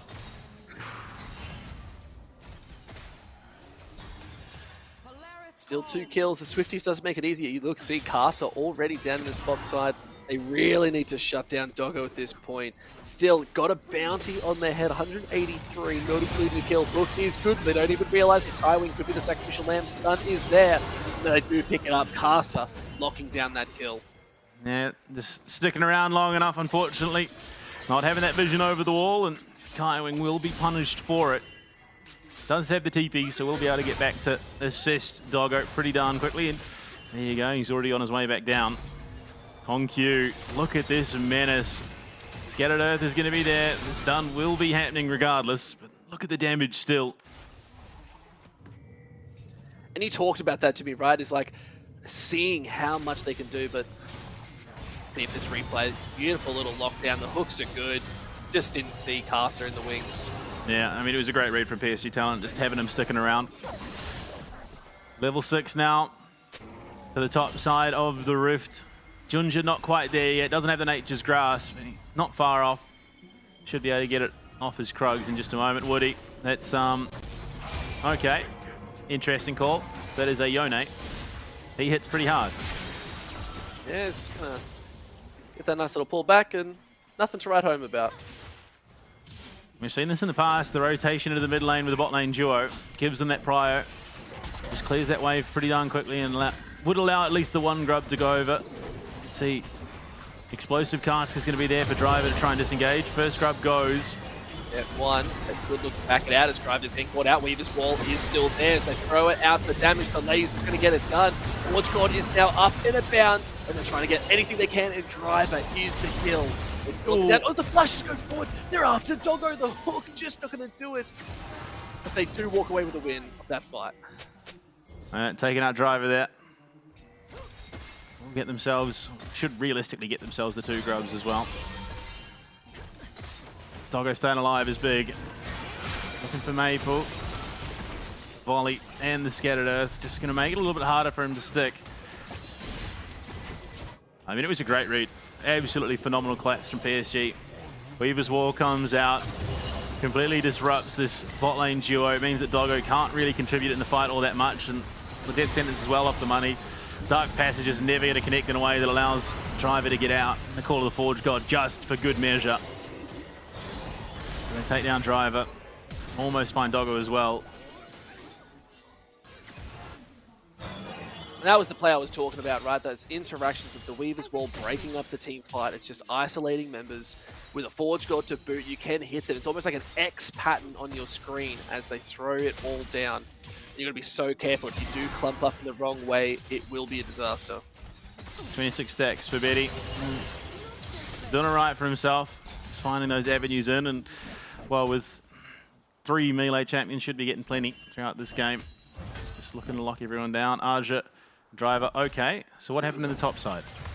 Oh, okay, yeah, flashed away. Just to make sure he didn't get hit by the seismic shove. Yuntal's now done for Doggo though. Just shy of the 10-minute mark.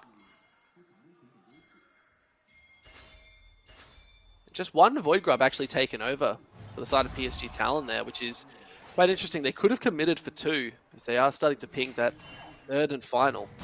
Oh, Kaiwing, he misses. Almost has the death sentence. Woody, not far of 6, same the truth for Kaiwing. Depth charge, a little bit problematic potentially. Junja will come in, has support, so we'll take this last grub. Take the first point towards that feat of monster slaying. Not even a sniff into that dragon down on the bot side though.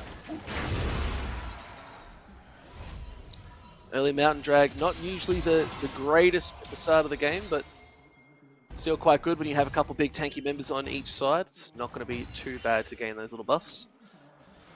But 11 minutes into the game, only a couple monsters being secured, but a lot of kills. Still going over 4-3 in this game. Gold almost dead even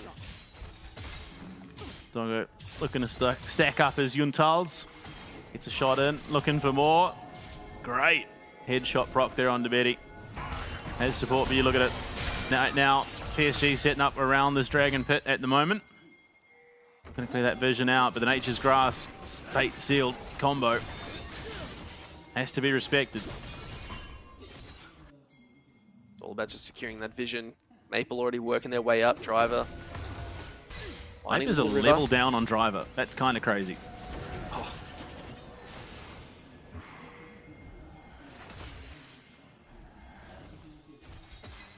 The Dragon's being pinged. They have started to walk back in and look to secure a bit more vision. They do need to be careful though. Oh. Could get it done. But look at Driver getting chunked out. A little bit too much for Maple as well. The heat is on. Doggo and Betty exchanging blows in the mid lane. It's interesting. Bot lane to bot lane, mid into top for both sides. Carson and Junja about to run into each other. Oh, not quite able to connect there. Doesn't give it Cast the avenue to jump in.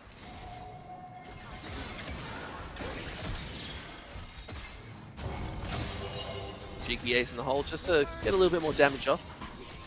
Carson now already starting on the Dragon. It could look to be a bit of a handshake, but they are starting to rotate down. TP in from Maple. Burn that summoner. Woody holding on. Lantern thrown. But there they go. Honky's not here. Out the Nature's Grasp. Just to get any sort of PC lasers. Good hit through, but now, oh my god, Babs are disgusting. Just played their blast. The fake steel hits, but it's not going to do anything. They've lost their jungler. Driver trying to hold on, but I think he's going to be dead too. Yeah, bizarre series of events. The Nature's Grass goes out, but there's no one there to follow. Flash out from Kaiwing. Oh. Fancy feet to avoid. Yeah, I mean, it was a bizarre call. It's only Dragon number one. There's no need to throw lives away wantonly there.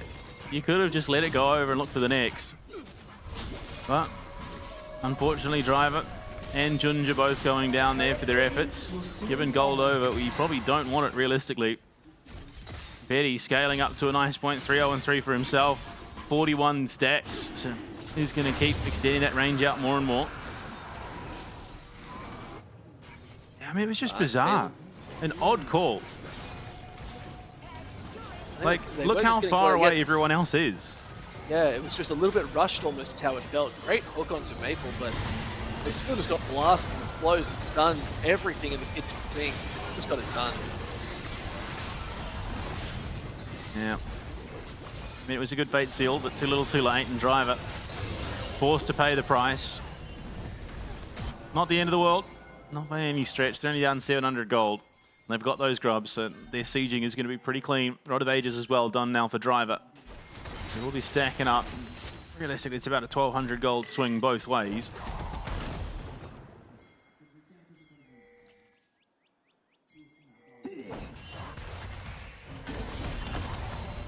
Too crazy is. Oh, what a wet noodle fight. So much fun. It's alright. Honestly, some of the most entertaining matchups are just the tank on tank. Just slap fests. The Rift Herald is spawning in 10 seconds, so this is where they're starting to put their focus. Casts are getting the early drop. They do see them walking up. Another BF sword being picked up for Doggo, so it looks like it could be the IE being rushed second. Which means the damage is going to be phenomenal. Potentially, yeah, potentially even a Bloodthirster, just with how much damage has been taken. Just get a little bit of that lifesteal on early. Nature's Grass coming in! Going straight in as the Nature's Grass going to lock down on a steal on the back. Good flash out! Azza is there getting good knock up and hold on a little bit more, but they do have the damage to get this done. Tanking it up. Look at this, it's too much. The ace, the hold down from the side. Locks it in, 4 kills. Heading over for Doggo. They do trade over the Rift Herald for that play though. They get the feats of strength off the back of it, taking that tower down on the bot side. Herald could be potentially dropped in through mid. That ace in the hole, the 4th kill going to Doggo. TP up.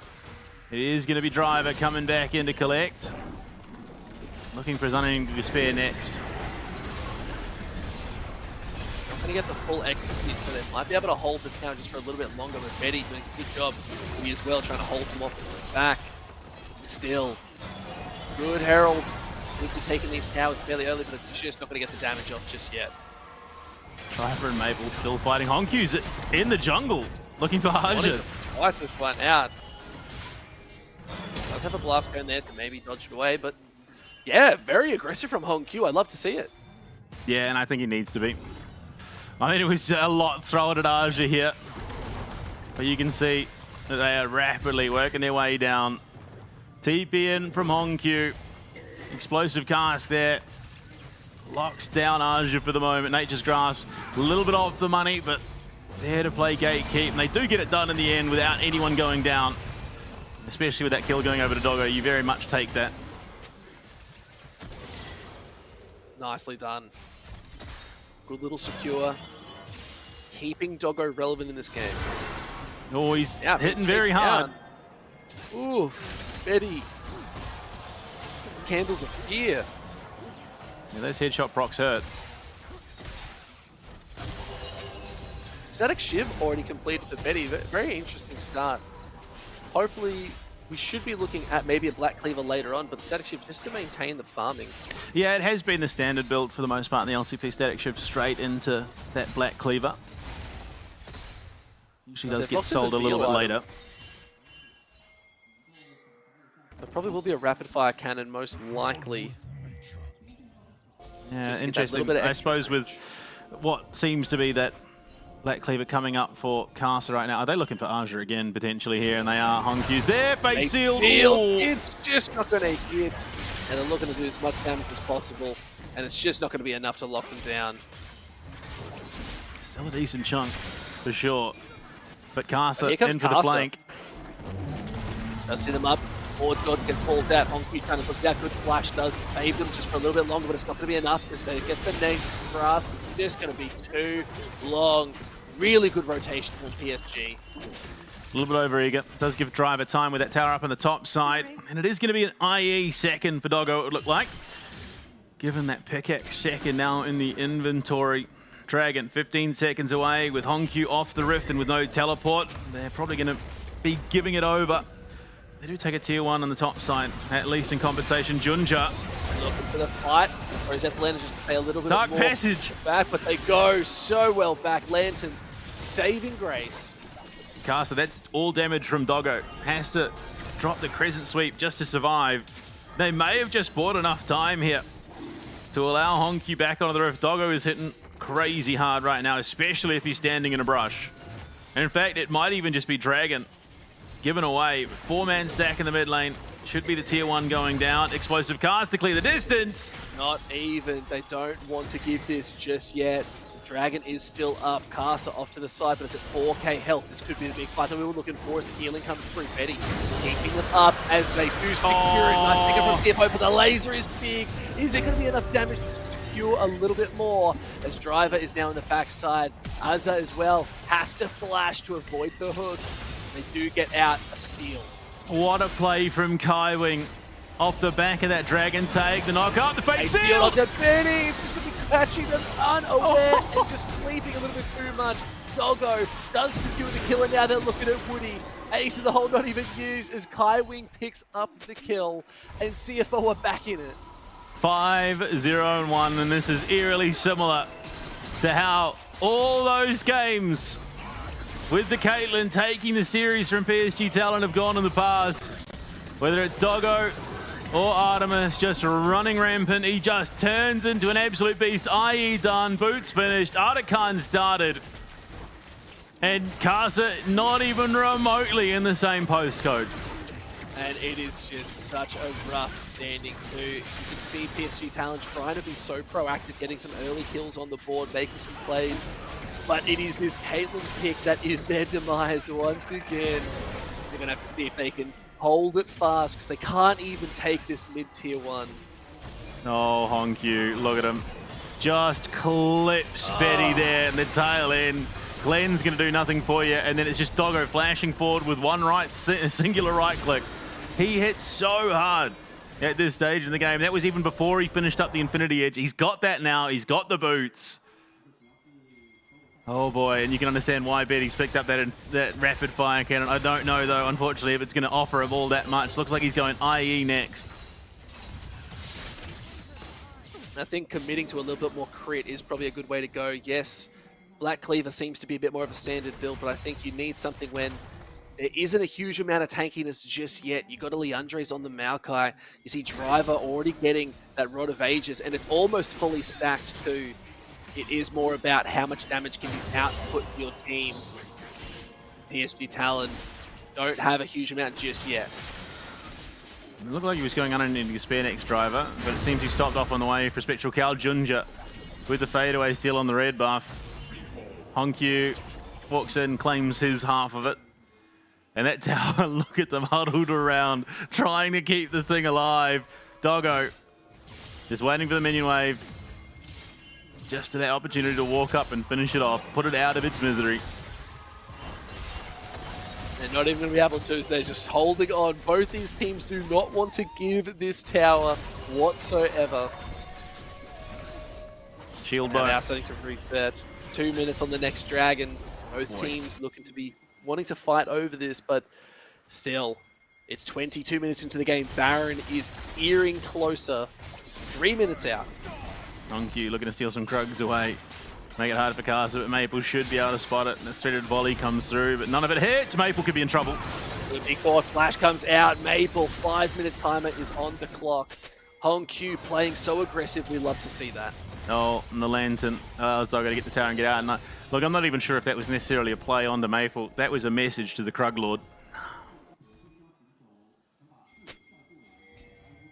Spirit Visage as well, now fixed up for Driver, so going to be a hold on just a little bit more. It is really this Talia that will be dealing a little bit more damage to Driver here.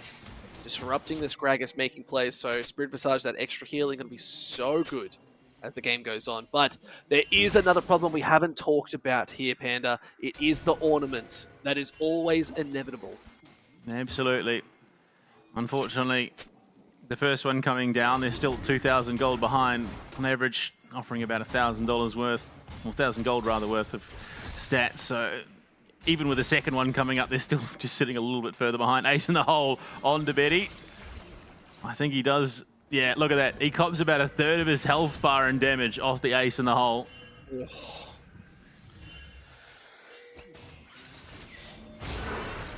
Woody with the ghost. And looking to go for a bit more of engage, but now playing safe. Can get caught out. Weavers, well, this could be the catch that they were after. A lot of damage coming in. Maple does lock it in. Now they're looking to recoup.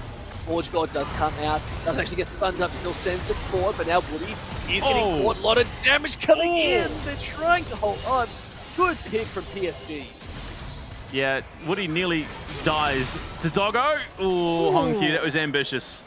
It was very ambitious, but off the back of that, I think CFO might have just taken the prio they needed to take this dragon, because Doggo does help shred through it very quickly, as does Honkyu. Casa's found. Oh, it's too much. Casa a little bit overzealous. The Crescent not going to be able to hold too much longer, and easy pickups for Driver. Now they can look to secure this themselves. Naja, Maple being hounded. Woody's going to be there. Honkyu looking aggressive. Oh, aggressive still. Hook up, needs to get onto the other side of the wall. Hook just goes sideways, but they secure with their life. Kaiwing is here, so is Driver. They want to get the damage off. They're still looking at this for a dragon. The Driver just said, I can keep them at bay, guys. Do not stress. I'm the Arctic Ops Gragas. It is my mission, and it was successful. Dragon number 3 taken. A Chemtech Soul on the cards. And Woody, they wanted it so bad, and they do. Cut off Junja quite cleanly. It's a pretty free kill. In fact, he spends most of his time airborne through that entire engagement. But you look at it, they want to follow up on the fight. Unfortunately for them, somehow Aja just manages to clip the tail end of that. But look at Woody's health bar. 1 attack, 2 attacks. And that is more than 60% of his HP from Doggo. And it was the big trouble is they used so much just to secure out Gia. So now, once they use all that, the fight was a little bit easier for the side of CFO. But now the Baron has spawned. We're at the 26-minute mark. This is a fight worth fighting. We'll have to see if they want to start pushing it down further. Woody landing some good hooks, but we got to worry about Kaiwing. These lanterns have been making it a lot easier. The Dark Passage truly being dark indeed. Bloodletter's Curse now done for Junja. So all the magic damage that this CFO roster is going to be pumping out is going to be pumping out even harder still. Driver and Honkyu getting that value. The problem is Doggo having uptime in these team fights. They need someone to be able to get onto him. They have not been able to find that. And you just look at how hard he's hitting. Has that Zeal in the inventory as well.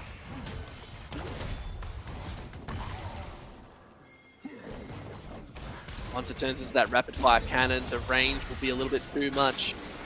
They are starting to walk up further, taking that advantage. CFO not giving an inch, but taking a mile. And Driver just does not care about Aja anymore. Great pot. Out as they do go for a little bit more. So they do find Kaiwing. Trying to hold on to this fight. Betty. Nature's Grasp not there, but they're still going forward. The crescent is good, but the hook is even better. Doggo can survive this fight and blast through to Oblivion as they're looking at Woody now. 1-2 hits should do it. Kaiwing actually steals it away. And now Betty is just so low from this fight. Baron has been hit with the ace in the hole. The flash is so good from Azza. Nice save. I mean, Drive almost single-handedly zones Betty out of that fight. Just does not allow him to do any real damage. And CFO off the back of that, Casa down, Woody down. And it is Baron time. Kaiwing hits the death sentence onto Aja. Betty has no HP.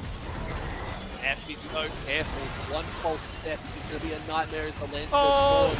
The Driver's trying to survive this one out. Honkyu now trying to use this by Fate Steel. Hits the back line. Betty's going to get caught out. The healing is still good. They secure the Baron. Now they're looking at Ozzy, who is trying to survive. Woody holding on a little bit longer. Hook does miss. But they still get the Bellows breaths. Ozzy's just chunked away, slowed, stopped, and being run down. The Forge God, not longer a god anymore, as they're trying to give this one over to Doggo. And an easy pickup, 6-0-2. Doggo is a monster. Unfortunately, history seemingly repeating itself where PSG Talon is concerned into the Caitlyn. But the saving grace is they have that potential lower bracket run. I mean, it was a great call, looking aggressively into Kaiwing and Doggo. The depth charge lands, but look, Driver in on the backside. Betty is just not able to play that team fight. From 100 to about 15% of his HP off the back of this Gragas. And from there just has to run the ace in the hole. Aja has to burn Flash to keep his bot laner alive. Look at it. Get down, Mr. President. And then Maple gets caught by a death sentence. They look like they might have to hang on to Driver, but punched into the explosive cars. Fate sealed on to Betty. Maple thinks, oh, I'm safe, I'm away, but it doesn't matter. It was all just smoke and mirrors. Forces Betty out. Aja as well, just handed over to Doggo. And picture-in-picture, Cast is now in trouble. They go up a little bit more. Forgegood comes out, and here it does. Hit. Doggo in the back line, but Caster as well. Ace in the hole is still going to hit. They lock it down. The face goes to the back line. Is still going to pick up the kill. Ozzy tried to hold on. They are so low, but the Baron info. Look at the items. A last Whisper as well being picked up for Doggo. Means this is going to shred through these tanks, and they're looking at the base at 29 minutes. Oh my god! What was that?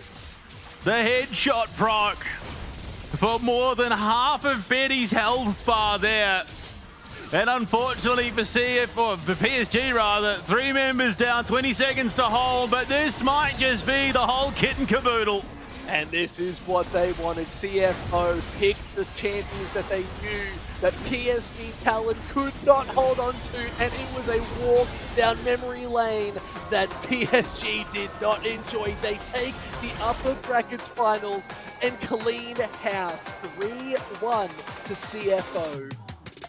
3 splits, 3 upper bracket finals, 3 series deciding performances from Doggo on the Caitlyn. How many times are PSG Talon gonna fall to the deputy, or sheriff herself rather? But the saving grace, they have that lower brackets final. Both these teams are headed to Da Nang next weekend. And it will be PSG Talon kicking it off against the... Oh, we're getting it. The Driver dance.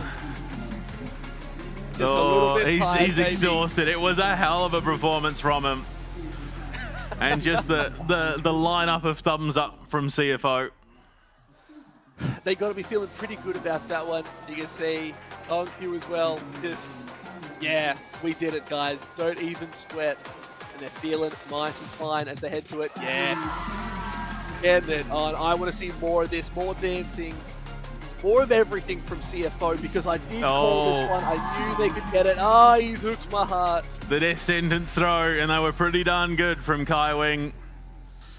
Oh, it's a hard one to call, honestly, as to who the player of this series would be, because they all played so very, very well. Personally, my money, I think, would be on Hongkyu. His Annie, his Victor, and now his Yone. Just absolutely the difference makers. It was just a little bit too much. Even with the counter pick, Hongkyu came up with the goods. I think Doggo had some really good showings though as well, especially in that last game. They really stepped up and they sort of started to put it on their back, but as well, Kai Wing, the support picks have made or break some of these big team fights, but a huge gold lead as well. I think of 59k to 46, that was just a shellacking of a game. 30 minutes on the dot, CFO take that win, and still, you gotta respect CFO are always inevitable. Who's it going to be? They're all clumped up. It's so hard to tell. I think it is going to be... It's got to be Doggo. We're following Doggo, surely. Yeah, it is. To be fair, the Smolder, the Jin, the Caitlyn, it could have been him and Hongkyu, honestly, realistically, just with how much effort they put in. But starting this game the way he did, it was always going to be Doggo. Just absolutely. It's crazy. 3 upper bracket finals. 3 Caitlyns. And 3 times PSG relegated to the lower bracket, all because of this man and the Piltover Peacemaker herself. My God, Pike, we have our stage set. It is CFO guaranteed a top 2 seeding at minimum going into Worlds. Of course, PSG Talent will have to face the victor of tomorrow's matches, but my Lord, this PCS showdown never fails to impress. Look, and they always put on a show. They've done it internationally. They do it every split thus far in the LCP. You got to give props to these guys. They will not back down from a fight. PSG Talent, you've been saying for so long, have been looking so good, so consistent, working their way through. But CFO just know what they're doing, and they obviously know the Achilles heel of PSG, which is just pick Caitlyn. It will get it done, and they really stepped up tonight in this series. Yes, they got contested and taken to a game 4, but they just knew what they were doing, and respect, because like you said as well, their main coach wasn't available here, but they still were able to get it done. Yeah, and I mean, this was a bit of an odd one, I will admit. It was a great death sentence, but the Nature's Grasp is well too easy. Betty gets a great ultimate off onto 2. The Call of the Forge God locks down Junja for almost the entirety, and the Fate Sealed is coming in at a point where there's just no ability for CFO to follow up on.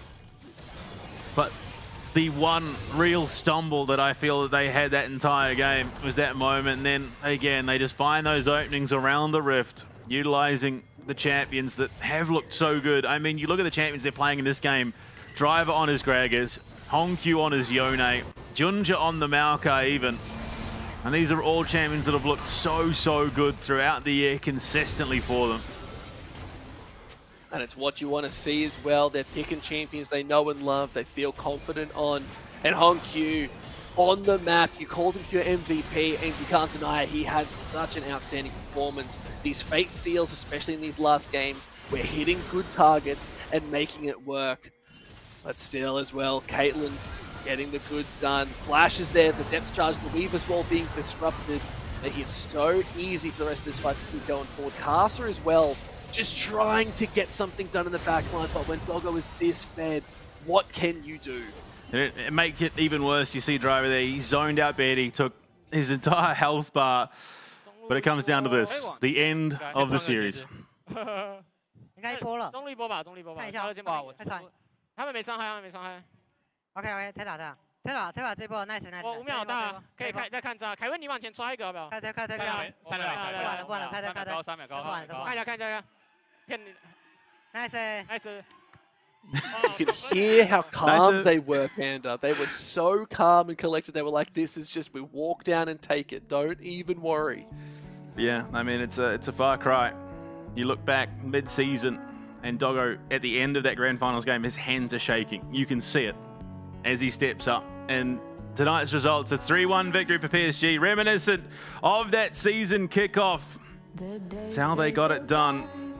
Unfortunately, though, it is not over just yet for either of these teams. They're going to be headed to Da Nang next weekend for what is bound to be an absolutely epic showdown.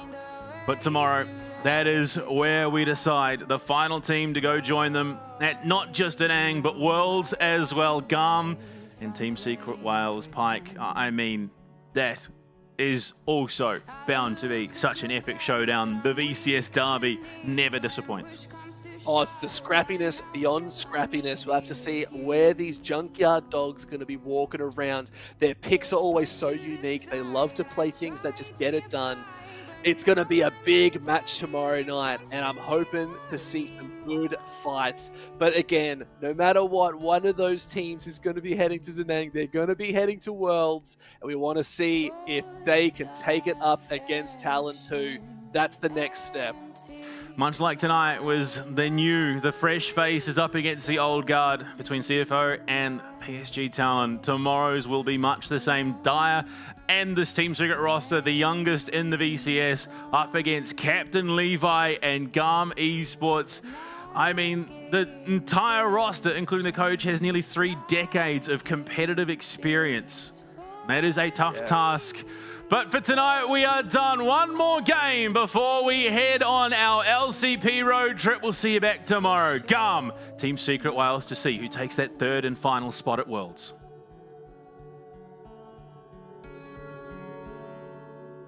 When night comes the dark, like how I feel within, I try my best to never let you know. Mindless remarks about how both our days have been. A glass of wine helps conversation flow. Why are we going through motions when surely we both know we're falling, but neither one head over heels? Would it be kinder if we left each other before we uncover something that is messy, my friend? Again, forced affection, empty. I love you, so do I play alone when it's gone. Nagging questions like, is this for me, or do I play alone when it's gone? We'll stumble on, 'cause the show must go on.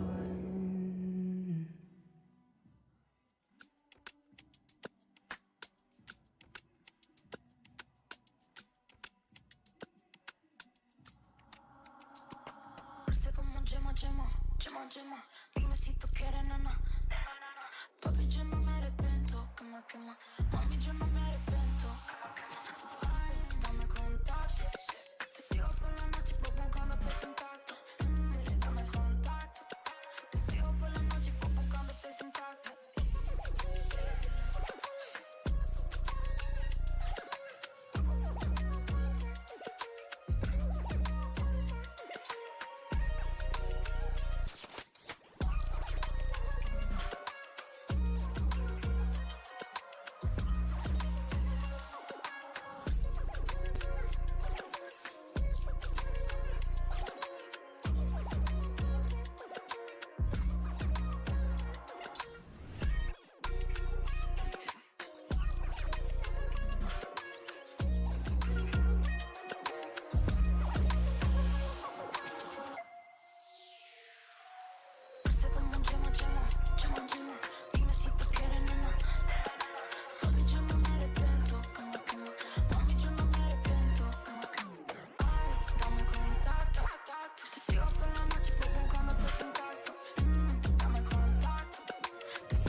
Do you remember 17? You and I, we ran in all the same scenes. Always watched you, thought you never noticed me. Boy, how wrong it'd be. Do you remember 22? I was going on my own and just trying to lose you. But that night you called, you said I was your home. Well, I broke down on the phone. 'Cause I will always love you. I can't help it, it's something